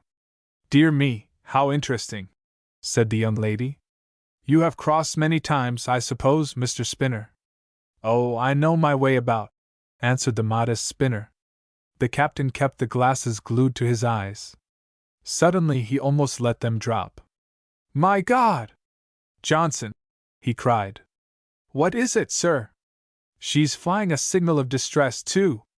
The two steamers slowly approached each other, and, when nearly alongside and about a mile apart, the bell of the Adamant rang to stop. "There, you see," said young Spinner to the Boston girl. She is flying the same flag at her masthead that we are. Then she belongs to the same line as this boat? Oh, certainly, answered Mr. Cocksure Spinner. Oh, look! Look! Look! Cried the enthusiastic Indianapolis girl who was going to take music in Germany. Everyone looked aloft and saw running up to the masthead a long line of fluttering, many-colored flags. They remained in place for a few moments, and then fluttered down again, only to give place to a different string. The same thing was going on the other steamer. Oh, this is too interesting for anything, said Mrs. Assistant. I am just dying to know what it all means. I have read of it so often but never saw it before. I wonder when the captain will come down. What does it all mean? She asked the deck steward. They are signaling to each other, madam. Oh, I know that. But what are they signaling? I don't know, madam. Oh, see! See! Cried the Indianapolis girl, clapping her hands with delight. The other steamer is turning round. It was indeed so. The great ship was thrashing the water with her screw, and gradually the masts came in line and then her prow faced the east again. When this had been slowly accomplished, the bell on the Adamant rang full speed ahead, and then the captain came slowly down the ladder that led from the bridge. Oh, Captain, what does it all mean? Is she going back, Captain? Nothing wrong, I hope. What ship is it, Captain? She belongs to our line, doesn't she? Why is she going back? The ship, said the captain slowly, is the Vulcan, of the Black Bowling Line, that left Queenstown shortly after we left New York. She has met with an accident. Ran into some wreckage, it is thought, from the recent storm. Anyhow, there is a hole in her, and whether she sees Queenstown or not will depend a great deal on what weather we have and whether her bulkheads hold out. We will stand by her till we reach Queenstown. Are there many on board, do you think, Captain? There are 37 in the cabin and over 800 steerage passengers, answered the captain. Why don't you take them on board out of danger, Captain? Ah, madam, there is no need to do that. It would delay us, and time is everything in a case like this. Besides, they will have ample warning if she is going down, and they will have time to get everybody in the boats. We will stand by them, you know. Oh, the poor creatures, cried the sympathetic Mrs. Second Adjutant. Think of their awful position. May be engulfed at any moment. I suppose they are all on their knees in the cabin. How thankful they must have been to see the Adamant. On all sides there was the profoundest sympathy for the unfortunate passengers of the Vulcan. Cheeks paled at the very thought of the catastrophe that might take place at any moment within sight of the sister ship. It was a realistic object lesson on the ever-present dangers of the sea.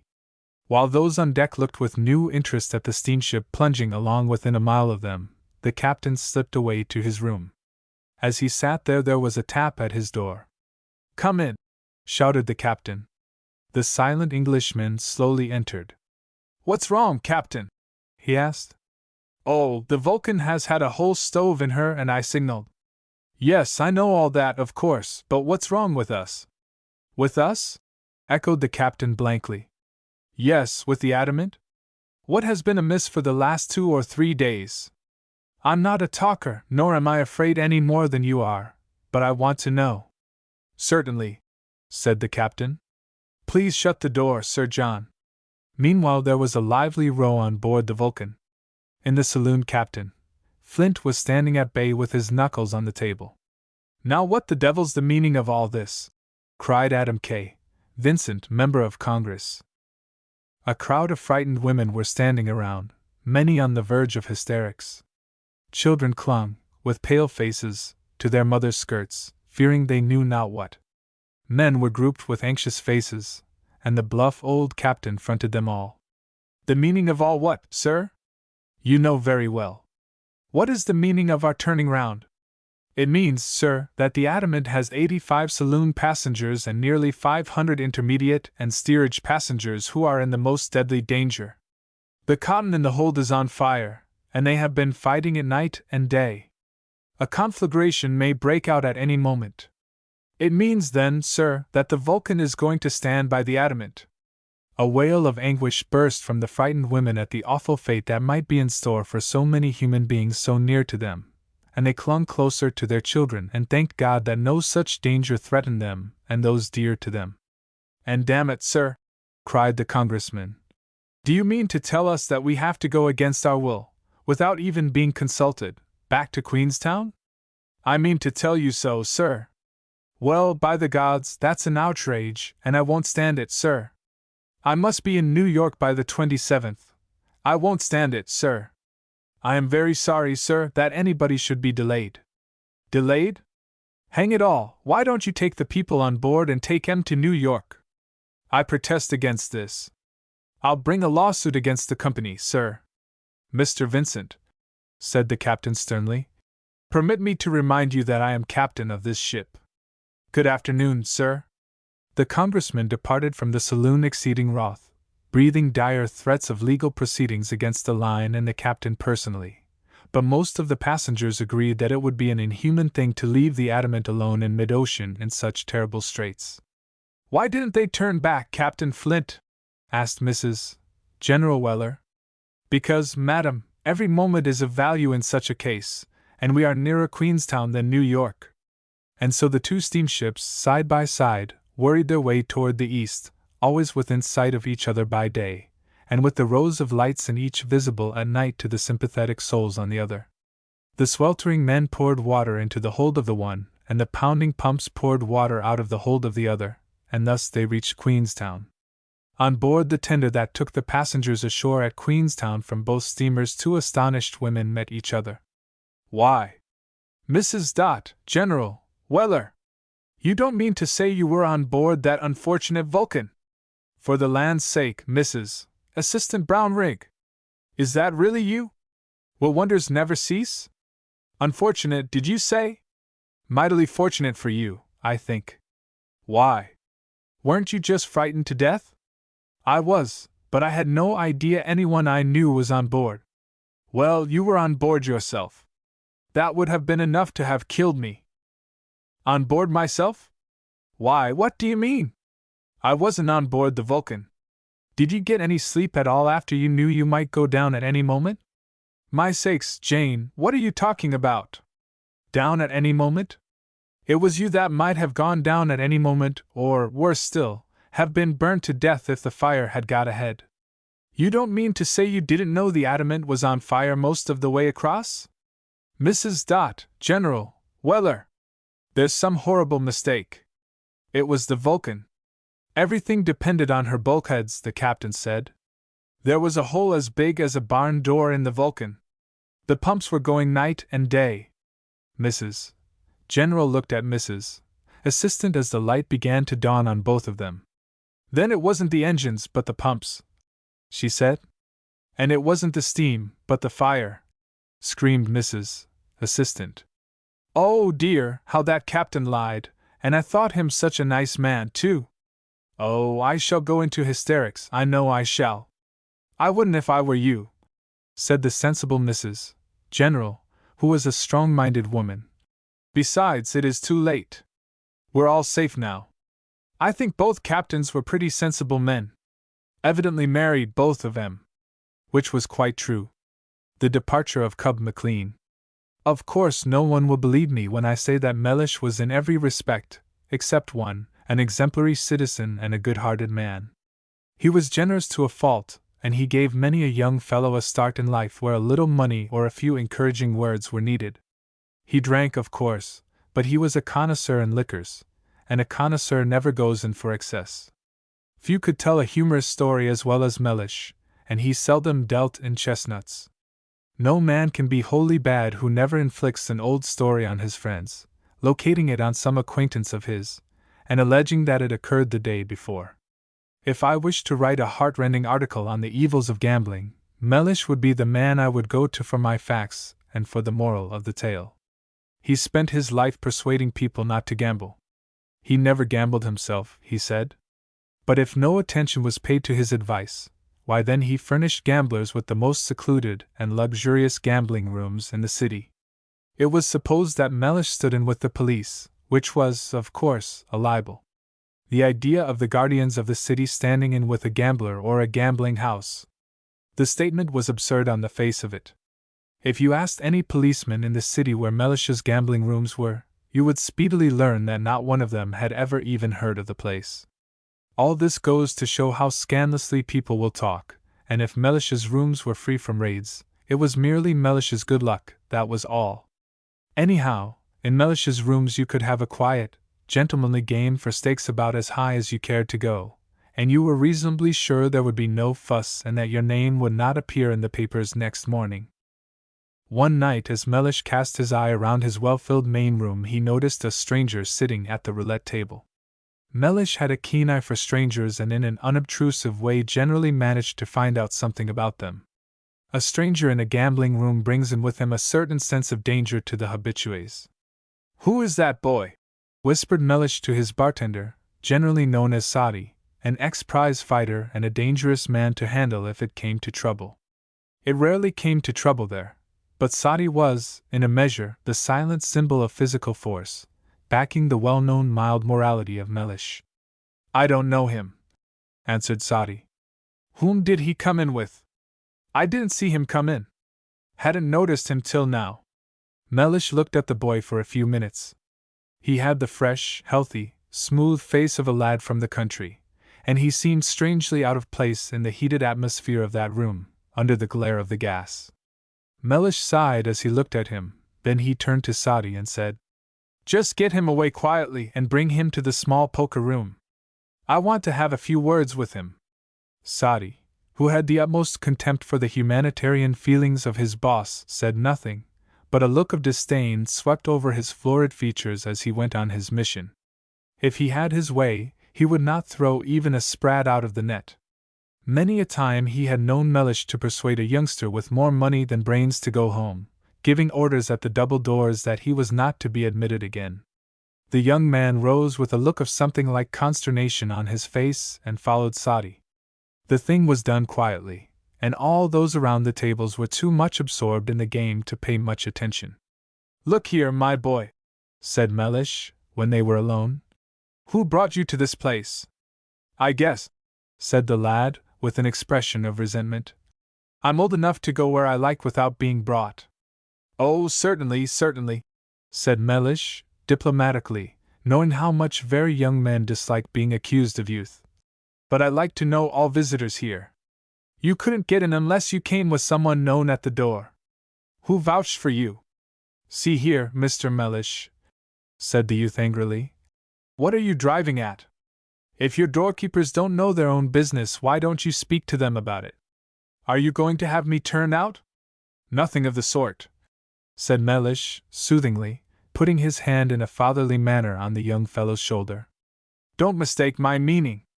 The fact that you are here shows that you have a right to be here. We'll say no more about that. But you take my advice and quit the business here and now. I was a gambler before you were born, although I don't gamble anymore.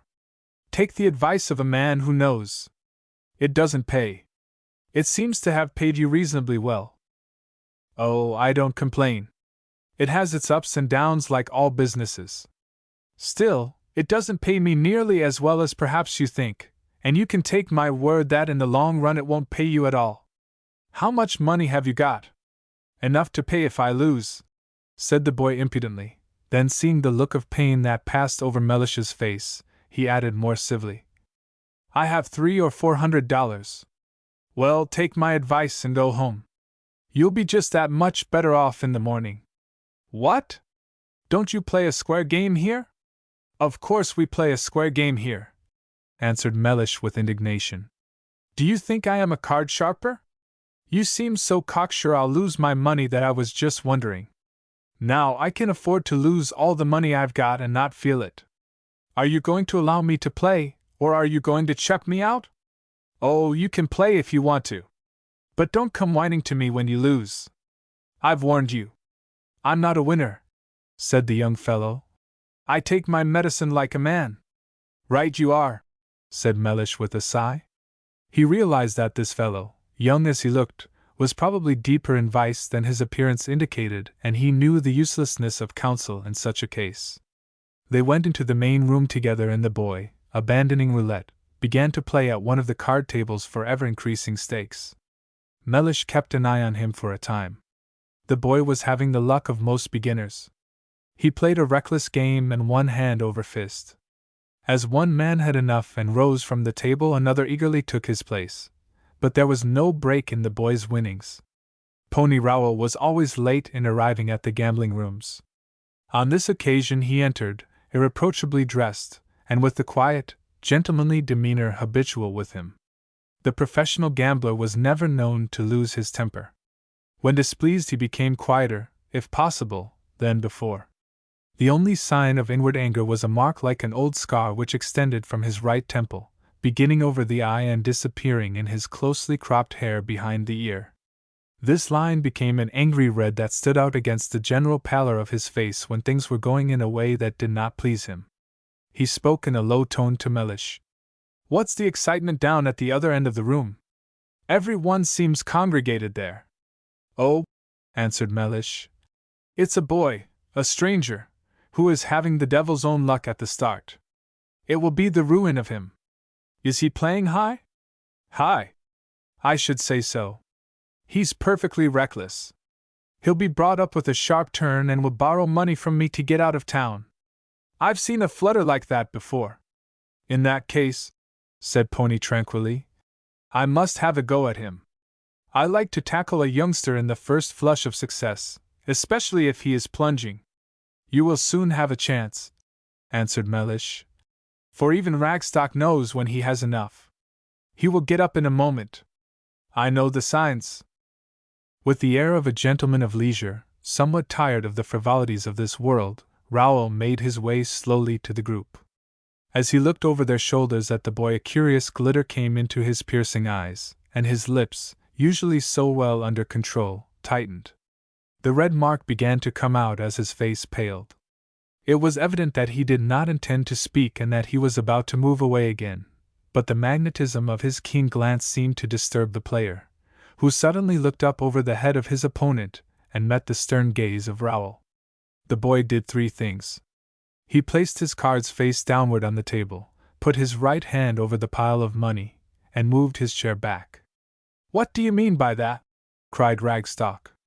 The youth ignored the question, still keeping his eyes on Rowell. "Do you squeal?" he asked. "I squeal," said Pony, whatever the question and answer might mean. Then Rowell cried, slightly raising his voice so that all might hear. "This man is Cub McLean, the most notorious card sharper, thief, and murderer in the West. He couldn't play straight if he tried." McLean laughed. "Yes," he said, "and if you want to see my trademark, look at the side of Greg's face." Every man looked at Pony, learning for the first time that he had gone under a different name at some period of his life. During the momentary distraction, McLean swept the money off the table and put it in his pockets. "Hold on," cried Ragstock, seemingly not quite understanding the situation. "You haven't won that yet." Again McLean laughed. "It would have been the same in 10 minutes. He jumped up, scattering the crowd behind him. "Look to the doors," cried Pony. "Don't let this man out." McLean had his back to the wall. From under his coat he whipped 2 revolvers which he held out, one in each hand. "You ought to know me better than that, Greggs," he said. "Do you want me to have another shot at you? I won't miss this time. Drop that." The last command was given in a ringing voice that attracted everyone's attention to Sadi. He had picked up a revolver from somewhere behind the bar and had come out with it in his hand. McLean's eye seemed to take in every motion in the room, and he instantly covered the bartender with one of the pistols as he gave the command. "Drop it," said Mellish. "There must be no shooting. You may go quietly. No one will interfere with you." "You bet your sweet life they won't," said McLean with a laugh. "Gentlemen," continued Mellish, "the house will stand the loss. If I allow a swindler in my rooms, it is but right that I alone should suffer. Now you put up your guns and walk out." "Good old Mellish," sneered McLean. "You ought to be running a Sunday school." Notwithstanding the permission to depart, McLean did not relax his precautions for a moment. His shoulders scraped their way along the wall as he gradually worked towards the door. He kept Pony covered with his left hand while the polished barrel of the revolver in his right seemed to have a roving commission all over the room, to the nervous dread of many respectable persons who cowered within range. When he reached the door, he said to Pony, "I hope you'll excuse me, Greggs, but this is too good an opportunity to miss. I'm going to kill you in your tracks." "That's about your size," said Pony, putting his hands behind him and standing in his place, while those near him edged away. "I'm unarmed, so it is perfectly safe. You will ensure your arrest, so blaze away. Dodge under the table, then, and I will spare you." Pony invited him to take up his abode in tropical futurity. Cub laughed once more good-naturedly, and lowered the muzzle of his revolver. As he shoved back his soft felt hat, Mellish, who stood nearest him, saw that the hair on his temples was gray. Lines of anxiety had come into his apparently youthful face as he had scraped his way along the wall. "Good night, all," he shouted back from the stairway. Old number 86. John Saggart stood in a dark corner of the terminus, out of the rays of the glittering arc lamps, and watched engine number 86. The engineer was oiling her, and the fireman, as he opened the furnace door and shoveled in the coal, stood out like a red Rembrandt picture in the cab against the darkness beyond. As the engineer with his oil can went carefully around number 86, John Saggart drew his sleeve across his eyes, and a gulp came up his throat. He knew every joint and bolt in that contrary old engine, the most cantankerous iron brute on the road, and yet, if rightly managed, one of the swiftest and most powerful machines the company had, notwithstanding the many improvements that had been put upon locomotives since old 86 had left the foundry. Saggart, as he stood there, thought of the 7 years he had spent on the footboard of old 86, and of the many tricks she had played him during that period. If, as the poet says, the very chains and the prisoner become friends through long association, it may be imagined how much of a man's affection goes out to a machine that he thoroughly understands and likes. A machine that is his daily companion for years, in danger and out of it. Number 86 and John had been in many a close pinch together, and at this moment the man seemed to have forgotten that often the pinch was caused by the pure cussedness of 86 herself, and he remembered only that she had bravely done her part several times when the situation was exceedingly serious. The cry, "All aboard," rang out and was echoed down from the high-arched roof of the great terminus, and John with a sigh turned from his contemplation of the engine, and went to take his seat in the car. It was a long train with many sleeping cars at the end of it. The engineer had put away his oil can, and had taken his place on the engine, standing ready to begin the long journey at the moment the signal was given. John Saggart climbed into the smoking carriage at the front part of the train. He found a place in one of the forward seats, and sank down into it with a vague feeling of uneasiness at being inside the coach instead of on the engine. He gazed out of the window and saw the glittering electric lights slide slowly behind, then, more quickly, the red, green, and white lights of the signal lamps, and finally there flickered swiftly past the brilliant constellation of city windows, showing that the town had not yet gone to bed. At last the flying train plunged into the country, and Saggart pressed his face against the cold glass of the window, unable to shake off his feeling of responsibility, although he knew there was another man at the throttle. He was aroused from his reverie by a touch on the shoulder, and a curt request. "Tickets, please." He pulled out of his pocket a pass, and turned to hand it to the conductor, who stood there with a glittering, plated, and crystal lantern on his arm. "Hello, John, is this you?" cried the conductor, as soon as he saw the face. "Hang it, man, you didn't need a pass in traveling with me. They gave it to me to take me home," said Saggart, a touch of sadness in his voice. "And I may as well use it as not. I don't want to get you into trouble." "Oh, I'd risk the trouble," said the conductor, placing the lantern on the floor and taking his seat beside the engineer. "I heard about your worry today. It's too bad. If a man had got drunk at his post, as you and I have known him to do, it wouldn't have seemed so hard, but at its worst your case was only an error of judgment, and then nothing really happened. Old 86 seems to have the habit of pulling herself through. I suppose you and she have been in worse fixes than that, with not a word said about it." "Oh, yes," said John. "We've been in many a tight place together, but we won't be any more. It's rough, as you say. I've been 15 years with the company, and 7 on old 86, and at first it comes mighty hard. But I suppose I'll get used to it. Look here, John, said the conductor, lowering his voice to a confidential tone. The president of the road is with us tonight. His private car is the last but one on the train. How would it do to speak to him? If you are afraid to tackle him, I'll put in a word for you in a minute, and tell him your side of the story. John Saggart shook his head. It wouldn't do, he said.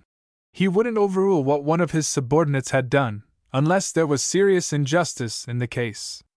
It's the new manager, you know. There's always trouble with a new manager. He sweeps clean. And I suppose that he thinks by bouncing one of the oldest engineers on the road, he will scare the rest. Well, I don't think much of him between ourselves, said the conductor. What do you think he has done tonight? He's put a new man on 86. A man from one of the branch lines who doesn't know the road. I doubt if he's ever been over the main line before. Now, it's an anxious enough time for me anyhow with a heavy train to take through, with the thermometer at 0, and the rails like glass, and I like to have a man in front that I can depend on. It's bad enough not to know the road, said John gloomily, but it's worse not to know old 86. She's a brute if she takes a notion. I don't suppose there is another engine that could draw this train and keep her time, said the conductor. No. She'll do her work all right if you'll only humor her, admitted Saggart, who could not conceal his love for the engine even while he blamed her.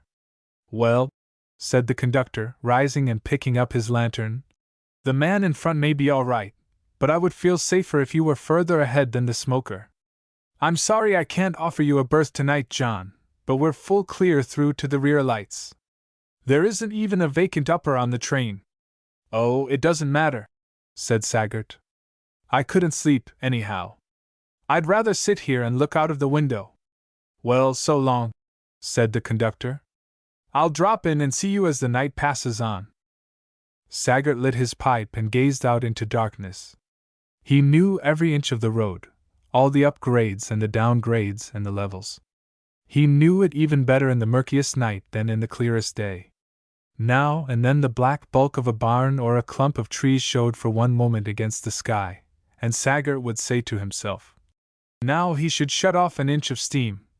Or, now he should throw her wide open. The train made few stops, but he saw that they were losing time. 86 was sulking, very likely. Thinking of the engine turned his mind to his own fate. No man was of very much use in the world, after all, for the moment he steps down another is ready to stand in his place.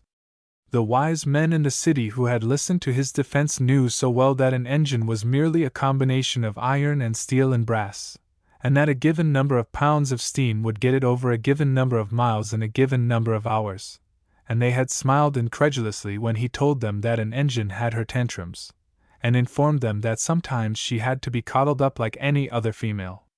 Even when a man did his best there were occasions when nothing he could do would mollify her, and then there was sure to be trouble, although, he added, in his desire to be fair, she was always sorry for it afterward. Which remark, to his confusion, had turned the smile into a laugh. He wondered what 86 thought of the new man. Not much, evidently, for she was losing time, which she had no business to do on that section of the road. Still, it might be the fault of the new man not knowing when to push her for all she was worth and when to ease up. All these things go to the making of time. But it was more than probable that old 86, like Gilpin's horse, was wondering more and more what thing upon her back had got. He'll have trouble, muttered John to himself, when she finds out. The conductor came in again and sat down beside the engineer. He said nothing, but sat there sorting his tickets, while Saggart gazed out of the window. Suddenly the engineer sprang to his feet with his eyes wide open. The train was swaying from side to side and going at great speed. The conductor looked up with a smile. Old 86, he said, is evidently going to make up for lost time. She should be slowing down for crossing the G&M line, replied the engineer. Good heavens! He cried a moment after. We've gone across the G&M track on the keen jump. The conductor sprang to his feet. He knew the seriousness of such a thing. Even the fastest expresses must stop dead before crossing on the line of another railway. It is the law. Doesn't that fool in front know enough to stop at a crossing? It isn't that, said Saggart. He knows all right. Even the train boys know that. Old 86 has taken the bit between her teeth. He can't stop her. Where do you pass number 6 tonight? At Pointsville. That's only 6 miles ahead, said the engineer. And in 5 minutes at this rate we will be running on her time and on her rails. She's always late, and won't be on the side track. I must get to 86. Saggart quickly made his way through the baggage coach, climbed on the express car, and jumped on the coal of the tender. He cast his eye up the track and saw glimmering in the distance, like a faint wavering star, the headlight of number 6. Looking down into the cab, he realized the situation in a glance. The engineer, with fear in his face and beads of perspiration on his brow, was throwing his whole weight on the lever, the fireman helping him. Saggart leaped down to the floor of the cab. "Stand aside!" he shouted, and there was such a ring of confident command in his voice that both men instantly obeyed. Saggart grasped the lever, and instead of trying to shut off steam, flung it wide open. Number 86 gave a quiver and a jump forward.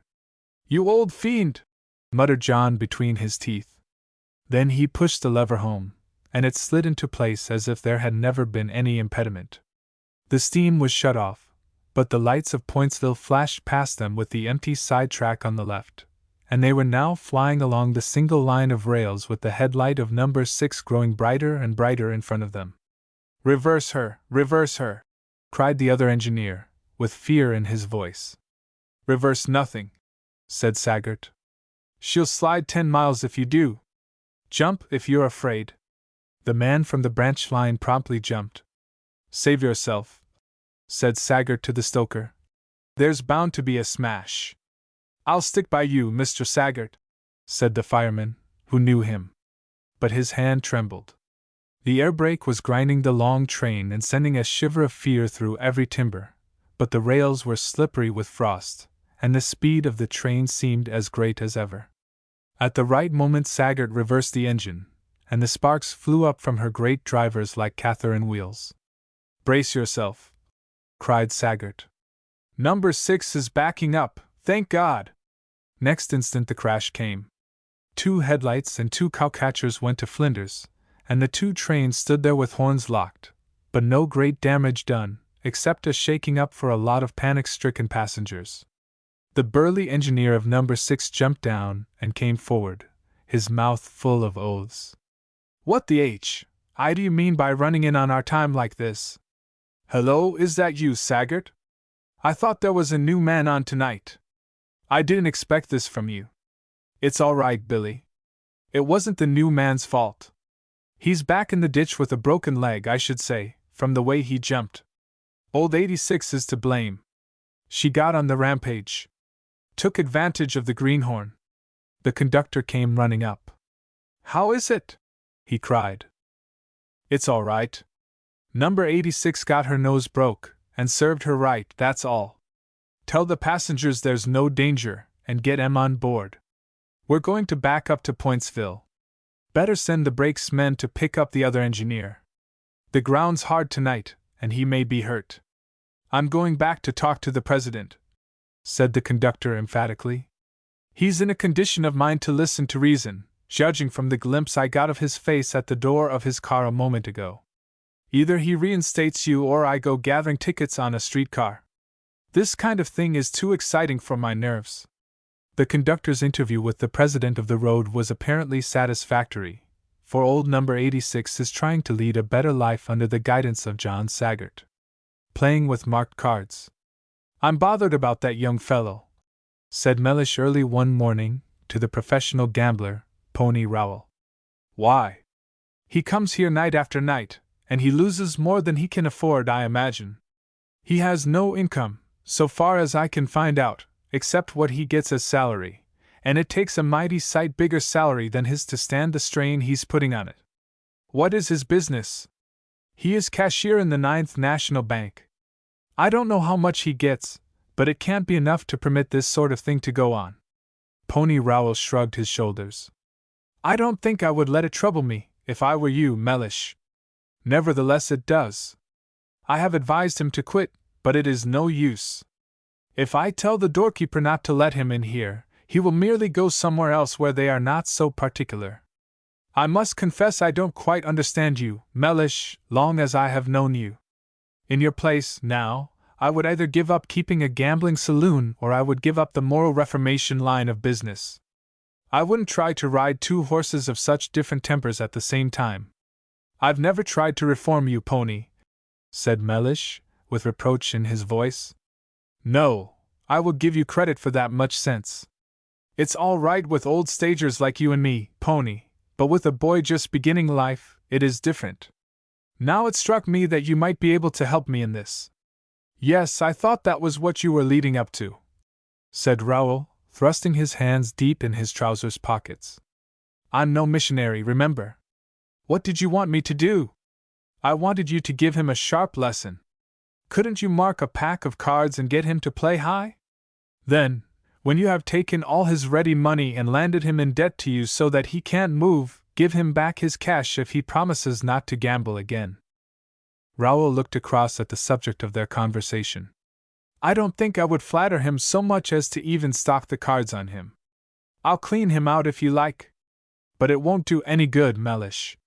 Look at his eyes. The insanity of gambling is in them. I used to think if I had $100,000 I would quit. I'm old enough now to know that I wouldn't. I'd gamble if I had $1 million. I stopped after I was your age.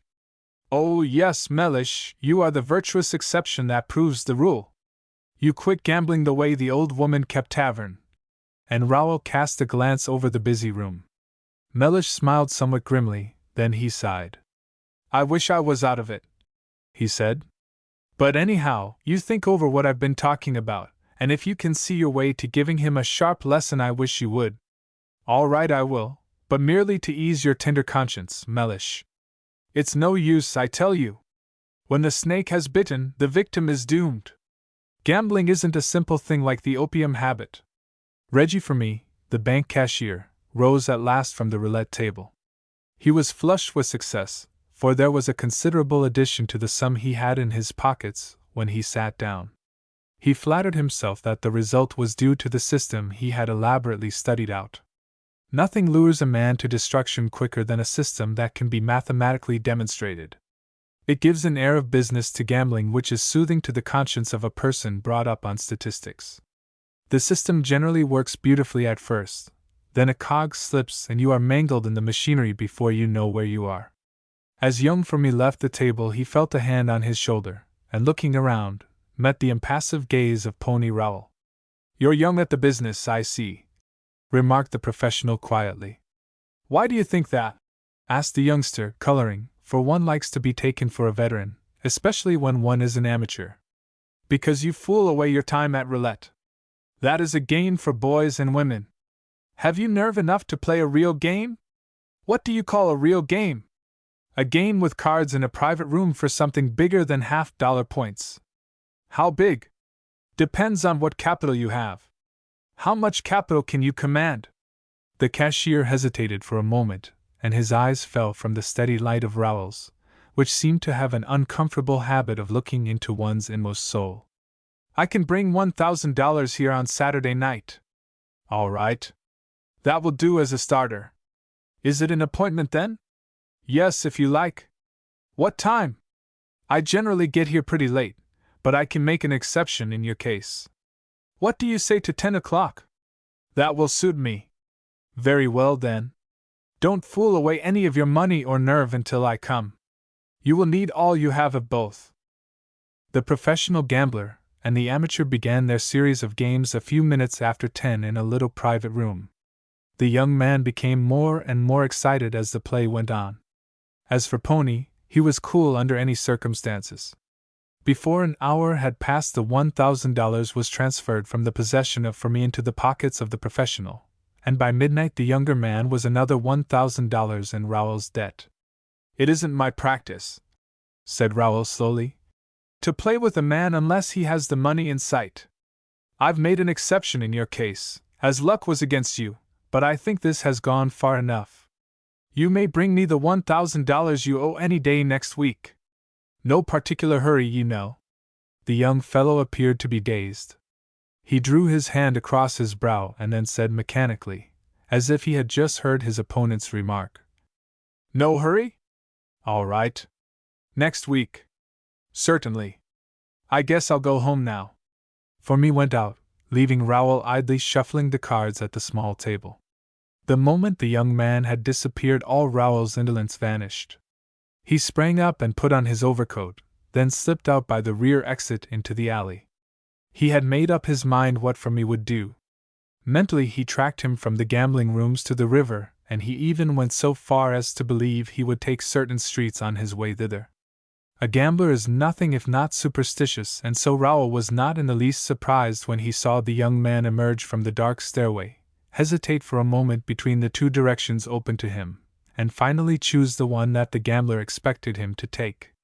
The cold streets were deserted, and so Rowell had more difficulty in following his late victim unperceived than he would have had earlier in the evening. Several times the older man thought the pursued had become aware of the pursuit, for he stopped and looked around him, once coming back and taking another street as if trying to double on the man who was following him.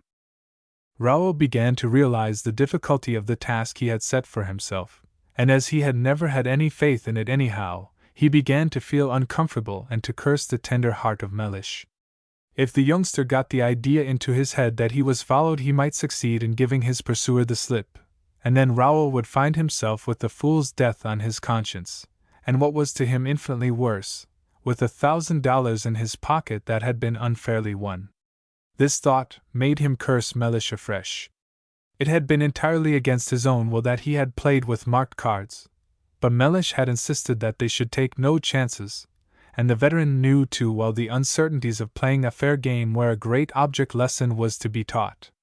It would make them look like two fools, Mellish had said, if for me won the money. In answer to this, Rowell had remarked that they were two fools anyhow, but he had finally succumbed to Mellish as the whole scheme was Mellish's. As Rowell thought bitterly of these things, his attention was diverted from the very matter he had in hand. Few men can pursue a course of thought and a fellow creature at the same time. He suddenly realized that young Fermi had escaped him. Rowell stood alone in the dimly lighted silent street and poured unuttered maledictions on his own stupidity. Suddenly a voice rang out from a dark doorway. "What the devil are you following me for?" "Oh, you're there, are you?" said Pony calmly. "I'm here. Now what do you want of me? Aren't you satisfied with what you have done tonight?" "Naturally not, or I wouldn't be fool chasing at such an hour as this." "Then you admit you have been following me?" "I never denied it." "What do you want of me? Do I belong to myself, or do you think I belong to you, because I owe you some money?" "I do not know, I am sure, to whom you belong," said Rowell with his slow drawl. "I suspect, however, that the city police, who seem to be scarce at this hour, have the first claim upon you." "What do I want of you?" "I want to ask you a question. Where did you get the money you played with tonight?" "It's none of your business." "I presume not. But as there are no witnesses to this interesting conversation, I will venture an opinion that you robbed the bank." The young man took a step forward, but Pony stood his ground, using the interval to light another cigarette. "I will also venture an opinion, Mr. Rowell, and say that the money came as honestly into my pocket as it did into yours. That wouldn't be saying much for it. I have the advantage of you, however, because the 9 points are in my favor. I have possession. What are you following me for? To give me up? You admit the robbery, then?" "I admit nothing. It won't be used against you. As I told you, there are no witnesses. It will pay you to be frank. Where did you get the money?" "Where many another man gets it. Out of the bank." "I thought so. Now, for me, you are not such a fool as you look, or act. You know where all that sort of thing leads to. You haven't any chance. All the rules of the game are against you. You have no more show than you had against me tonight. Why not chuck it before it is too late? It is easy for you to talk like that when you have my money in your pocket. But that simply is another rule of the game. The money of a thief is bound to go into someone else's pocket. Whoever enjoys the cash ultimately, he never does. Now, if you had the money in your pocket, what would you do? I would go back to Mellish's and have another try. I believe you, said Rowell with, for the first time, some cordiality in his voice. He recognized a kindred spirit in this young man. Nevertheless, it would be a foolish thing to do. You have two chances before you. You can become a sport as I am and spend your life in gambling rooms. Or you can become what is called a respectable businessman. But you can't be both. In a very short time you will not have the choice. You will be found out, and then you can only be what I am, probably not as successful as I have been. If you add bank robbery to your other accomplishments, then you will go to prison or, what is perhaps worse, to Canada. Which career are you going to choose? Come down to plain facts. What do you mean by all this talk? If I say I'll quit gambling, do you mean that you will return to me the $1,000 and call the other 1,000 square? If you give me your word of honor that you will quit. And if I don't, what then? Then on Monday I will hand over this money to the bank and advise them to look into your accounts. And suppose my accounts prove to be all right, what then? Rowell shrugged his shoulders. In that remote possibility I will give the $1,000 to you and play you another game for it. I see. Which means that you cheated tonight. If you like to put it that way. And what if I denounce you as a self-confessed cheat? It wouldn't matter to me. I wouldn't take the trouble to deny it. Nobody would believe you. You're a cool hand, Pony, I admire your cheek. Still, you've got some silly elements in you. Oh, you mean my trying to reform you? Don't make any mistake about that. It is Mellish's idea, not mine. I don't believe in you for a moment. The young man laughed. He reflected for a few seconds, then said, I'll take your offer. You give me back the money and I will promise never to gamble again in any shape or form. You will return the cash to the bank if you took it from there? Certainly. I will put it back the first thing on Monday morning. Then here's your pile, said Rowell, handing him the roll of bills. Formy took it eagerly and, standing where the light struck down upon him, counted the bills, while Rowell looked on silently with a cynical smile on his lips. Thank you, said the young man. You're a good fellow, Rowell. I'm obliged for your good opinion. I hope you found the money correct? Quite right, said Formy, flushing a little. I hope you did not mind my counting it. Merely a business habit, you know. Well, stick to business habits, Mr. Formy. Good night. Rowell walked briskly back to Mellish's. Formy walked toward the railway station and found that there was a train for Chicago at 4 a.m. He had one clear day and part of another before he was missed, and as it turned out all trace of him was lost in the big city. The bank found about $6,000 missing. 2 years after, news came that Formy had been shot dead in a gambling hall in southern Texas. We are two first-class fools, said Rowell to Mellish, and I for one don't feel proud of the episode, so we'll say nothing more about it. The gambling mania was in his blood. Gambling is not a vice, it is a disease latent in all of us. The Bruiser's courtship. While the northern bruiser sat in the chair in his corner, and was being fanned, he resolved to finish the fight at the next round. The superior skill of his opponent was telling upon him, and although the bruiser was a young man of immense strength, yet, up to that time, the alertness and dexterity of the Yorkshire chicken had baffled him, and prevented him from landing one of his tremendous shoulder thrusts. But even though skill had checkmated strength up to this point, the chicken had not entirely succeeded in defending himself, and was in a condition described by the yelling crowd as groggy. When time was called, the bruiser was speedily on his feet. His face did not present the repulsive appearance so visible on the countenance of his opponent, but the bruiser had experience enough to know that the body blows received in this fight had had their effect on his wind and staying powers, and that although the chicken presented an appalling appearance with his swollen lips and cheeks, and his eyes nearly closed, yet he was in better trim for continuing the battle than the bruiser. The chicken came up to the mark less promptly than his big antagonist, but whether it was from weakness or lack of sight, he seemed uncertain in his movements, and the hearts of his backers sank as they saw him stagger rather than walk to his place. Before the chicken, as it were, fully waked up to the situation, the bruiser lunged forward and planted a blow on his temple that would have broken the guard of a man who was in better condition than the chicken. The Yorkshireman fell like a log, and lay where he fell. Then the bruiser got a lesson which terrified him. A sickly ashen hue came over the purple face of the man on the ground. The bruiser had expected some defense, and the terrible blow had been even more powerful than he intended. A shivering whisper went round the crowd. "He is killed!" And instantly the silenced mob quietly scattered. It was every man for himself before the authorities took a hand in the game. The bruiser stood there swaying from side to side, his gaze fixed upon the prostrate man. He saw himself indicted and hanged for murder, and he swore that if the chicken recovered he would never again enter the ring. This was a phase of prize fighting that he had never before had experience of.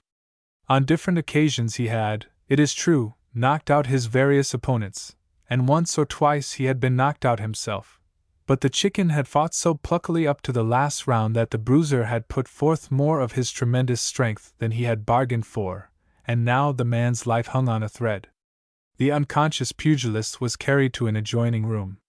2 physicians were in attendance upon him, and at first the reports were most gloomy, but towards daylight the bruiser learned with relief that the chances were in favor of his opponent. The bruiser had been urged to fly, but he was a man of strong common sense, and he thoroughly understood the futility of flight. His face and his form were too well known all around the country. It would have been impossible for him to escape, even if he had tried to do so.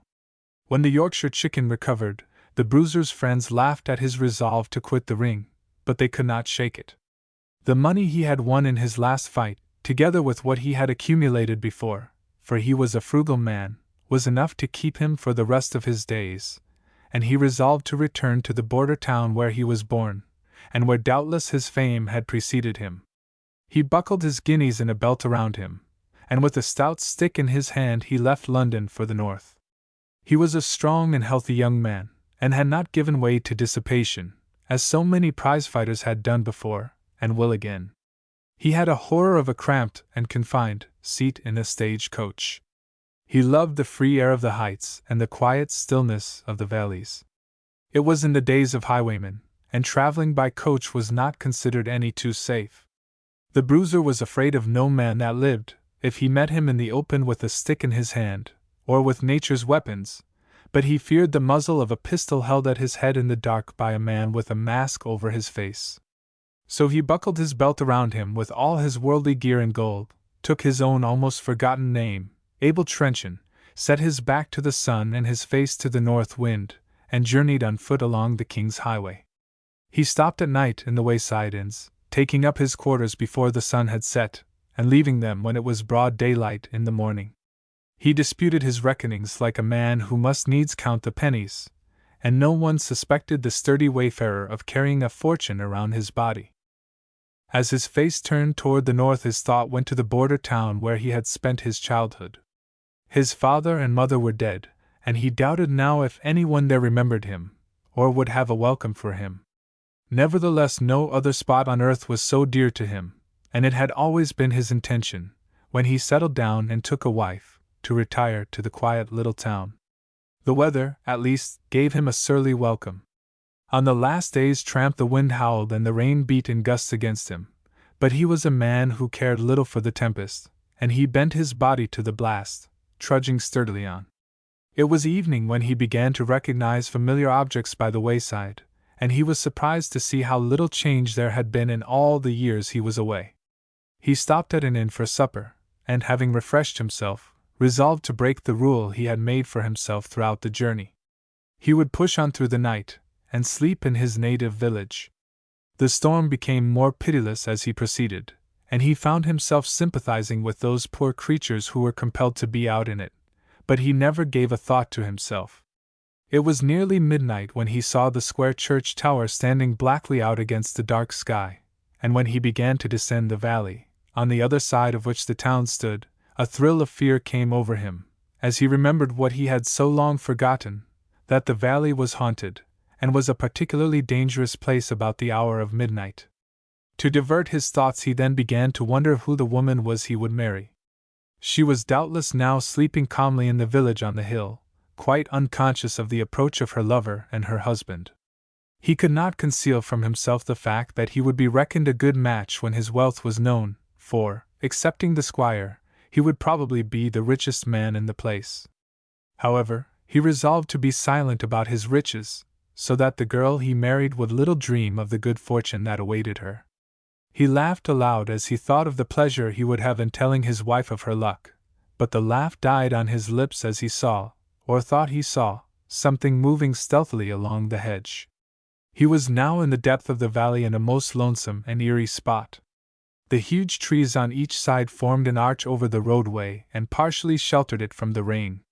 He stood in his tracks, grasped his stick with firmer hold, and shouted valiantly, "Who goes there?"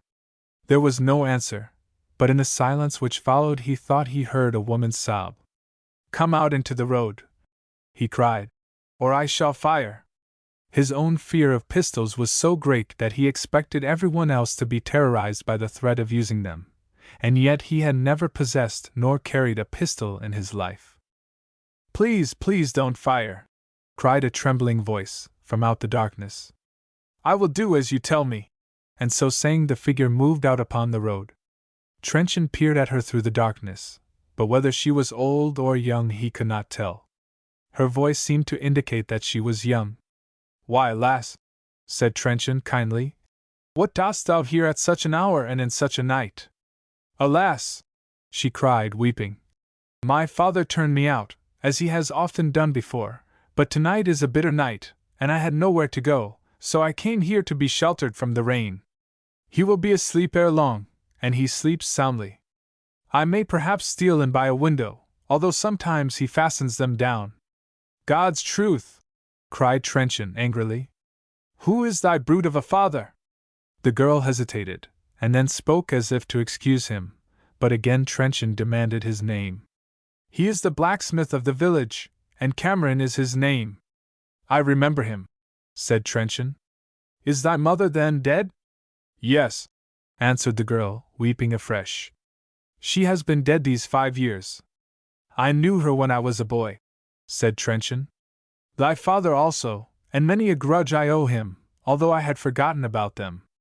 Still, I doubt not but as a boy I was as much in fault as he, although he was harsh to all of us, and now it seems he is harsh to thee. My name is Trenchon. I doubt if any in the village now remember me, although, perhaps, they may have heard of me from London," he said, with some pride, and a hope that the girl would confirm his thoughts. But she shook her head. "I have never heard thy name," she said. Trenchon sighed. This, then, was fame. "Ah, well," he cried, "that matters not, they shall hear more of me later. I will go with thee to thy father's house and demand for the admittance and decent usage." But the girl shrank back. "Oh, no, no!" she cried. "That will never do. My father is a hard man to cross. There are none in the village who dare contend with him." "That is as it may be," said Trenchon, with easy confidence. "I, for one, fear him not. Come, lass, with me, and see if I cannot, after all these years, pick out thy father's dwelling. Come, I say, thou must not longer tarry here. The rain is coming on afresh, and these trees, thick as they are, form scant protection. It is outrageous that thou should wander in this storm, while thy brutal father lies in shelter. Nay, do not fear harm for either thee or me, and as for him, he shall not suffer if thou but wish it so." And, drawing the girl's hand through his arm, he took her reluctantly with him, and without direction from her soon stood before the blacksmith's house. "You see," he said triumphantly, "I knew the place, and yet I have not seen the town for years." Trenchon rapped soundly on the oaken door with his heavy stick, and the blows re-echoed through the silent house. The girl shrank timidly behind him, and would have fled, but that he held her firmly by the wrist. "Nay, nay," he said. "Believe me, there is naught to fear. I will see that thou art not ill-used." As he spoke, the window above was thrown up, and a string of fearful oaths greeted the two, whereat the girl once more tried to release her imprisoned wrist, but Trenchon held it lightly, though with a grip like steel. The stout old man thrust his head through the open window. "God's blight on thee!" he cried. "Thou pair of fools who wish to wed so much that ye venture out in such a night as this. Well, have your way, and let me have my rest. In the name of the law of Scotland I pronounce ye man and wife. There, that will bind two fools together as strongly as if the Archbishop spoke the words. Place thou the money on the steps. I warrant none will venture to touch it when it belongs to me." And with that he closed the window. "Is he raving mad or drunk?" cried Trenchon. The girl gave a wailing cry. "Alas! Alas!" she said. "He is either. He is so used to marrying folk who come from England across the border that he thinks not at his daughter who came with thee, but two who wish to Wednesday they come at all hours of the night and day, and he has married us. I am thy wife." The astonished man dropped her wrist, and she put her hands before her eyes and wept. "Married!" cried Trenchon. "We two married!" He looked with interest at the girl, but in the darkness could see nothing of her. The unheeded rain pelted on them both. "Hast thou," he hesitated, "hast thou some other lover since you weep?" The girl shook her head. "No one," she said, "comes near us. They fear my father." "Then, if this be true, why dost thou weep? I am not considered so bad a fellow. I weep not for myself, but for thee, who through the kindness of thy heart hast been led into this trap. Believe me, it was not my intention. Judging from thy voice, my girl, and if thou favorest thy mother, as I think, whom I remember well, this is a trap that I shall make little effort to get my foot out of. But thou art dripping, and I stand chattering here. Once more I will arouse my father-in-law." So saying, he stoutly rapped again with his stick upon the door. Once more the window was pushed up, and again the angry head appeared. "Get you gone!" cried the maddened blacksmith, but before he could say anything further Trenchon cried out. "It is thy daughter here who waits. Open the door, thou limb of hell, or I will burst it in and cast thee out as thou hast done thy daughter." The blacksmith, who had never in his life been spoken to in tones or words like these, was so amazed that he could neither speak nor act, but one stout kick against the door so shook the fabric that he speedily saw another such would break into his domicile. So, leaving the window open that his curses might the better reach them, the blacksmith came down and threw the barrier from the door, flinging it open and standing on the threshold so as to bar all ingress. "Out of the way!" cried Trenchon, roughly placing his hand on the other's breast with apparent lightness, but with a push that sent him staggering into the room. The young man pulled the girl in after him and closed the door. "Thou knowest the way," he whispered. "Strike thou a light." The trembling girl lit a candle, and as it shone upon her face Trenchon gave a deep sigh of happiness and relief. No girl in the village could be more fair. The blacksmith stood, his fingers clenched with rage, but he looked with hesitation and respect upon the burly form of the prizefighter. Yet the old man did not flinch. "Throw aside thy stick," he cried, "or wait until I can get me another." Trenchon flung his stick into the corner. "Oh! Oh!" cried the girl, clasping her hands. "You must not fight." But she appealed to her husband and not to her father, which caused a glow of satisfaction to rise from the heart of the young man. "Get thee out of this house!" cried her father fiercely, turning upon her. "Talk not thus to my wife," said Trenchon, advancing upon him. "Thy wife?" cried the blacksmith, in amaze. "My wife," repeated the young man with emphasis. "They tell me, blacksmith, that thou art strong. That thou art brutal I know, but thy strength I doubt. Come to me and test it." The old man sprang upon him, and the bruiser caught him by the elbows and held him helpless as a child. He pressed him up against the wall, pushed his wrists together, and clasped them both in his one gigantic hand. Then, placing the other on the blacksmith's shoulder, he put his weight upon him, and the blacksmith, cursing but helpless, sank upon his knees. "Now, thou hardened sinner!" cried the bruiser, bending over him. "Beg from thy daughter on thy knees for a night's shelter in this house. Beg, or I will thrust thy craven face against the floor." The girl clung to her newly found husband, and entreated him not to hurt her father. "I shall not hurt him if he do but speak," If he has naught but curses on his lips, why then those lips must kiss the flags that are beneath him. Speak out, blacksmith, what hast thou to say? I beg for shelter, said the conquered man. Instantly the bruiser released him. Get thee to bed, he said, and the old man slunk away. Wife, said Abel Trenchon, opening his arms, I have come all the way from London for thee. I knew not then what drew me north, but now I know that one wiser than me led my steps hither. As far as erring man may promise, I do promise thee that thou shalt ne'er regret being cast out this night into the storm. The raid on Mellish. Some newspapers differ from others. One peculiarity about the Argus was the frequency with which it changed its men. Managing editors came who were going to revolutionize the world and incidentally the Argus, but they were in the habit of disappearing to give place to others who also disappeared. Newspapermen in that part of the country never considered themselves full-fledged unless they had had a turn at managing the Argus. If you asked who was at the head of the Argus, the answer would very likely be, well, so-and-so was managing it this morning. I don't know who is running it this afternoon. Perhaps the most weird period in the history of the Argus was when the owners imported a crank from Pittsburgh and put him in as local editor, over the heads of the city staff. His name was McCraskey, christened Angus or Archie, I forget which, at this period of time. In fact, his Christian name was always a moot point, some of the reporters saying it was Angus and others Archie, no one having the courage to ask him. Anyhow, he signed himself A. McCraskey. He was a good man, which was rather an oddity on the staff, and puzzled the reporters not a little. Most of his predecessors had differed much from each other, but they were all alike in one thing, and that was profanity.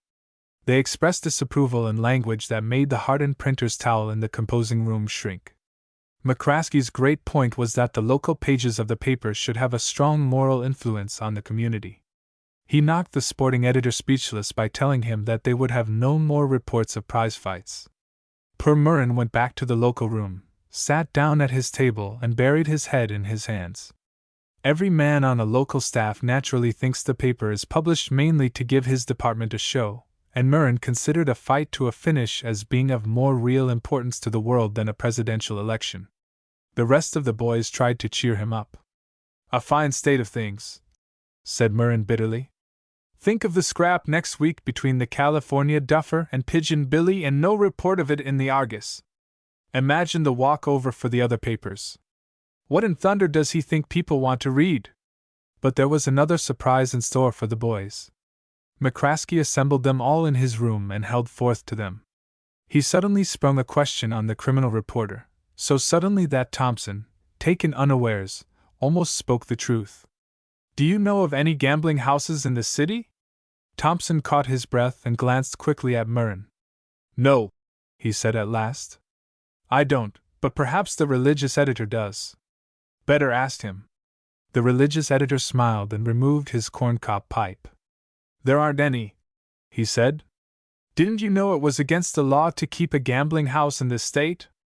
Yes, sir. Then he put his corncob pipe back in its place.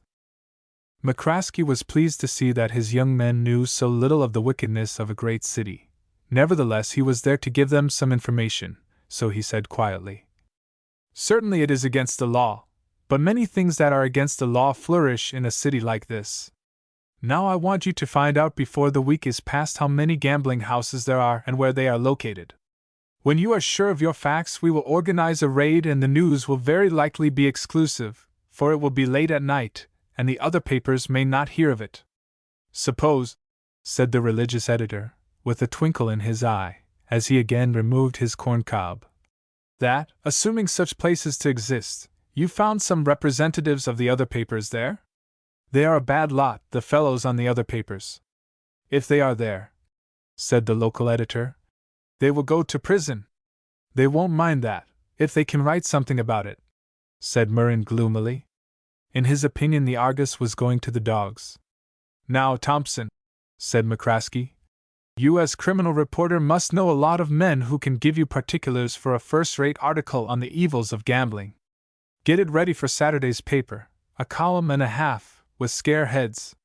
We must work up public opinion. When the boys got back into the local room again, Murren sat with his head in his hands, while Thompson leaned back in his chair and laughed. "Work up public opinion," he said. "Mac had better work up his own knowledge of the city streets, and not put Boulder Avenue in the East End, as he did this morning." The religious editor was helping himself to tobacco from Murren's drawer. "Are you going to put Mellish on his guard?" he asked Thompson. "I don't just know what I'm going to do," said Thompson. "Are you?" "I'll think about it," replied the R.E. "Beastly poor tobacco, this of yours, Murren. Why don't you buy cut plug?" "You're not compelled to smoke it," said the sporting editor, without raising his head. "I am when mine is out, and the other fellows keep their drawers locked." Thompson dropped in on Mellish, the keeper of the swell gambling rooms, to consult with him on the article for Saturday's paper. Mellish took a great interest in it, and thought it would do good. He willingly gave Thompson several instances where the vice had led to ruin of promising young men. "All men gamble in some way or another," said Mellish meditatively. "Some take it one way and some another. It is inherent in human nature, like original sin. The beginning of every business is a gamble. If I had $30,000 I would rather run my chance of doubling it at these tables here than I would, for instance, by starting a new newspaper or putting it on wheat or in railway stocks. Take a land boom, for instance, such as there was in California or at Winnipeg. The difference between putting your money in a thing like that or going in for legitimate gambling is that, in the one case, you are sure to lose your cash, while in the other you have a chance of winning some. I hold that all kinds of gambling are bad, unless a man can easily afford to lose what he stakes. The trouble is that gambling affects some people like liquor. I knew a man once who... But you can read the whole article if you turn up the back numbers of the Argus. Thompson told Mellish about McCraskey. Mellish was much interested, and said he would like to meet the local editor. He thought the papers should take more interest in the suppression of gambling dens than they did, and for his part he said he would like to see them all stopped, his own included. "Of course," he added, "I could shut up my shop, but it would simply mean that someone else would open another, and I don't think any man ever ran such a place fairer than I do." McCraskey called on the chief of police, and introduced himself as the local editor of the Argus. "Oh," said the chief. "Has Gorman gone, then?" "I don't know about Gorman," said McCraskey. "The man I succeeded was Finnegan. I believe he is in Cincinnati now." When the chief learned the purport of the local editor's visit, he became very official and somewhat taciturn. He presumed that there were gambling houses in the city. If there were, they were very quiet, and no complaints ever reached his ears. There were many things, he said, that it was impossible to suppress, and the result of attempted suppression was to drive the evil deeper down. He seemed to be in favor rather of regulating than of attempting the impossible. Still, if McCraskey brought him undoubted evidence that a gambling house was in operation, he would consider it his duty to make a raid on it. He advised McCraskey to go very cautiously about it, as the gamblers had doubtless many friends who would give a tip and so frustrate a raid, perhaps letting somebody in for damages. McCraskey said he would be careful. Chance played into the hands of McCraskey and blew in on him a man who little recked what he was doing when he entered the local editor's room. Gus Hammerly, sport and man about town, dropped into the Argus office late one night to bring news of an event to the sporting editor. He knew his way about in the office, and finding Murren was not in, he left the item on his table. Then he wandered into the local editor's room. The newspaper boys all liked Hammerly, and many a good item they got from him. They never gave him away, and he saw that they never got left, as the vernacular is. "Good evening. You're the new local editor, I take it. I've just left a little item for Murren. I suppose he's not in from the wrestle yet." "My name's Hammerly. All the boys know me, and I've known in my time 14 of your predecessors, so I may as well know you. You're from Pittsburgh, I hear." "Yes." "Sit down, Mr. Hammerly. Do you know Pittsburgh at all?" "Oh, yes. Borden, who keeps the gambling den on X Street, is an old friend of mine. Do you happen to know how old Borden's getting along?" "Yes, his place was raided and closed up by the police." "That's just the old man's luck. Same thing in Kansas City. By the way, Mr. Hammerly, do you know of any gambling houses in the city? Why, bless you, haven't the boys taken you round yet? Well, now, that's inhospitable. Mellish's is the best place in town. I'm going up there now. If you come along with me, I'll give you the knockdown at the door, and you'll have no trouble after that. I'll go with you, said McCraskey, reaching for his hat, and so the innocent Hammerly led the lamb into the lion's den. McCraskey, unaccustomed to the sight, was somewhat bewildered with the rapidity of the play. There was a sort of semicircular table, around the outside rim of which were sitting as many men as could be comfortably placed there. A man at the inside of the table handled the cards. He flicked out one to each player, face downward, with an expertness and speed that dazzled McCraskey. Next he dealt out one to each player face upward, and people put sums of money on the table beside their cards, after looking at them. There was another deal, and so on, but the stranger found it impossible to understand or follow the game.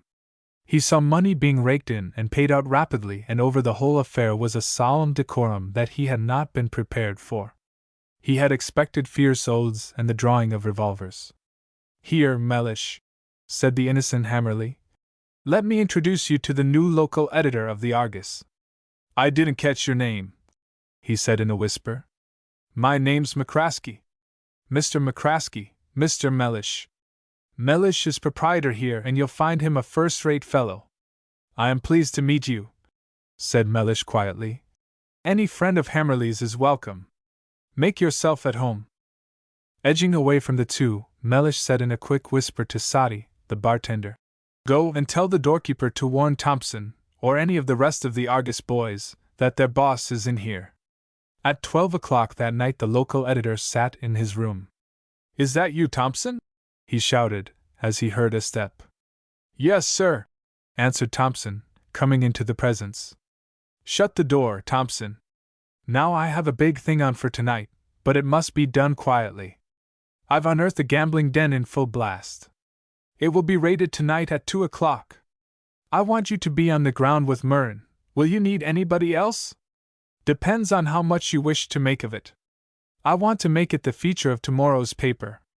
I think we three can manage, but bring some of the rest if you like. The place is run by a man named Mellish. Now, if you boys kept your eyes open, you would know more of what is going on in your own city than you do. We haven't all had the advantage of metropolitan training, said Thompson humbly. I will go there with the police. You and Murrin had better be on the ground, but don't go too soon, and don't make yourselves conspicuous or they might take alarm. Here is the address. You had better take it down. Oh, I'll find the place all. Then Thompson thought a moment, and pulled himself together. Thanks, he said, carefully noting down the street and number. The detachment of police drew up in front of the place a few minutes before 2 o'clock. The streets were deserted, and so silent were the blue coats that the footsteps of a belated wayfarer sounded sharply in the night air from the stone pavement of a distant avenue. Are you sure, said McCraskey to the man in charge of the police, that there is not a private entrance somewhere? Certainly there is, was the impatient reply.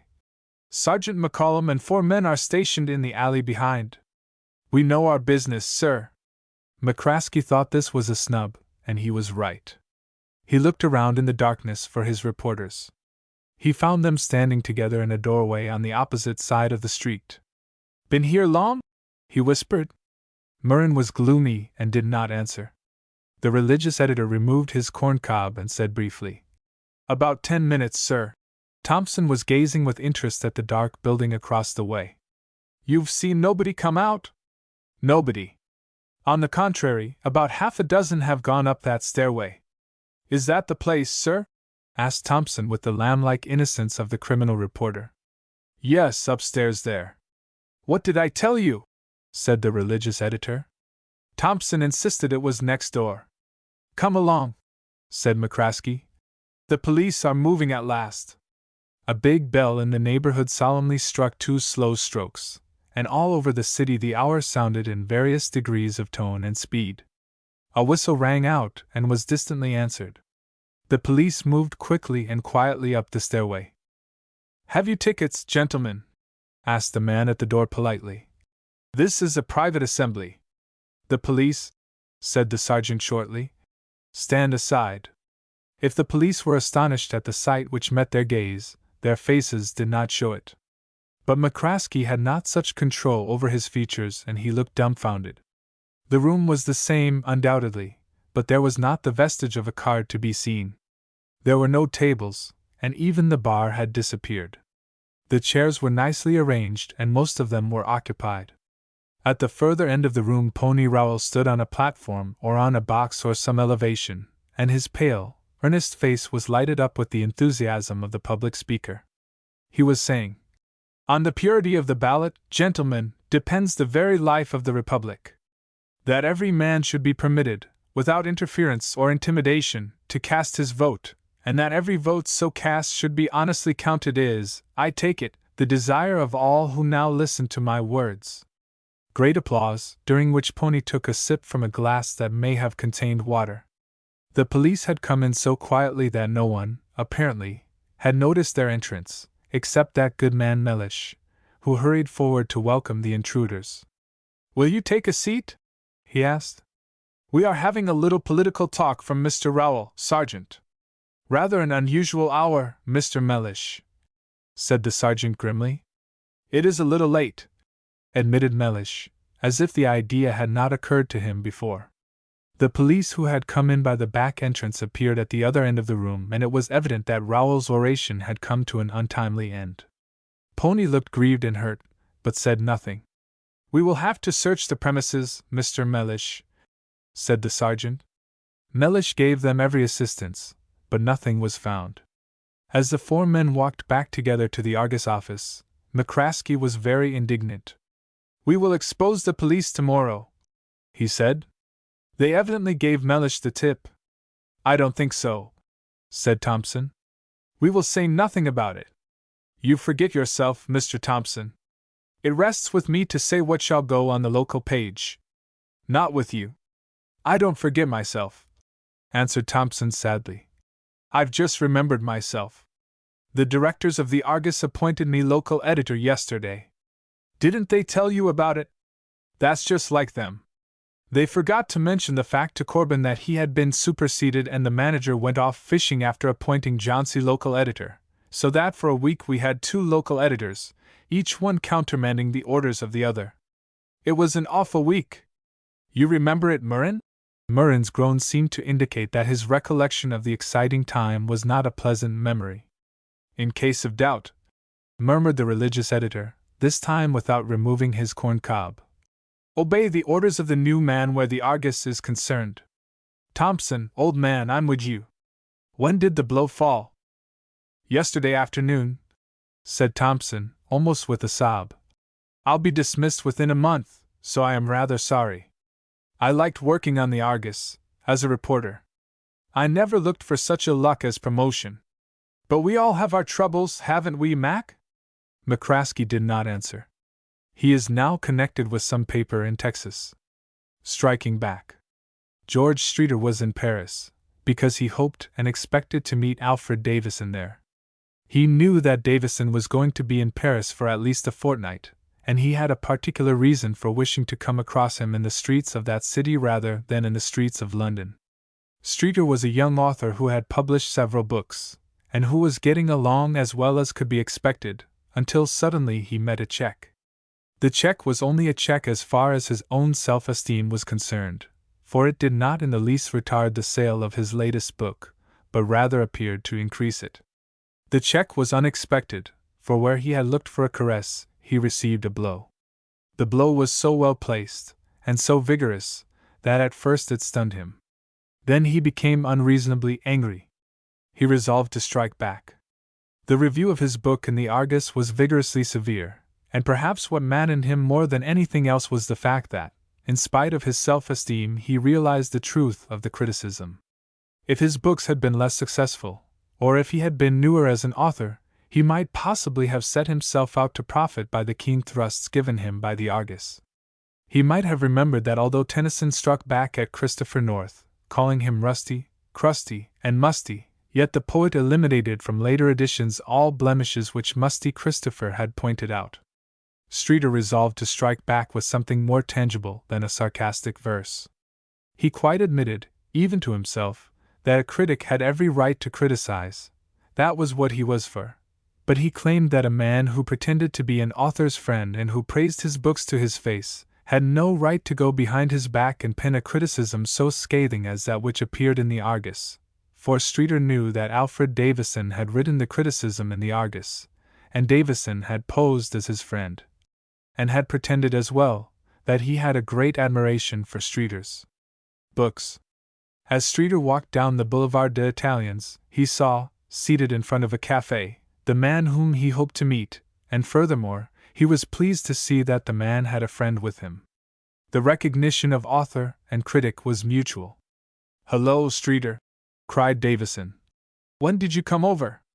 "I left London yesterday," answered Streeter. "Then sit down and have something with us," said Davison cordially. "Streeter, this is my friend Harmon. He is an exile and a resident in Paris, and consequently likes to meet his countrymen." "In that case," said Streeter, "he is probably well acquainted with the customs of the place?" "Rather," returned Davison. "He has become so much of a Frenchman, he has been so contaminated, if I may put it that way, that I believe quite recently he was either principal or second in a duel."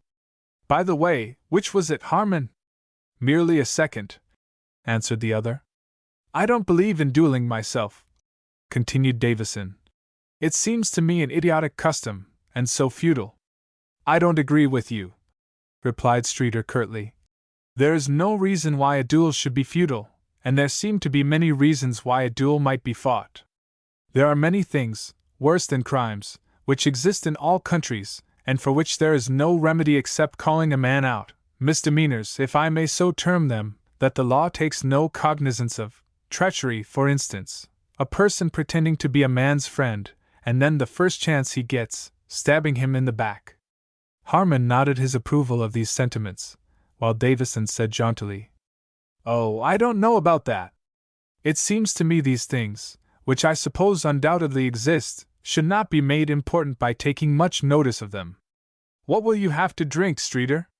"Bring me a liqueur of brandy," said Streeter to the garçon who stood ready to take the order. When the waiter returned with a small glass, into which he poured the brandy with the deftness of a Frenchman, filling it so that not a drop more could be added, and yet without allowing the glass to overflow, Streeter pulled out his purse. "No, no!" cried Davison. "You are not going to pay for this, you are drinking with me." "I pay for my own drinks," said Streeter surlily. "Not when I invite you to drink with me," protested the critic. "I pay for this brandy." "Very well, take it then," said Streeter, picking up the little glass and dashing the contents in the face of Davison. Davison took out his handkerchief. "What the devil do you mean by that, Streeter?" he asked, as the color mounted to his brow. Streeter took out his card and penciled a word or two on the pasteboard. "There," he said, "is my Paris address. If you do not know what I mean by that, ask your friend here, he will inform you." And with that the novelist arose, bowed to the two, and departed. When he returned to his hotel, after a stroll along the brilliantly lighted boulevards, he found waiting for him Mr. Harmon and a Frenchman. "I had no idea you would come so soon," said Streeter. "Otherwise I would not have kept you waiting." "It does not matter," replied Harmon. "We have not waited long. Affairs of this kind require prompt action. An insult lasts but 24 hours, and my friend in principle has no desire to put you to the inconvenience of repeating your action of this evening. We are taking it for granted that you have a friend prepared to act for you, for your conduct appeared to be premeditated." "You are quite right," answered Streeter. "I have two friends to whom I shall be pleased to introduce you. Come this way, if you will be so kind." The preliminaries were speedily arranged, and the meeting was to take place next morning at daylight, with pistols. Now that everything was settled, the prospect did not look quite so pleasant to Streeter as it had done when he left London. Davison had asked for no explanation, but that, of course, could be accounted for, because this critical sneak must be well aware of the reason for the insult. Still, Streeter had rather expected that he would perhaps have simulated ignorance, and on receiving enlightenment might have avoided a meeting to apologizing. Anyhow, Streeter resolved to make a night of it. He left his friends to arrange for a carriage, and see to all that was necessary, while he donned his war paint and departed for a gathering to which he had been invited, and where he was to meet many of his countrymen and countrywomen, in a fashionable part of Paris. His hostess appeared to be overjoyed at seeing him. "You are so late," she said, "that I was afraid something had occurred to keep you from coming altogether." "Nothing could have prevented me from coming," said Streeter gallantly. "Where Mrs. Woodford is hostess." "Oh, that is very nice of you, Mr. Streeter," answered the lady. "But I must not stand here talking with you, for I have promised to introduce you to Miss Neville, who wishes very much to meet you. She is a great admirer of yours, and has read all your books." "There are not very many of them," said Streeter with a laugh. "And such as they are, I hope Miss Neville thinks more of them than I do myself." "Oh, we all know how modest authors are," replied his hostess, leading him away to be introduced.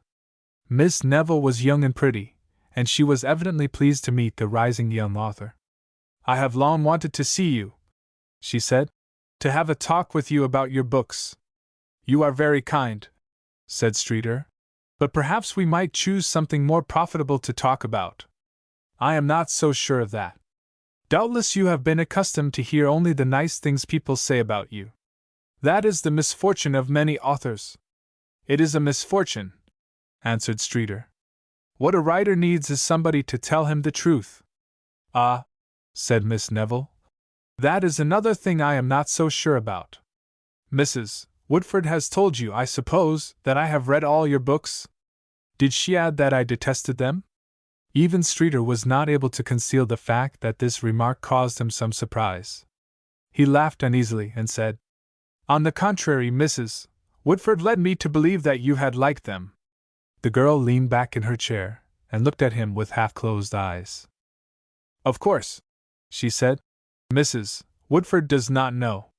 It is not likely that I would tell her I detested your books while I asked for an introduction to you. She took it for granted that I meant to say pleasant things to you, whereas I had made up my mind to do the exact reverse. No one would be more shocked than Mrs. Woodford, unless, perhaps, it is yourself, if she knew I was going to speak frankly with you." "I am not shocked," said the young man, seriously. "I recognize that there are many things in my books that are blemishes." "Of course you don't mean that," said the frank young woman. "Because if you did, you would not repeat the faults in book after book." "A man can but do his best," said Streeter, getting annoyed in spite of himself, for no man takes kindly to the candid friend. "A man can but do his best, as Hubert said, whose grandsire drew a longbow at Hastings."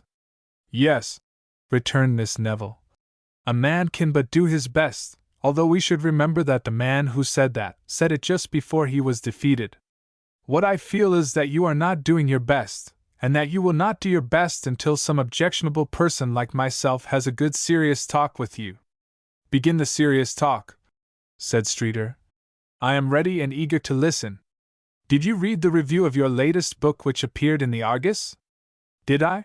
said Streeter, somewhat startled, the thought of the meeting that was so close, which he had forgotten for the moment, flashing over him.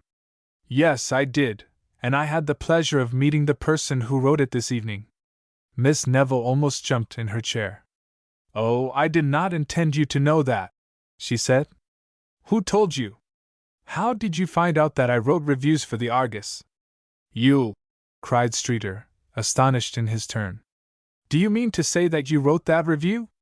Miss Neville sank back in her chair with a sigh. "There," she said, "my impetuosity has, as the Americans say, given me away. After all, you did not know I was the writer. I thought Davison was the writer. I had it on the very best authority." "Poor Davison," said Miss Neville, laughing.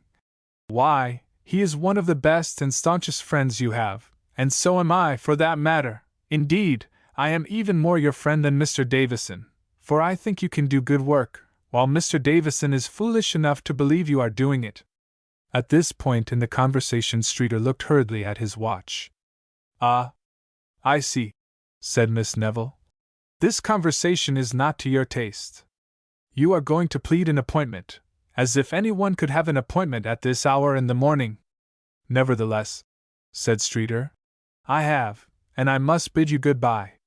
But I assure you that my eyes have been opened, and that I have learned a lesson tonight which I will not soon forget.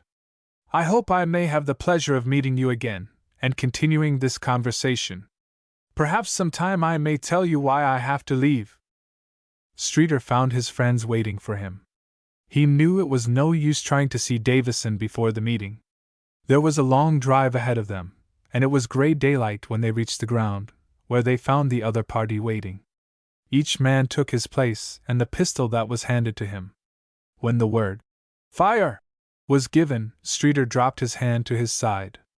Davison stood with his pistol still pointed, but he did not fire. "Why don't you shoot, George?" said Davison. Harmon, at this point, rebuked his principal, and said he must have no communication with the other except through a second.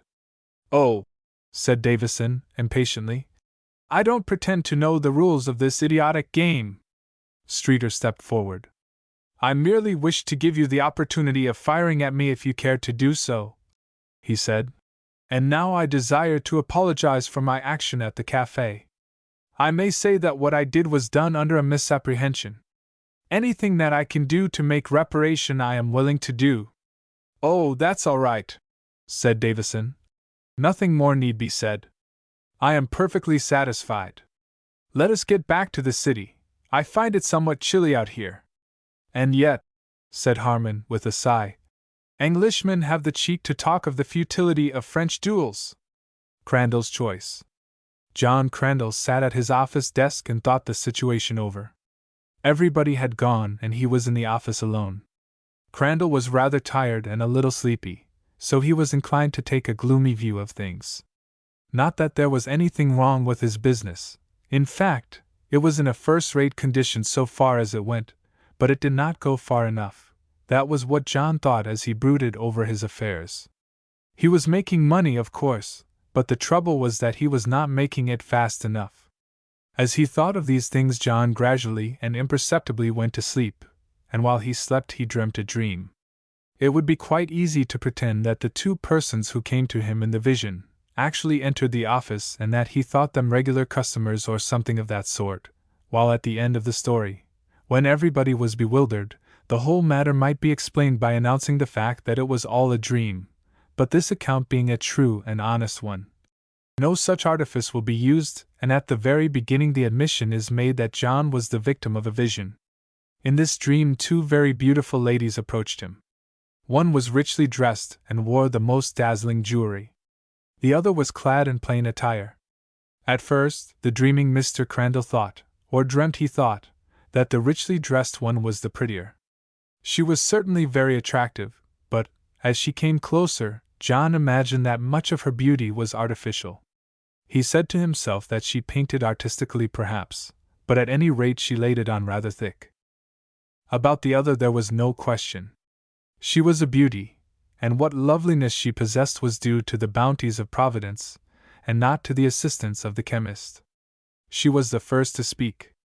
"Mr. Crandall," she said, in the sweetest of voices, "we have come here together so that you may choose between us.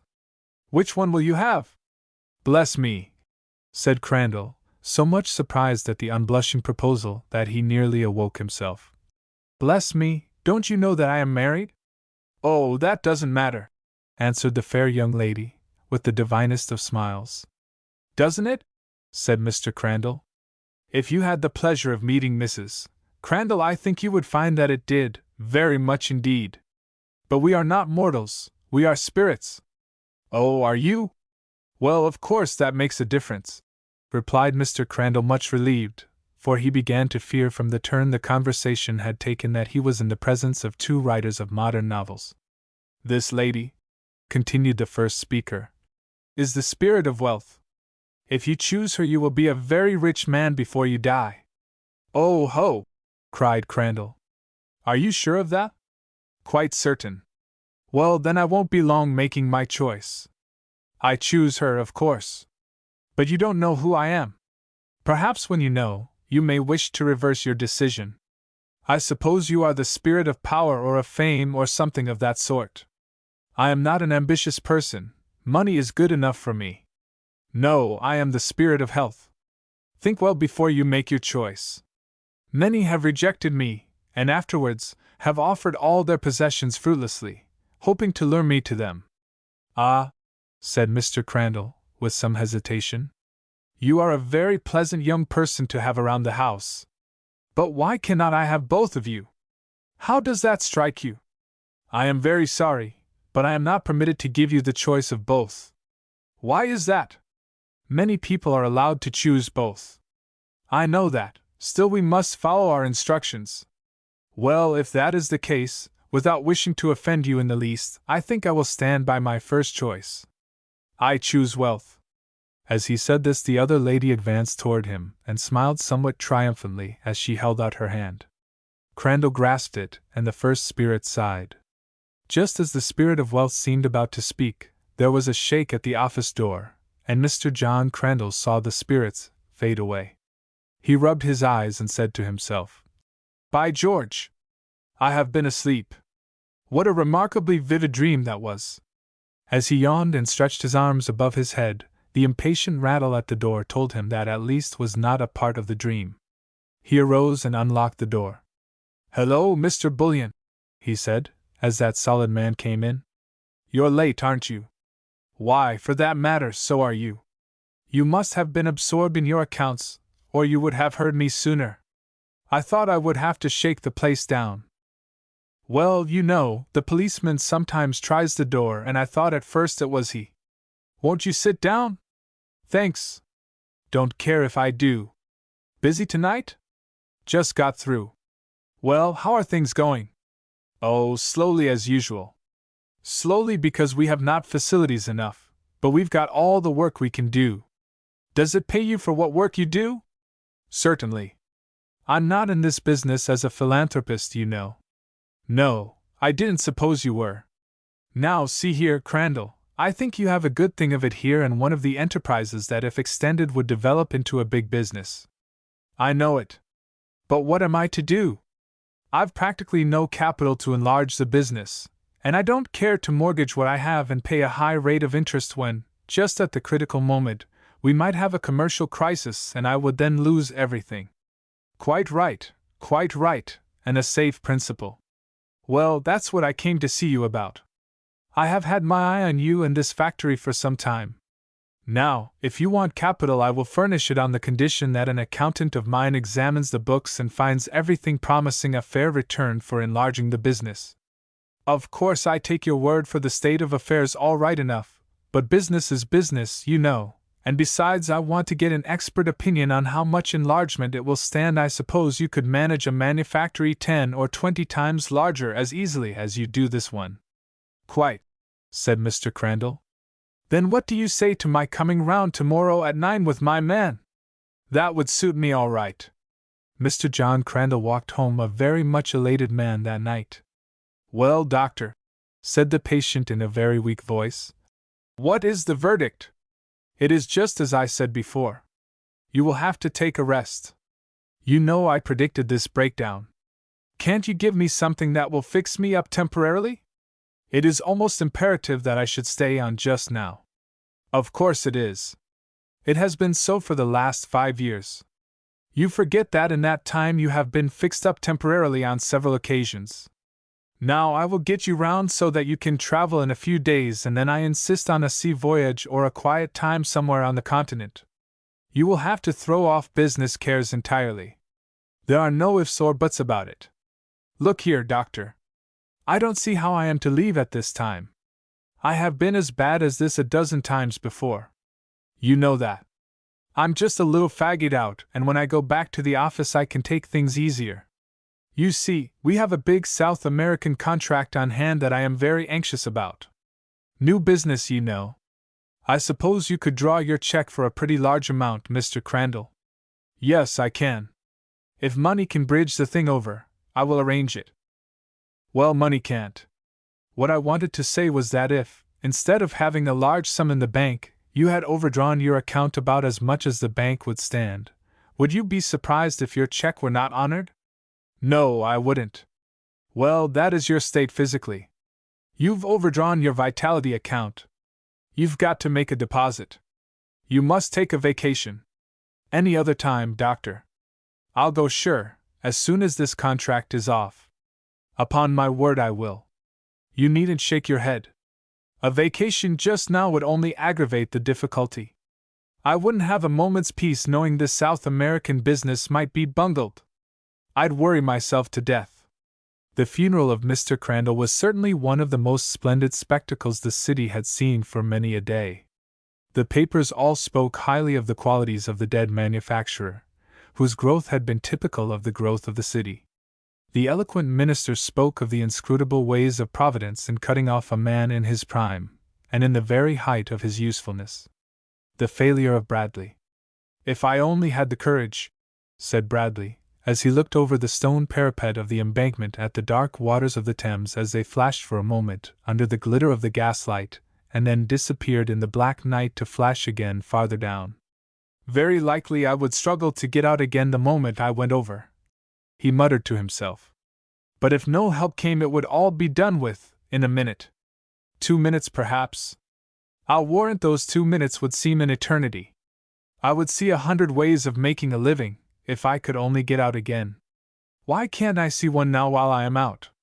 My father committed suicide, why shouldn't I? I suppose it runs in the family. There seems to come a time when it is the only way out. I wonder if he hesitated? I'm a coward, that's the trouble." After a moment's hesitation, the man slowly climbed on the top of the stone wall, and then paused again. He looked with a shudder at the gloomy river.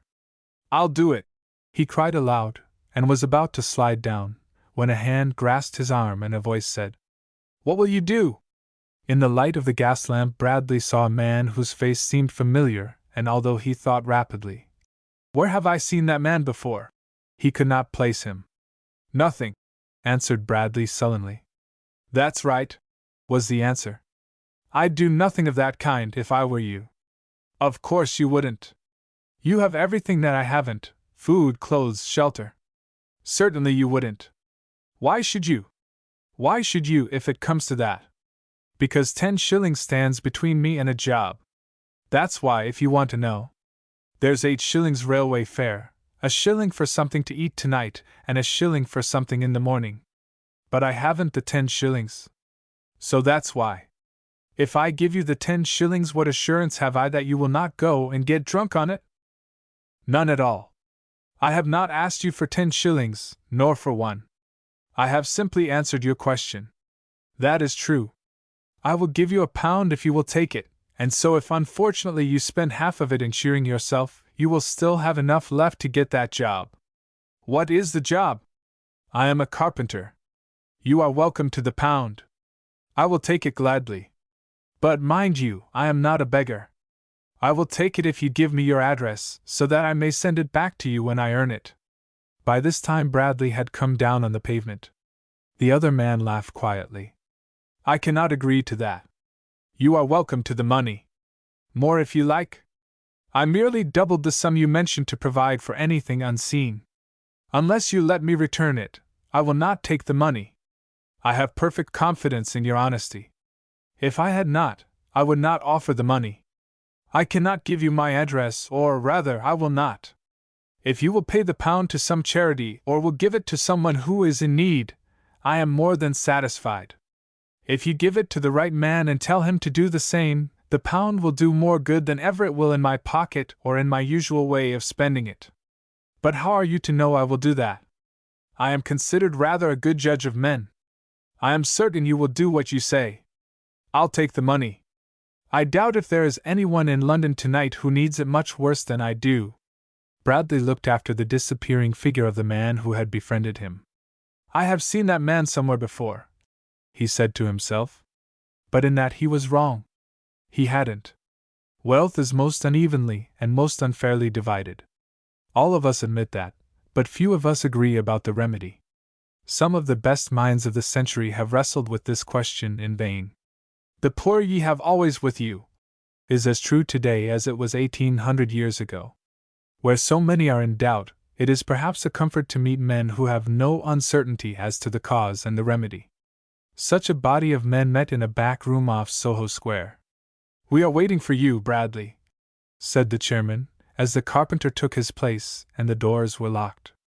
He looked better than he had done a year before on the Thames Embankment. "I know I'm late, but I couldn't help it. They are rushing things at the exhibition grounds. The time is short now, and they are beginning to be anxious for fear everything will not be ready in time."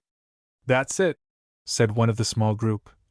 "We are slaves and must be late or early as our so-called masters choose." "Oh, there is extra pay," said Bradley with a smile, as he took a seat. "Comrades," said the chairman, rapping on the desk, "we will now proceed to business.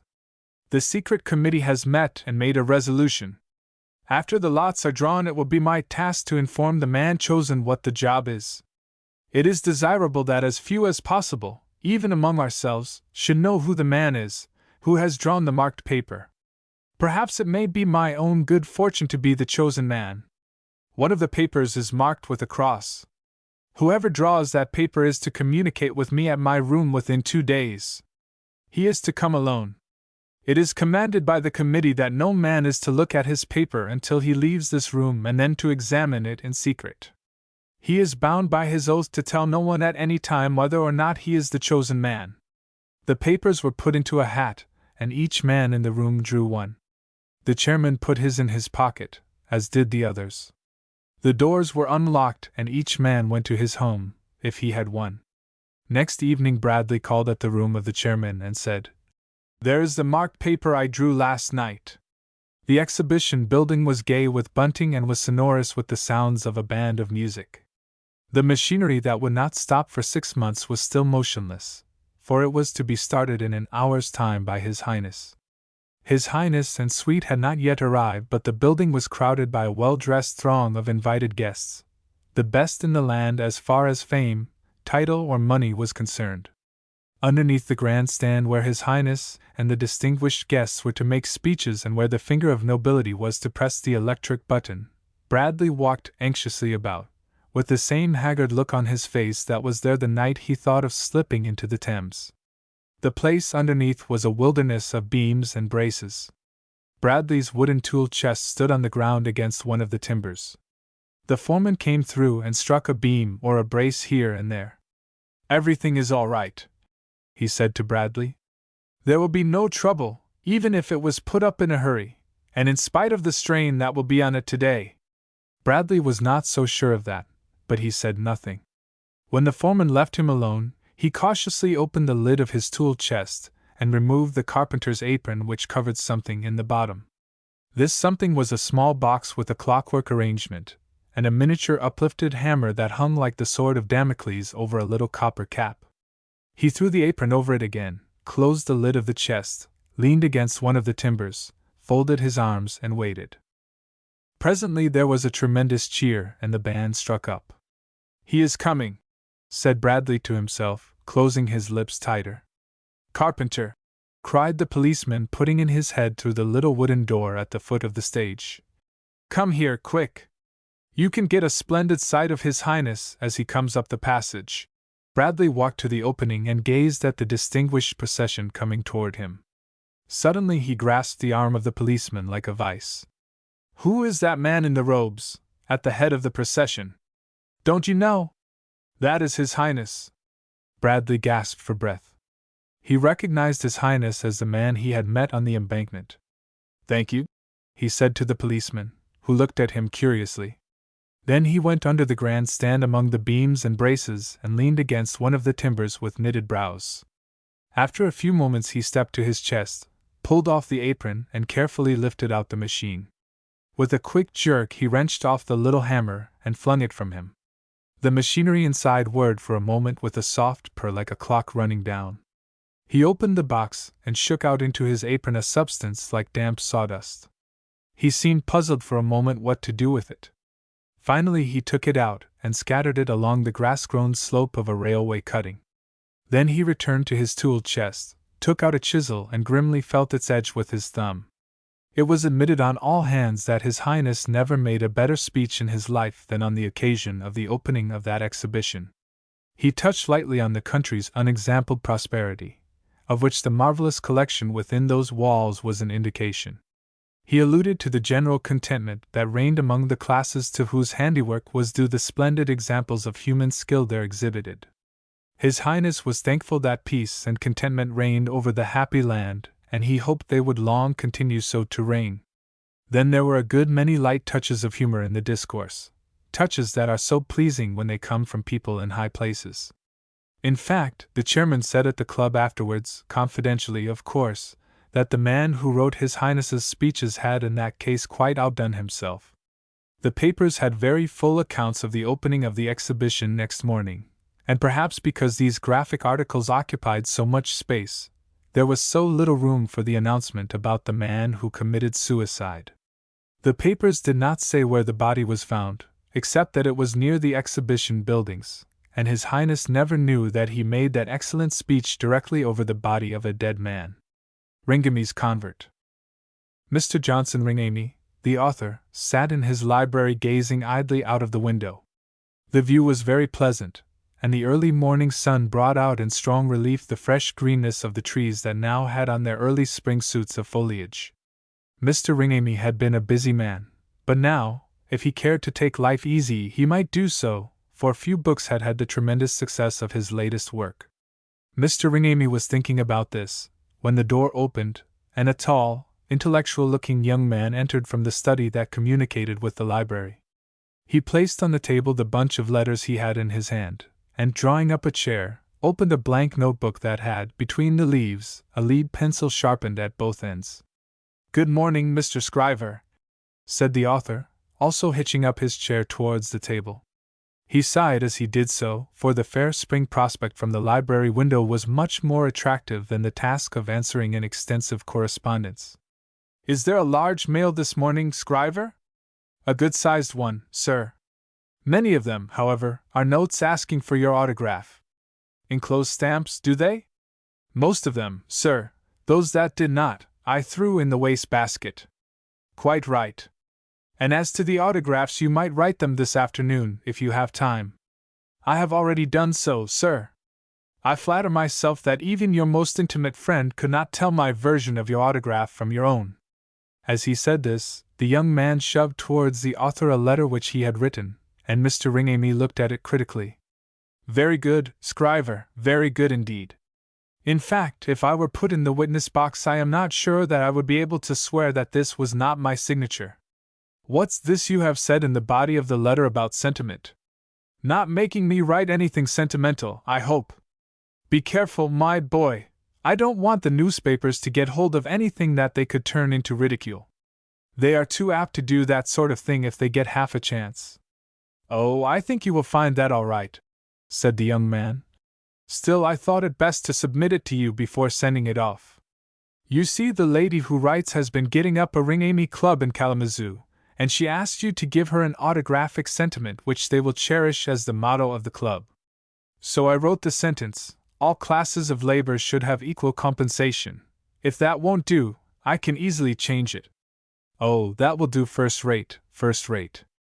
Of course it is awful rot, but I thought it would please the feminine mind." "Awful what did you say, Mr. Scriver?" "Well, slush, if that expresses it better. Of course, you don't believe any such nonsense." Mr. Johnson Ringamee frowned as he looked at his secretary. "I don't think I understand you," he said at last. "Well, look here, Mr. Ringamee, speaking now, not as a paid servant to his master, but—" "Now, Scriver, I won't have any talk like that. There is no master or servant idea between us. There oughtn't to be between anybody. All men are free and equal. They are in theory, and in my eye, as I might say if I wanted to make it more expressive. Scriver, I cannot congratulate you on your expressive language, if I may call it so. But we are wandering from the argument. You were going to say that speaking as— well, go on." "I was going to say that, speaking as one reasonably sensible man to another, without any gammon about it, don't you think it is rank nonsense to hold that one class of labor should be as well compensated as another? Honestly now?" The author sat back in his chair and gazed across the table at his secretary. Finally he said, "My dear Scriver, you can't really mean what you say. You know that I hold that all classes of labor should have exactly the same compensation. The miner, the blacksmith, the preacher, the postal clerk, the author, the publisher, the printer, yes, the man who sweeps out the office, or who polishes boots, should each share alike if this world were what it should be, yes, and what it will be. Why, Scriver, you surely couldn't have read my book. Read it? Why, hang it, I wrote it. You wrote it? The deuce you did! I always thought I was the author of. So you are. But didn't I take it all down in shorthand, and didn't I whack it out on the typewriter, and didn't I go over the proof sheets with you? And yet you ask me if I have read it. Oh, yes, quite right, I see what you mean.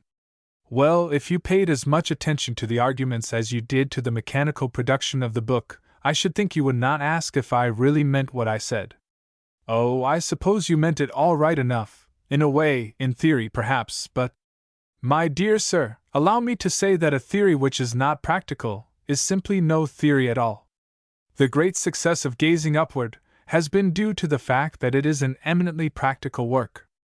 The nationalization of everything is not a matter of theory. The ideas advocated in that book can be seen at work at any time. Look at the army, look at the post office. Oh, that's all right, looking at things in bulk. Let us come down to practical details. Detail is the real test of any scheme. Take this volume, Gazing Upward. Now, may I ask how much this book has netted you up to date? Oh, I don't know exactly.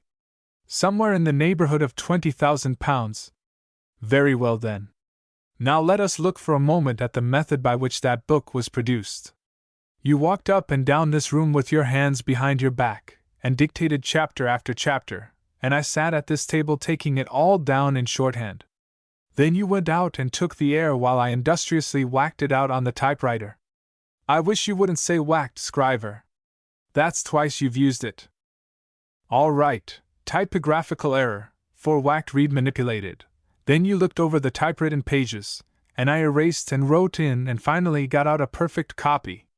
Now I worked as hard, probably harder, than you did, yet the success of that book was entirely due to you, and not to me. Therefore it is quite right that you should get £20,000 and that I should get £2 a week. Come now, isn't it? Speaking as a man of common sense. Speaking exactly in that way, I say no, it is not right. If the world were properly ruled, the compensation of author and secretary would have been exactly the same. Oh, well, if you go so far as that, replied the secretary, I have nothing more to say. The author laughed, and the two men bent their energies to the correspondence. When the task was finished, Scriver said, I would like to get a couple of days off, Mr. Ringamy. I have some private business to attend to. When could you get back? I'll report to you on Thursday morning. Very well then. Not later than Thursday. I think I'll take a couple of days off myself. On Thursday morning Mr. Johnson Ringamy sat in his library looking out of the window, but the day was not as pleasant as when he last gazed at the hills, and the woods, and green fields. A wild spring storm lashed the landscape, and rattled the raindrops against the pane. Mr. Ringamy waited for some time, and then opened the study door and looked in. The little room was empty. He rang the bell, and the trim servant girl appeared. Has Mr. Scriver come in yet? No, sir, he haven't. Perhaps the rain has kept him. Mr. Scriver said that when you come back, sir, there was a letter on the table as was for you. Ah, so there is. Thank you, that will do. The author opened the letter and read as follows. Mr. Ringamy at once put the case in the hands of the detectives, where it still remains. A slippery customer. When John Armstrong stepped off the train at the Union Station, in Toronto, Canada, and walked outside, a small boy accosted him. Carry your valise up for you, sir? No, thank you, said Mr. Armstrong. Carry it up for 10 cents, sir? No. Take it up for 5 cents, sir? Get out of my way, will you? The boy got out of the way, and John Armstrong carried the valise himself. There was nearly $500,000 in it, so Mr. Armstrong thought it best to be his own porter. In the bay window of one of the handsomest residences in Rochester, New York, sat Miss Alma Temple, waiting for her father to come home from the bank. Mr. Horace Temple was one of the solid men of Rochester, and was president of the Temple National Bank. Although still early in December, the winter promised to be one of the most severe for many years, and the snow lay crisp and hard on the streets, but not enough for sleighing. It was too cold for snow, the weatherwise said. Suddenly Miss Alma drew back from the window with a quick flush on her face that certainly was not caused by the coming of her father.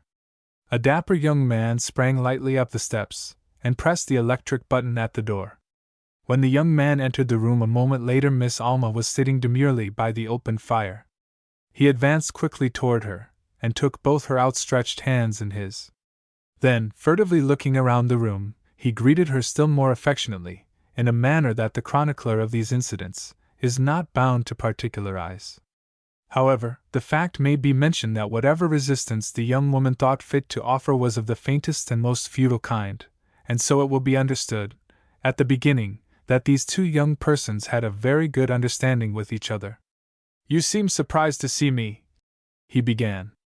"Well, Walter, I understood that you left last time with some energetically expressed resolutions never to darken our doors again. Well, you see, my dear, I am sometimes a little hasty, and in fact, the weather is so dark nowadays anyhow, that a little extra darkness does not amount to much, and so I thought I would take the risk of darkening them once more. But I also understood that my father made you promise, or that you promised voluntarily, not to see me again without his permission." "Not voluntarily. Far from it. Under compulsion, I assure you. But I didn't come to see you at all. That's where you are mistaken. The seeing you is merely an accident, which I have done my best to avoid." "Fact," the girl said. "Won't you walk into the drawing room?" And naturally I did so. "Never expected to find you here. I thought I saw a young lady at the window as I came up, but I got such a momentary glimpse that I might have been mistaken. Then I will leave you and not interrupt." "Not at all. Now I beg of you not to leave on my account, Alma. You know I would not put you to any trouble for the world. You are very kind, I am sure, Mr. Brown." "I am indeed, Miss Temple. All my friends admit that. But now that you are here, by the way, I came to see Mr. Temple. Is he at home? I am expecting him every moment." "Oh, well, I'm disappointed. But I guess I will bear up for a while, until he comes, you know. I thought your last interview with him was not so pleasant that you would so soon seek another. The fact is, Alma, we both lost our tempers a bit, and no good ever comes of that. You can't conduct business in a heat, you know." "Oh, then the asking of his daughter's hand was business, a mere business proposition, was it? Well, I confess he put it that way, very strongly, too. Of course, with me there would have been pleasure mixed with it if he had, but he didn't. See here, Alma, tell me frankly, of course he talked with you about it, what objection he has to me anyhow. I suppose you consider yourself such a desirable young man that it astonishes you greatly that any person should have any possible objection to you. Oh, come now, Alma, don't hit a fellow when he's down, you know. I don't suppose I have more conceit than the average young man, but then, on the other hand, I am not such a fool, despite appearances, as not to know that I am considered by some people as quite an eligible individual. I am not a pauper exactly, and your father knows that. I don't think I have many very bad qualities. I don't get drunk, I could give quite a list of the things I don't do. You are certainly frank enough, my eligible young man. Still, you must not forget that my papa is considered quite an eligible father-in-law, if it comes to that. Why, of course, I admit it. How could it be otherwise when he has such a charming daughter? You know I don't mean that, Walter. You were speaking of wealth and so was I. Perhaps we had better change the subject. By the way, that reminds me of what I came to see you about." "What do? To see me? I thought you came to see my father." "Oh, yes, certainly, I did come to see him, of course, but in case I saw you, I thought I would ask you for further particulars in the case. I have asked you the question, but you have evaded the answer. You did not tell me why he is so prejudiced against me. Why did he receive me in such a gruff manner when I spoke to him about it? It is not a criminal act to ask a man for his daughter. It is not, I assure you. I looked up the law on the subject, and a young friend of mine, who is a barrister, says there is no statute in the case made and provided. The law of the state of New York does not recognize my action as against the peace and prosperity of the Commonwealth. Well, he received me as if I had been caught robbing the bank. Now I propose to know what the objection is. I am going to hear. Hush! Here is Papa now. Miss Alma quickly left the room, and met her father in the hall. Mr. Brown stood with his hands in his pockets and his back to the fire. He heard the gruff voice of Mr. Temple say, apparently in answer to some information given him by his daughter, "Is he? What does he want?" There was a moment's pause, and then the same voice said, "Very well, I will see him in the library in a few minutes." Somehow the courage of young Mr. Brown sank as he heard the banker's voice, and the information he had made up his mind to demand with some hauteur, he thought he would ask, perhaps, in a milder manner. Mr. Brown brightened up as the door opened, but it was not Miss Alma who came in. The servant said to him, "Mr. Temple is in the library, sir. Will you come this way?" He followed and found the banker seated at his library table, on which he had just placed some legal-looking papers, bound together with a thick rubber band. It was evident that his work did not stop when he left the bank. Young Brown noticed that Mr. Temple looked careworn and haggard, and that his manner was very different from what it had been on the occasion of the last interview. "Good evening, Mr. Brown. I am glad you called. I was on the point of writing to you, but the subject of our talk the other night was crowded from my mind by more important matters."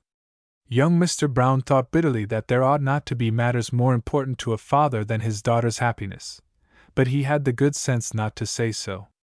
"I spoke to you on that occasion in a manner that was, well, hardly excusable, and I wish to say that I am sorry I did so. What I had to state might have been stated with more regard for your feelings. Then may I hope, Mr. Temple, that you have changed your mind with—" "No, sir. What I said then, that is, the substance of what I said, not the manner of saying it, I still adhere to. May I ask what objection you have to me?" "Certainly. I have the same objection that I have to the majority of the society young men of the present day. If I make inquiries about you, what do I find? That you are a noted oarsman, that you have no profession, that your honors at college consisted in being captain of the football team, and— No, the baseball club. Same thing, I suppose? Quite different, I assure you, Mr. Temple. Well, it is the same to me at any rate. Now, in my time young men had a harder road to hoe, and they hoed it. I am what they call a self-made man, and probably I have a harsher opinion of the young men of the present day than I should have. But if I had a son I would endeavor to have him know how to do something, and then I would see that he did it. I am obliged to you for stating your objection, Mr. Temple. I have taken my degree in Harvard Law School, but I have never practiced, because, as the little boy said, I didn't have to. Perhaps if someone had spoken to me as you have done I would have pitched in and gone to work. It is not too late yet. Will you give me a chance? The position of cashier in your bank, for instance?" The effect of these apparently innocent words on Mr. Temple was startling. He sprang to his feet and brought down his clenched fist on the table with a vehemence that made young Mr. Brown jump. "What do you mean, sir?" he cried, sternly. "What do you mean by saying such a thing?" "Why, I mean," stammered Brown, but he could get no further. He thought the old man had suddenly gone crazy. He glared across the library table at Brown as if the next instant he would spring at his throat. Then the haggard look came into his face again, he passed his hand across his brow, and sank into his chair with a groan. "My dear sir," said Brown, approaching him, "what is the matter? Is there anything I can—" "Sit down, please," answered the banker, melancholy. "You will excuse me, I hope. I am very much troubled. I did not intend to speak of it, but some explanation is due to you. A month from now, if you are the kind of man that most of your fellows are, you will not wish to marry my daughter. There is every chance that at that time the doors of my bank will be closed. You astonish me, sir. I thought. Yes, and so everyone thinks. I have seldom in my life trusted the wrong man, but this time I have done so, and the one mistake seems likely to obliterate all that I have succeeded in doing in a life of hard work. If I can be of any financial assistance, I will be glad to help you. How much? Well, I don't know, $50,000 perhaps, or I must have $250,000 before the end of this month. $250,000. Yes, sir. William L. Staples, the cashier of our bank, is now in Canada with $500,000 of the bank funds. No one knows it but myself and one or two of the directors. It is generally supposed that he has gone to Washington on a vacation. But can't you put detectives on his track? Certainly. Then the theft would be made public at once. The papers would be full of it. There might be a run on the bank, and we would have to close the doors the next day. To put the detectives on his track would merely mean bringing disaster on our own heads. Staples is quite safe, and he knows it. Thanks to an idiotic international arrangement, he is as free from danger of arrest in Canada as you are here. It is impossible to extradite him for stealing. But I think there is a law against bringing stolen money into Canada. Perhaps there is. It would not help us at the present moment. We must compromise with him, if we can find him in time. Of course, even if the bank closed, we would pay everything when there was time to realize. But that is not the point. It would mean trouble and disaster, and would probably result in other failures, all through one man's rascality. Then it all resolves itself to this. Staples must be found quietly and negotiated with. Mr. Temple, let me undertake the finding of him, and the negotiating, also, if you will trust me. Do you know him? Never saw him in my life. Here is his portrait. He is easily recognized from that. You couldn't mistake him. He is probably living at Montreal under an assumed name. He may have sailed for Europe. You will say nothing of this to anybody? Certainly not. I will leave on tonight's train for Montreal, or on the first train that goes. Young Mr. Brown slipped the photograph into his pocket and shook hands with the banker. Somehow his confident, alert bearing inspired the old man with more hope than he would have cared to admit, for, as a general thing, he despised the average young man. How long can you hold out if this does not become public? For a month at least, probably for 2 or 3. Well, don't expect to hear from me too soon. I shall not risk writing. If there is anything to communicate, I will come myself. It is very good of you to take my trouble on your shoulders like this. I am very much obliged to you. I am not a philanthropist, Mr. Temple, replied young Brown. When young Mr. Brown stepped off the train at the Central Station in Toronto, a small boy accosted him. Carry your valise up for you, sir? Certainly, said Brown, handing it to him. How much do I owe you? He asked at the lobby of the hotel.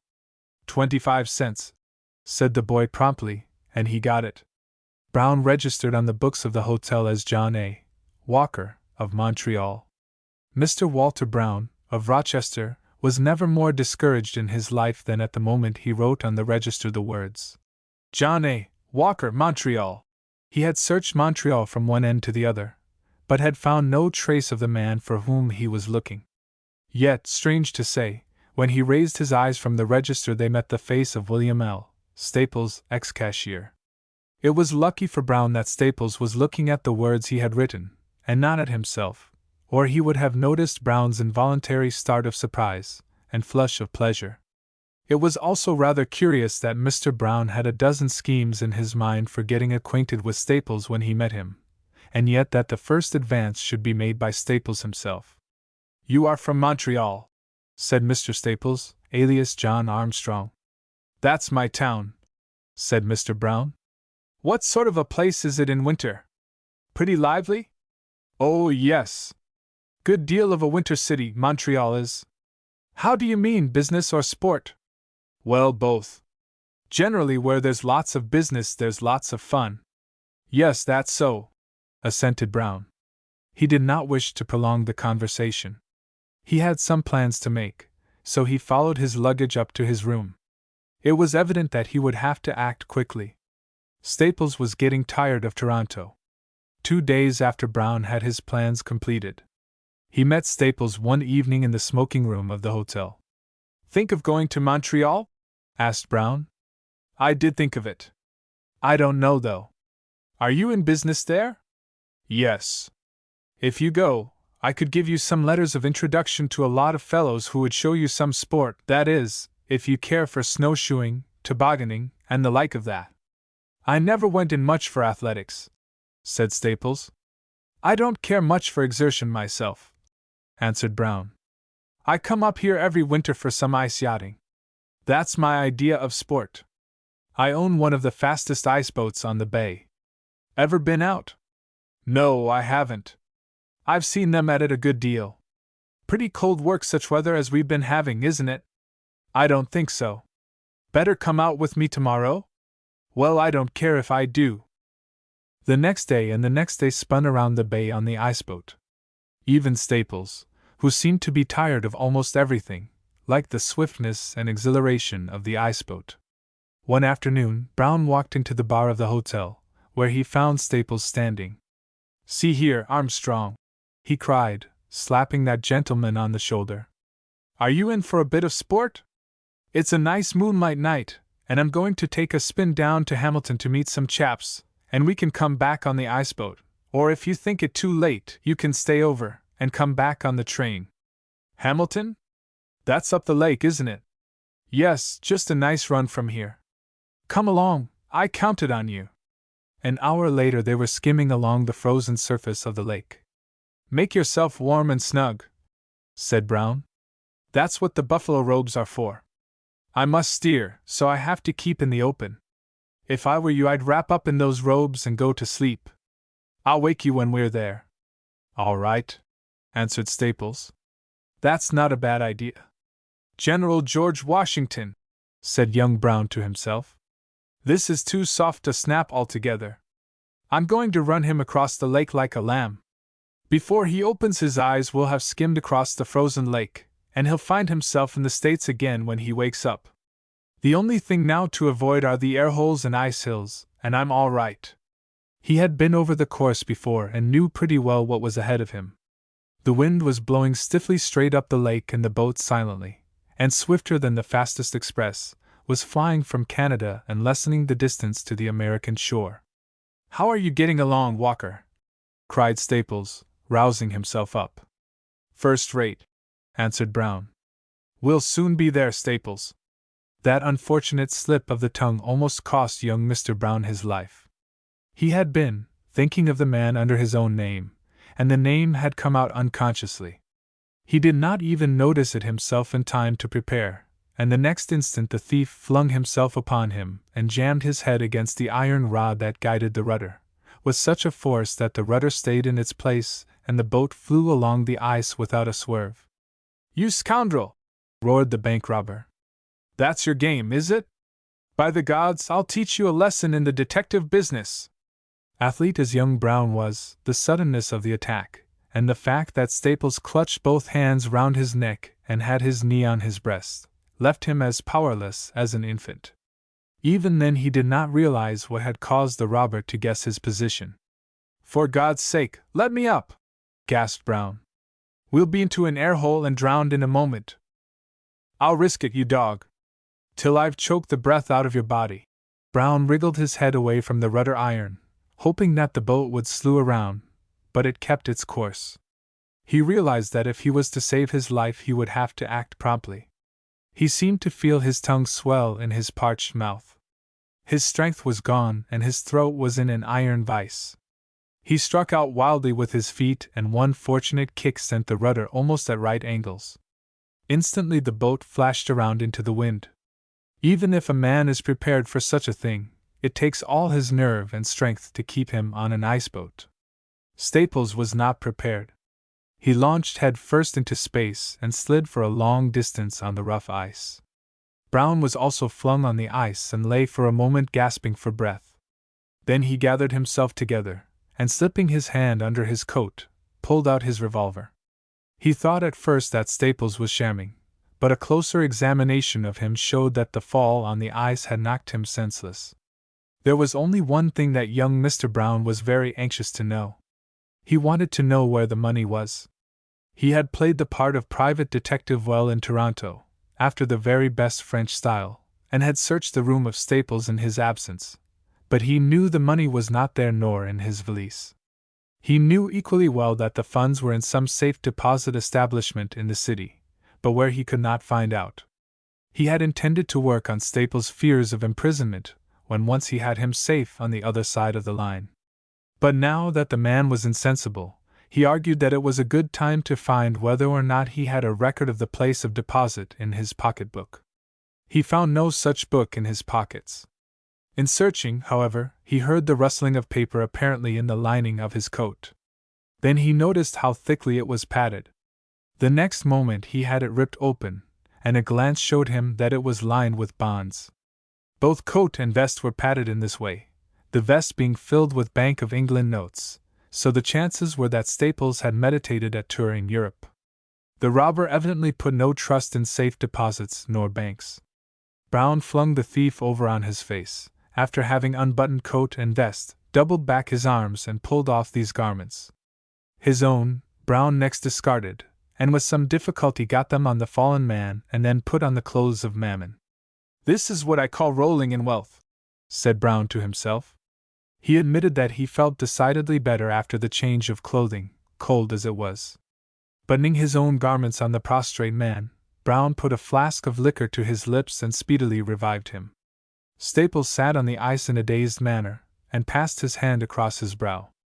In the cold gleam of the moonlight he saw the shining barrel of Brown's revolver, covering him.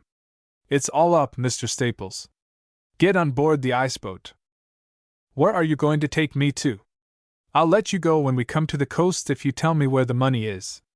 "You know you are guilty of the crime of kidnapping," said Mr. Staples, apparently with the object of gaining time. "So you are in some danger of the law yourself." "That is a question that can be discussed later on." "You came voluntarily, don't forget that fact." "Where's the money?" "It is on deposit in the Bank of Commerce." "Well, here's paper and a stylographic pen. If the ink isn't frozen, no, it's all right. Write a check quickly for the amount payable to bearer. Hurry up, or the ink will freeze." There was a smile of satisfaction on the face of Staples as he wrote the check. "There," he said, with a counterfeited sigh. "That is the amount." The check was for $480,000. When they came under the shadow of the American coast, Brown ordered his passenger off. "You can easily reach land from here, and the walk will do you good. I'm going further up the lake." When Staples was almost at the land, he shouted through the clear night air, "Don't spend the money recklessly when you get it, Walker." "I'll take care of it, Staples," shouted back young Brown. Young Mr. Brown sprang lightly up the steps of the Temple Mansion, Rochester, and pressed the electric button. "Has Mr. Temple gone to the bank yet?" he asked the servant. "No, sir, he is in the library." "Thank you. Don't trouble. I know the way." Mr. Temple looked around as the young man entered, and seeing who it was, sprang to his feet with a look of painful expectancy on his face. "There's a little present for you," said Mr. Brown, placing a package on the table. $478,000, Bank of England notes, and United States bonds. The old man grasped his hand, strove to speak, but said nothing. People wondered why young Mr. and Mrs. Brown went to Toronto on their wedding tour in the depth of winter. It was so very unusual, don't you know? The sixth bench. She was in earnest, he was not. When that state of things exists, anything may happen. The occurrence may be commonplace, comic, or tragic, depending on the temperament and experience of the woman. In this instance, the result was merely an appointment, which both of them kept. Hector McLean came to Paris with noble resolutions, a theory of color, and a small allowance. Paris played havoc with all of these. He was engaged to a nice girl at home, who believed him destined to become a great painter, a delusion which McLean shared. He entered with great zest into the life of a Parisian art student, but somehow the experience did not equal his anticipations. What he had read in books, poetry and prose, had thrown a halo around the Latin Quarter, and he was therefore disappointed in finding the halo missing. The romance was sordid and mercenary, and after a few months of it he yearned for something better. In Paris you may have nearly everything, except the something better. It exists, of course, but it rarely falls in the way of the usually impecunious art student. Yet it happened that, as luck was not against the young man, he found it when he had abandoned the search for it. MacLean's theory was that art had become too somber. The world was running over much after the subdued in color. He wanted to be able to paint things as they are, and was not to be deterred if his pictures were called gaudy. He obtained permission to set up his easel in the church of Notre Dame, and in the dim light there, he endeavored to place on canvas some semblance of the splendor of color that came through the huge rose window high above him. He was discouraged to see how opaque the colors in the canvas were as compared with the translucent hues of the great window. As he leaned back with a sigh of defeat, his wandering eyes met, for one brief instant, something more beautiful than the stained glass, as the handiwork of God must always be more beautiful than the handiwork of man. The fleeting glimpse was of a melting pair of dark limpid eyes, which, meeting his, were instantly veiled, and then he had a longer view of the sweet face they belonged to. It was evident that the young girl had been admiring his work, which was more than he could hope to have the professor at Julian's do. Lack of assurance was never considered, even by his dearest friend, to be among MacLean's failings. He rose from his painting stool, bowed and asked her if she would not sit down for a moment. She could see the painting so much better. The girl did not answer, but turned a frightened look upon him, and fled under the wing of her kneeling duenna, who had not yet finished her devotions. It was evident that the prayers of the girl had been briefer than those of the old woman in whose charge she was. Where the need is greatest, the prayer is often the shortest. MacLean had one more transitory glimpse of those dark eyes as he held open the swinging door. The unconscious woman and the conscious girl passed out of the church. This was how it began. The painting of the colored window of Notre Dame now occupied almost all the time at the disposal of Hector MacLean. No great work is ever accomplished without unwearied perseverance. It was remarkable that the realization of this truth came upon him just after he had definitely made up his mind to abandon the task. Before he allowed the swinging door to close, he had resolved to pursue his study in color. It thus happened, incidentally, that he saw the young girl again, always at the same hour, and always with the same companion. Once he succeeded, unnoticed by the elder, in slipping a note into her hand, which he was pleased and flattered to see she retained and concealed. Another day he had the joy of having a few whispered words with her in the dim shadow of one of the gigantic pillars. After that, progress was comparatively easy. Her name was Yvette, he learned, and he was amused to find with what expert dexterity a perfectly guileless and innocent little creature such as she was, managed to elude the vigilance of the aged and experienced woman who had her in charge. The stolen interviews usually took place in the little park behind Notre Dame. There they sat on the bench facing the fountain, or walked up and down on the crunching gravel under the trees. In the afternoons they walked in the secluded part of the park, in the shadow of the great church. It was her custom to send him dainty little notes telling him when she expected to be in the park, giving the number of the bench, for sometimes the duenna could not be eluded, and was seated there with Yvette. On these occasions MacLean had to content himself with gazing from afar. She was so much in earnest that the particular emotion which occupied the place of conscience in MacLean's being was troubled. He thought of the nice girl at home, and fervently hoped nothing of this would ever reach her ears. No matter how careful a man is, chance sometimes plays him a scurvy trick. MacLean remembered instances, and regretted the world was so small. Sometimes a cry of recognition from one on the pavement to a comrade in the park, shouted through the iron railings, sent a shiver through MacLean. Art students had an uncomfortable habit of roaming everywhere, and they were boisterous in hailing an acquaintance. Besides, they talked, and MacLean dreaded having his little intrigue the joke of the school.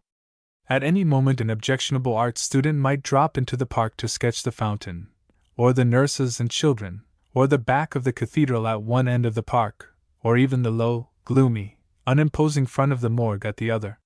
He was an easy-going young fellow, who hated trouble, and perhaps, knowing that the inevitable day of reckoning was approaching, this accounted for the somewhat tardy awakening of his conscience. He sometimes thought it would be best simply to leave Paris without any explanation, but he remembered that she knew his address, having written to him often, and that by going to the school she could easily find out where his home was. So if there was to be a scene, it was much better that it should take place in Paris, rather than where the nice girl lived. He nerved himself up many times to make the explanation and bring down the avalanche, but when the time came he postponed it. But the inevitable ultimately arrives. He had some difficulty at first in getting her to understand the situation clearly, but when he at last succeeded there was no demonstration. She merely kept her eyes fixed on the gravel and gently withdrew her hand from his. To his surprise she did not cry, nor even answer him, but walked silently to and fro with downcast eyes in the shadow of the church. No one, he said, would ever occupy the place in his heart that she held. He was engaged to the other girl, but he had not known what love was until he met Yvette. He was bound to the other girl by ties he could not break, which was quite true, because the nice girl had a rich father. He drew such a pathetic picture of the loveless life he must in the future lead, that a great wave of self-pity surged up within him, and his voice quavered.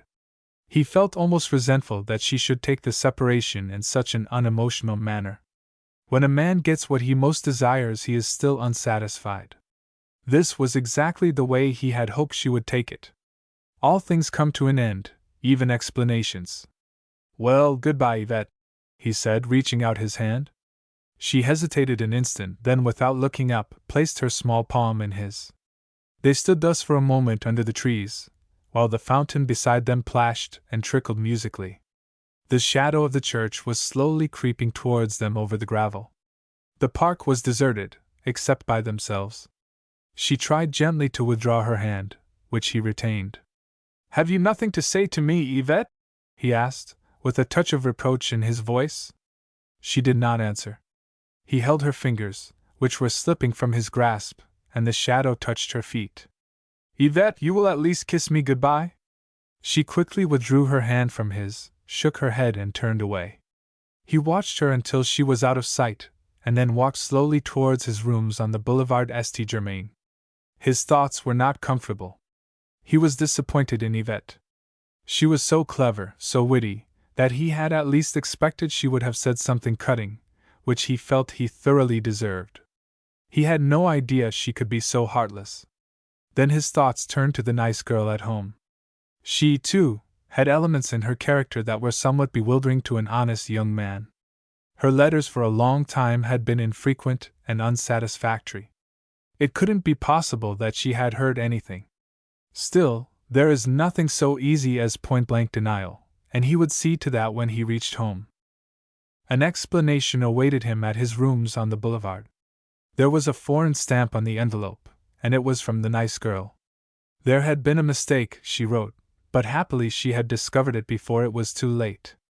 She bitterly reproached herself, taking 3 pages to do it in, and on the 4th page he gathered that she would be married by the time he had the letter. There appeared to be no doubt that the nice girl fully realized how basely she had treated a talented, hard-working, aspiring, sterling young man, but the realization had not seemingly postponed the ringing of the wedding bells to any appreciable extent. Young McLean crushed the letter in his hand and used strong language, as, indeed, he was perfectly justified in doing. He laughed a hard, dry laugh at the perfidy of woman.